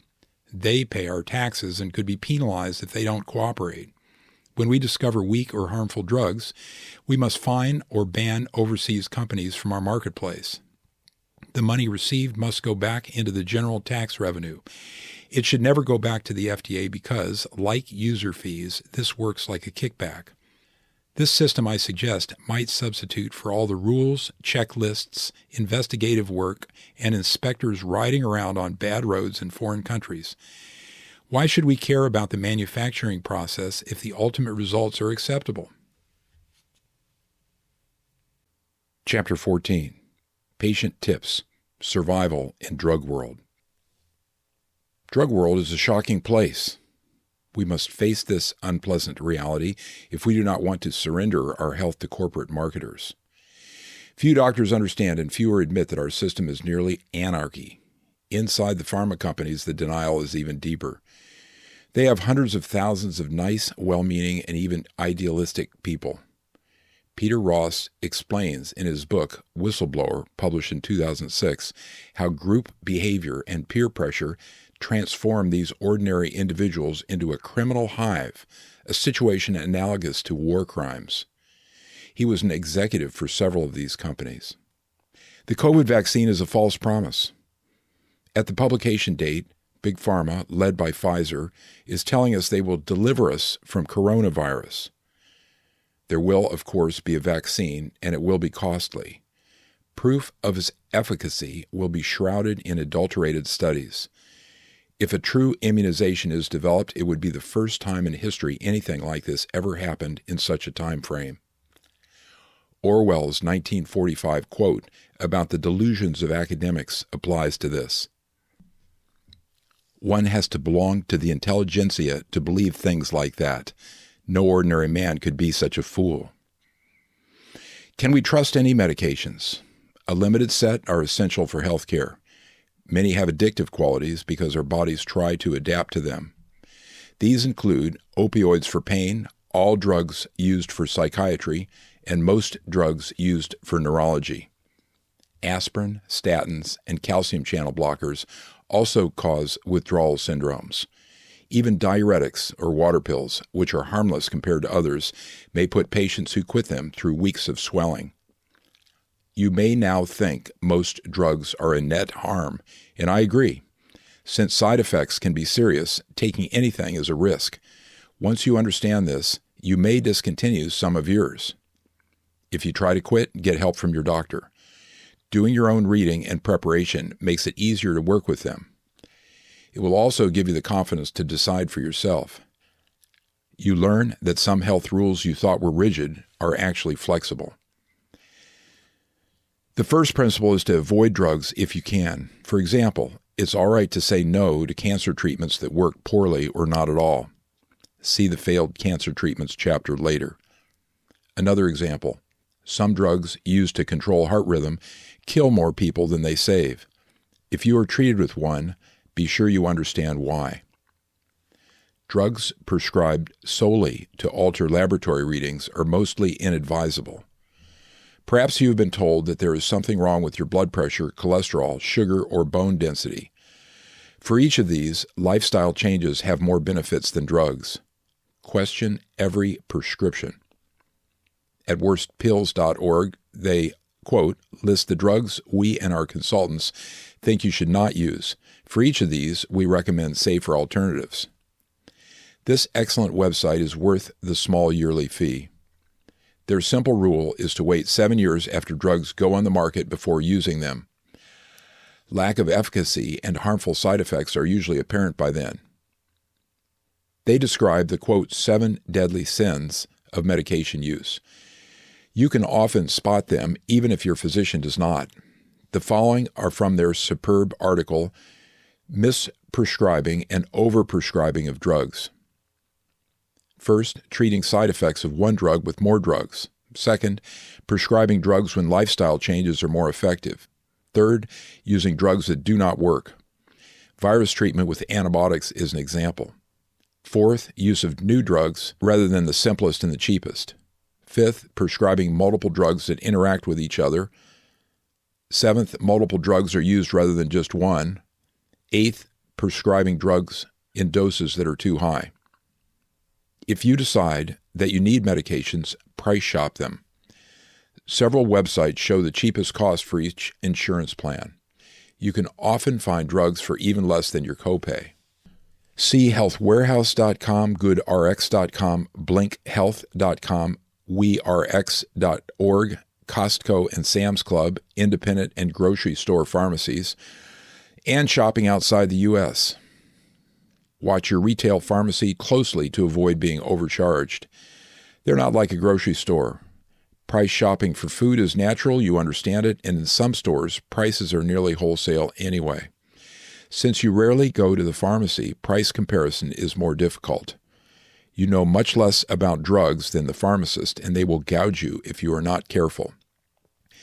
For example, the mupirocin antibiotic ointment that's oil-based Bactroban brand went off patent and now costs $10 a tube.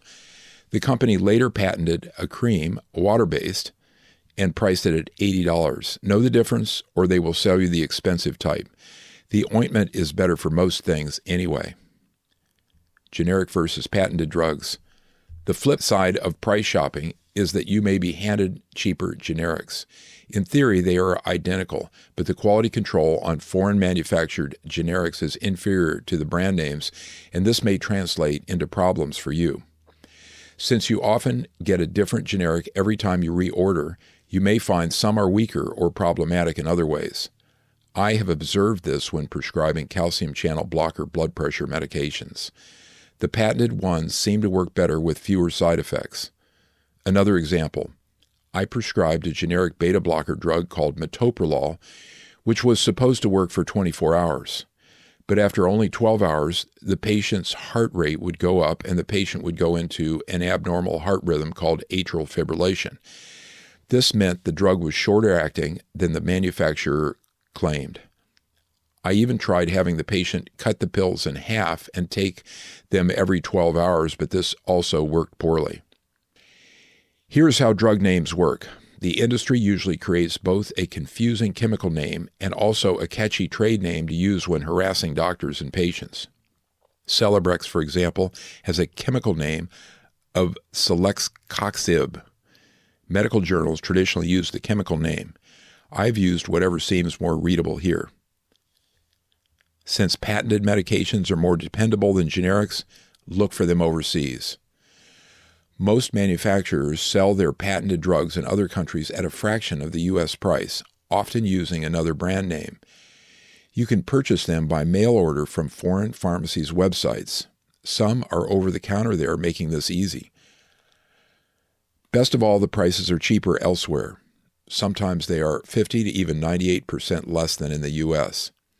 In late 2017, brand name Viagra was $65 here for a single 100 milligram tablet and $30 for the, quote, authorized generic. By early 2020, GoodRx.com, which compares U.S.-based pharmacies, was offering this generic for around $12. Check for updates on their website. But various Indian websites sell the same medication for $1. I have a close friend who tried the Indian version, and he said it was a little weak but worked fine.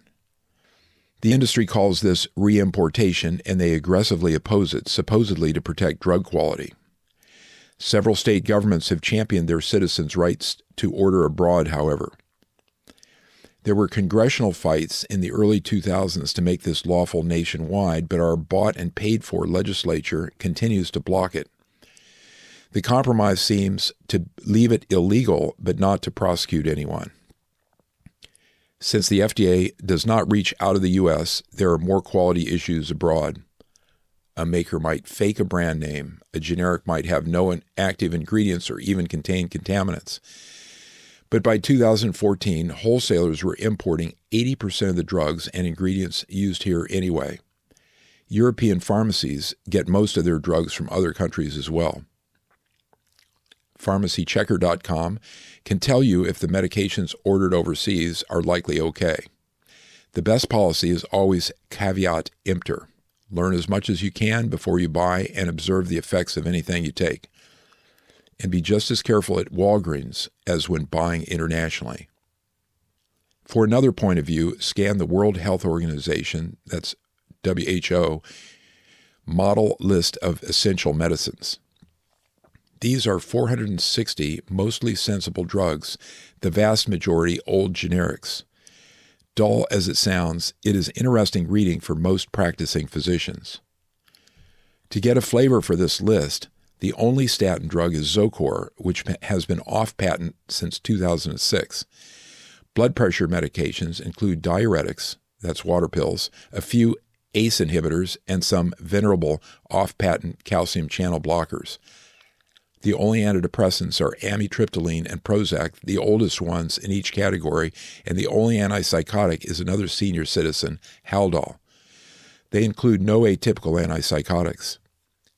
Zofran, the anti-nausea drug, somehow made the list. Levothyroxine is the only thyroid replacement recommended. For a final perspective, I asked Ms. Google. I typed, quote, prescription medications that work the best on 5/22/20. This is what I saw. Top 10 drugs prescribed in the U.S. Number 1, Vicodin. Number 2, Simvastatin, that's generic for Zocor. Number 3, lisinopril, that's Prenavil or Zestril. Number 4, levothyroxine, that's Synthroid. Number 5, azithromycin, that's Zithromax. Number 6, metformin, that's Glucophage. Number 7, Lipitor. Number 8, amlodipine, that's Norvasc. And at the bottom it said, what are the 10 top drugs prescribed in the U.S.? These are sensible, but at least half are phenomenally overprescribed. These include Vicodin, the 2 statins, and the heavily marketed antibiotic Zithromax. The World Health Organization does not recommend Vicodin, which is hydrocodone-Tylenol combination, but instead its older relative codeine. Thyroid disease has been treated with pork thyroid since the 1890s. This is superior to levothyroxine and far cheaper. It is a complex story about how money ruins science. If you are interested, especially if you take thyroid, see stopthethyroidmadness.com or wait for my publication of the book about hormones. On the same search down the page, Google treats us to the top earners, and the title is What is the Top Selling Drug? Humira, $19.1 billion. Eliquis, $9.8 billion. Revlimid, $9.7 billion. Keytruda, $7.1 billion. Enbrel, $7.1 billion.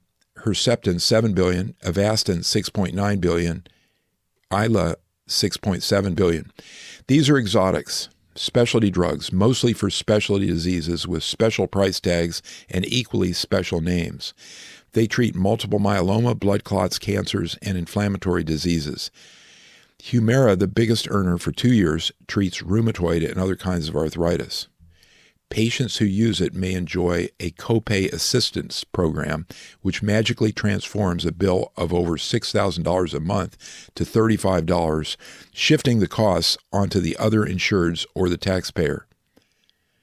Google never did tell me which drugs work the best. Part 3, Living on Planet Psych. Chapter 15, Introduction to the Planet. Most physicians view psychiatrists as somewhat feral animals. We suspect, with some justification, that many of their ideas are hot air. Unlike any other specialty, psychiatrists take care of people with normal labs and radiologic tests. They keep only patients with purely subjective problems. Psychiatrists pass patients with, quote, organic issues such as thyroid disease to others. These are the ones with identifiable physical signs, symptoms, and tests. Likewise, psychiatrists base treatment outcomes solely on their theories and observing patient behavior rather than on measurable objective results. No other specialty has a sizable group of protesters who oppose their legitimacy. These include not only Scientologists, but psychologists, scientists, journalists, and a few renegade psychiatrists. These, quote, psychiatry deniers believe that most psychiatric drugs used today are harmful, ineffective, and vastly overprescribed. They question the specialty's power to lock people up and force them to take damaging medications based only on their opinions. Most of the public, however, sees psychiatry as valid, sensible, and scientifically based. Patients expect health insurance to pay for it. Mainstream psychiatrists believe the four primary drug categories they use, the stimulants, the SSRIs, that's selective serotonin reuptake inhibitors, the benzodiazepams, and the antipsychotics, are effective, beneficial, and cause little harm. Citing their close-range experience treating mental illness, they claim that these diseases are undertreated and that even patients with mild symptoms should take medications. Their studies and standards support this, but these are so structurally compromised and biased with industry money that they are useless. These three classes of, quote, psychoactive medications influence sleep, wakefulness, mood, behavior, and so forth. Unlike most drugs, they enter the brain by crossing the blood-brain barrier, which is a natural microscopic defense against toxins. Drugs that behave like this can alter or damage the entire central nervous system. Although these medications are commonly used and casually prescribed, taking them is a trap because addiction is common and frequently irreversible. As you read the next few chapters, contemplate the following. Number 1. Mental health is America's most expensive medical sector, estimated to be $213 billion in 2018. Cardiology and cardiac surgery combined might be in second place at $143 billion. Number 2, a 2016 Scientific American source said 1 in 6 U.S. citizens takes psychiatric medication. The Wall Street Journal said this is 1 in 5, and the Centers for Disease Control, CDC, claims that 1 in 4 of us have a mental illness. Number 3, 13% of all U.S. citizens aged 12 and over received an antidepressant in 2017. Number 4, in the U.S., 9.4% of our children get diagnosed with hyperactivity. That's the CDC figure from 2019, and about half get medication. That's another New York Times figure from 2013. Number 5, antipsychotics are considerably overused for nursing home residents. The vast majority of demented patients get them mainly for the convenience of the caregivers and in order to cheaply decrease staffing levels. Chapter 16. Psychiatry is in deep crisis. Peter Gotcha, in his Deadly Medicines and Organized Crime, published in 2013, said, "Psychiatry is the drug industry's paradise, as definitions of psychiatric disorders are vague and easy to manipulate. Leading psychiatrists are at high risk of corruption, and indeed, psychiatrists collect more money from drug makers than doctors in any other specialty. Those who take the most money tend to prescribe antipsychotics to children most often. Psychiatrists are also, quote, educated with industry's hospitality more often than any other specialty. This has dire consequences for the patients." How modern psychiatry developed. A few decades ago, psychiatrists were losing their status. Then the fabrication of new diagnoses, along with the invention of medications to treat them, saved them economically. First the antidepressants, and then the newer antipsychotics came to the rescue. This moved the specialty into the medical mainstream because the psychiatrists were the only ones who purportedly understood it all. The novel diagnoses, some say concoctions, were enshrined in the psychiatric manual, the Diagnostic and Statistical Manual of Mental Disorders, that's the DSM. Pharmaceutical companies played a huge role in its creation. The American Psychiatric Association, that's the APA, started aggressive disease mongering of the new ailments. They hired ad agencies to produce, quote, public service drug advertising. The corporations marketed the new supposed cures alongside. By 2008, 28% of the APA's income came from drug companies. According to influence theory, this made the APA virtually a subsidiary of the companies. Senator Chuck Grassley, Republican from Iowa, publicized the story in a congressional investigation. Ben Furman, MD, a psychiatrist in Finland, explained how it happened in a 2018 blog. Quote, "The psychoanalytic belief system was thrown out and replaced with the DSM and the biometric doctrine. Everyone should have a diagnosis and everyone should have medication. The psychiatrists now treated all the conditions that had been treated with therapy with medication. This became the treatment of choice for almost all mental health conditions, regardless of whether the patient was an adult, teenager, or child. A patient without medication became a rarity. The data system of mental health services required clinicians to diagnose anyone who sought help. The psychiatrists and corporations ignored studies showing damage from long-term drug use. They left disparaging critics out of the debate and out of textbooks. Finally, long after the science matured, a few of the doctors are telling the truth. In 2012, an editorial in the British Journal of Psychiatry said the psychiatric medication revolution was at an end. Others now echo this sentiment. The DSM is a kind of chaotic Bible used to promote mental diseases. With its code numbers used for insurance, some call it the billing Bible. Created primarily by psychiatrists on industry payroll, it mutates and metastasizes every few years through a vote of the APA members.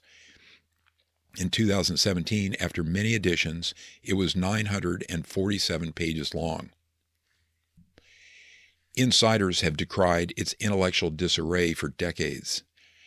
It has become the perverse standard in the service of drug marketing. The following are a few inside opinions about it. This is from Christopher Lane's book, Shyness, How Normal Behavior Became a Sickness, published in 2007. He was quoting one of the DSM's contributors. Quote, "There was very little systemic research, and much of the research that existed was really a hodgepodge, scattered, inconsistent, and ambiguous. I think the majority of us recognize that the amount of good solid science upon which we were making our decisions was pretty modest."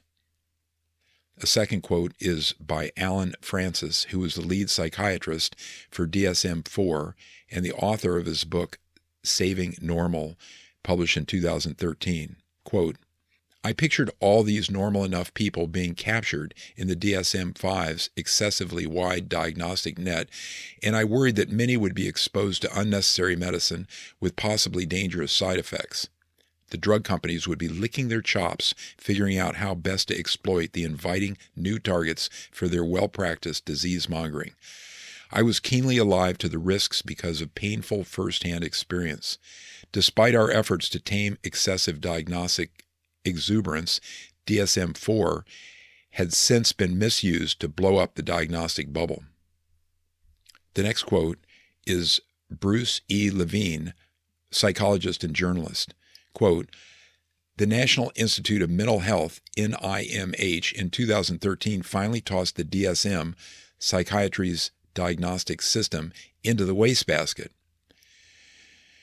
Marcia Angel, former editor-in-chief of the New England Journal of Medicine, said in 2011, quote, "Of the 170 contributors to the most recent edition of the DSM, 95 had financial ties to drug companies, including all of the contributors in the sections on mood disorders and schizophrenia. Not only did the DSM become the Bible of psychiatry, but like the real Bible, it depended a lot on something akin to revelation. There are no citations of scientific studies to support its decision. That is an astonishing omission." The last quote is from former National Institute of Mental Health Director Thomas Insel. Quote, "The DSM's diagnostic categories lack validity, and the NIMH will be reorienting its research away from DSM categories. The authors of the DSM seem more preoccupied with politically correct jargon than substance. There are hundreds of psychiatry blogs where participants argue obsessively about the terminology, and there is a massive effort in each edition to update it. For example, they changed mental retardation to intellectual disability. In 2010, this change was written into federal law.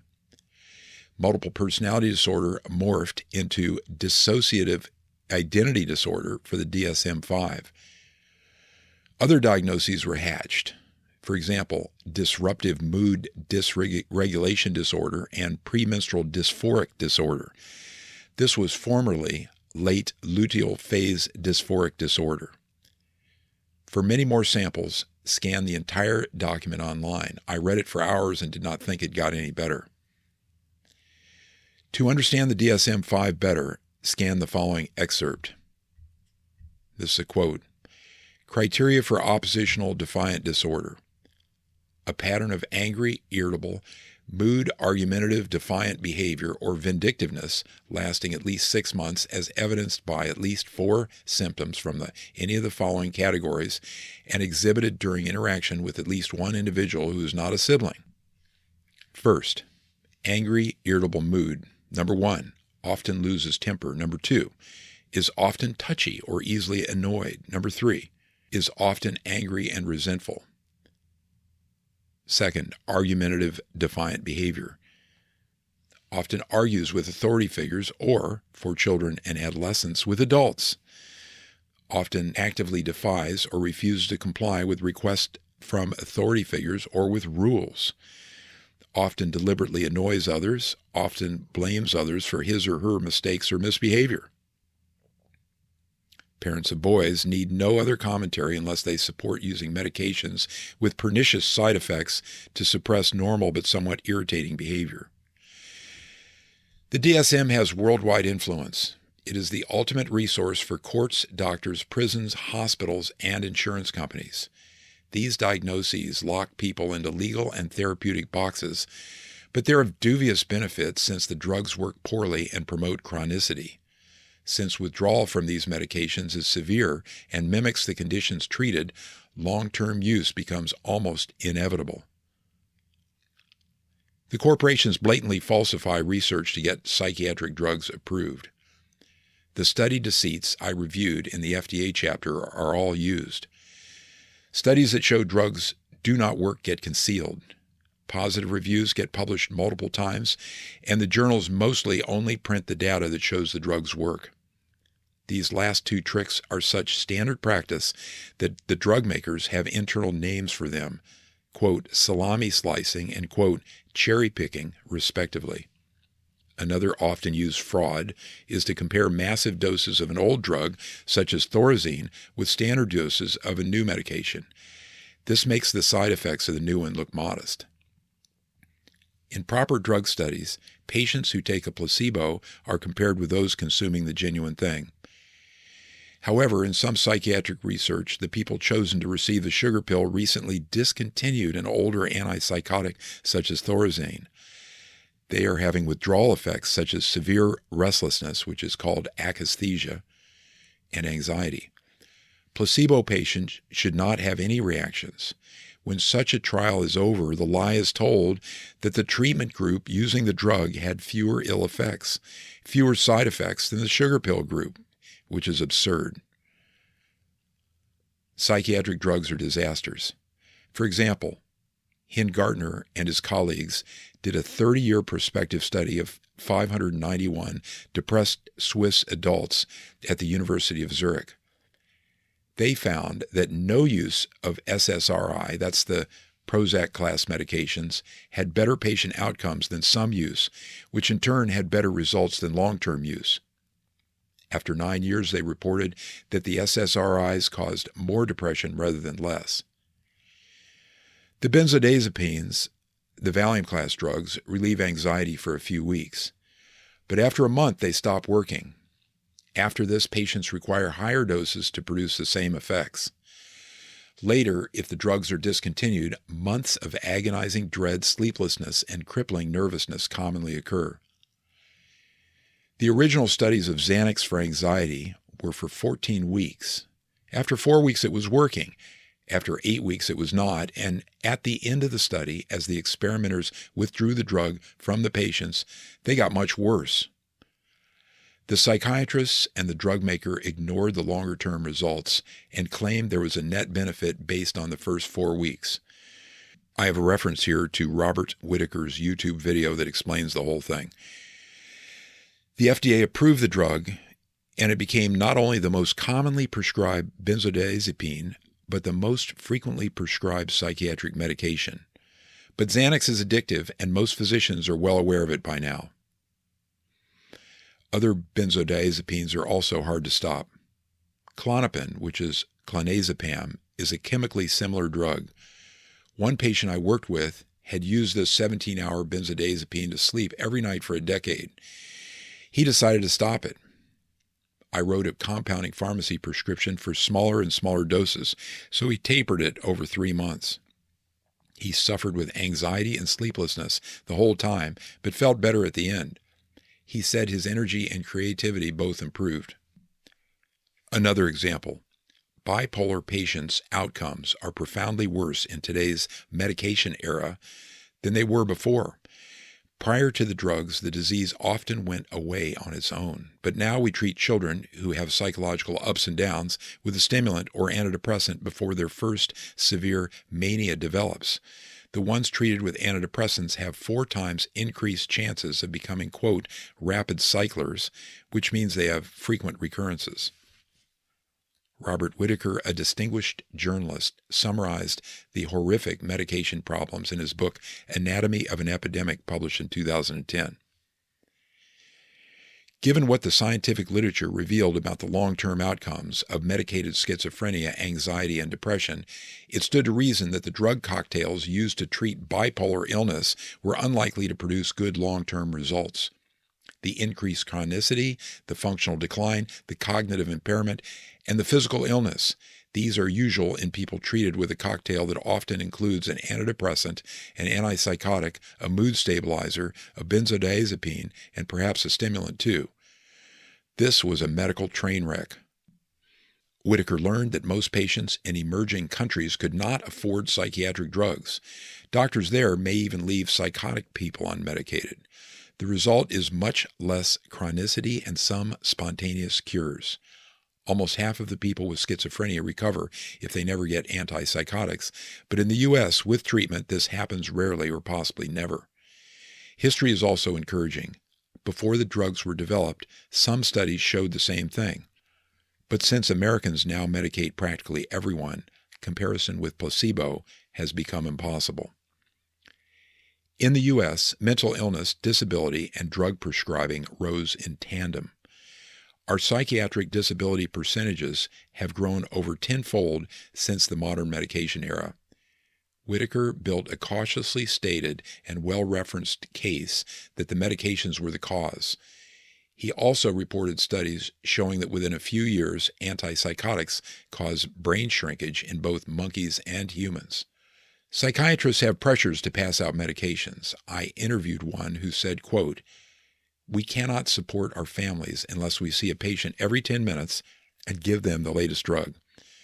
Most of us know these are unproven, ineffective, and sometimes harmful, but people will not pay us just to talk with them anymore." David Healy further describes this circus in his book Pharmageddon, published in 2012. The industry's interest in funding psychiatry picked up when Prozac became available in 1987. As these SSRIs and other inventions became lucrative, corporations spared no expense for the psychiatrists. They cater food, pay for meetings, arrange free hotel rooms, and sometimes provide first-class plane tickets for them. Lectures, trinkets, social events, limousine service, and massive exhibit halls are all available courtesy of the drug makers. These companies give some working psychiatrists $300,000 to $400,000 per year.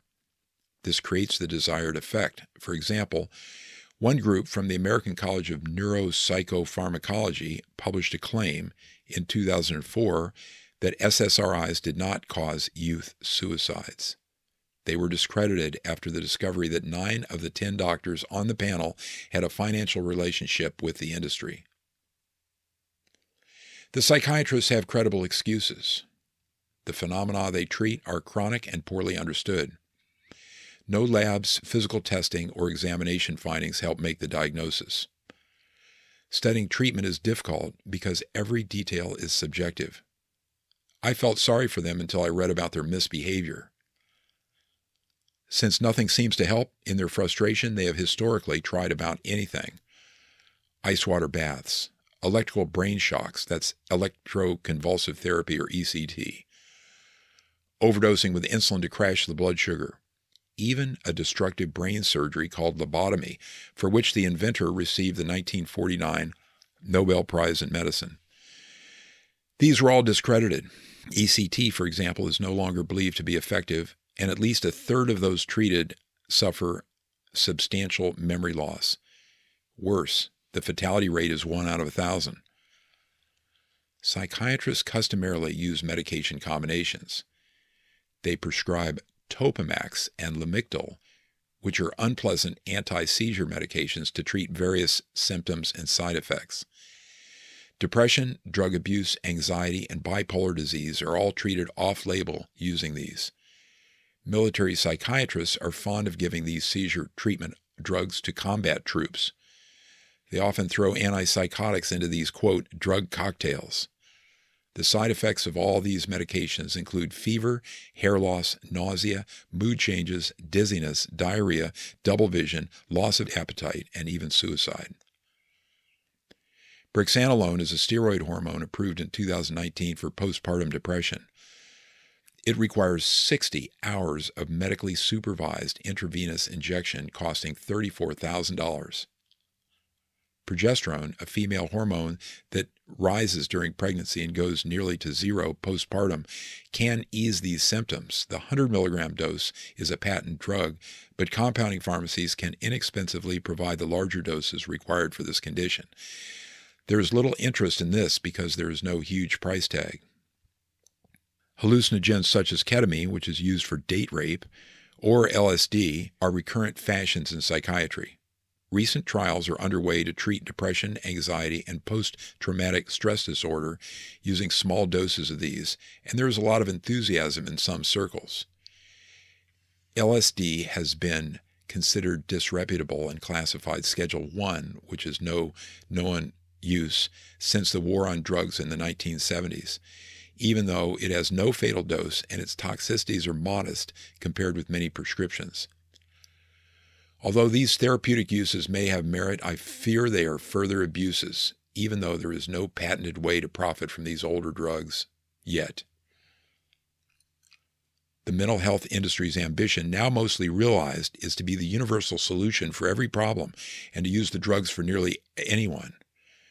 The National Institute of Mental Health says 1 in 5 U.S. citizens, quote, live with a mental illness. Wikipedia in 2020 noted that, quote, worldwide, more than 1 in 3 people in most countries report sufficient criteria for at least one psychiatric disorder at some point in their life. In the United States, 46% qualify for a mental illness at some point. They were citing, respectively, the Bulletin of the World Health Organization and a 2005 paper by Ronald Kessler in Archives of General Psychiatry. He is the most widely cited psychiatric researcher in the world. He said in his paper, quote, interventions aimed at prevention or early treatment need to focus on youth. Industry financing pushes this narrative. The money passes back and forth, and it is hard to tell what is industry propaganda and what comes from legitimate psychiatric sources, if there is such a thing. For example, mentalhealthfirstaid.org, accessed in 2019, is a link farm for dozens of psychiatric groups of all genders and species. It says, quote, in the United States, almost half of adults, 46.4%, will experience a mental illness during their lifetime. Half of all mental disorders begin by age 14 and 3/4 by age 24. They emphasize that besides 50% of adults, children who are traditionally off limits should be drug candidates as well. The following chapters explain how 17% of the entire U.S. populace came to be using psychiatric drugs.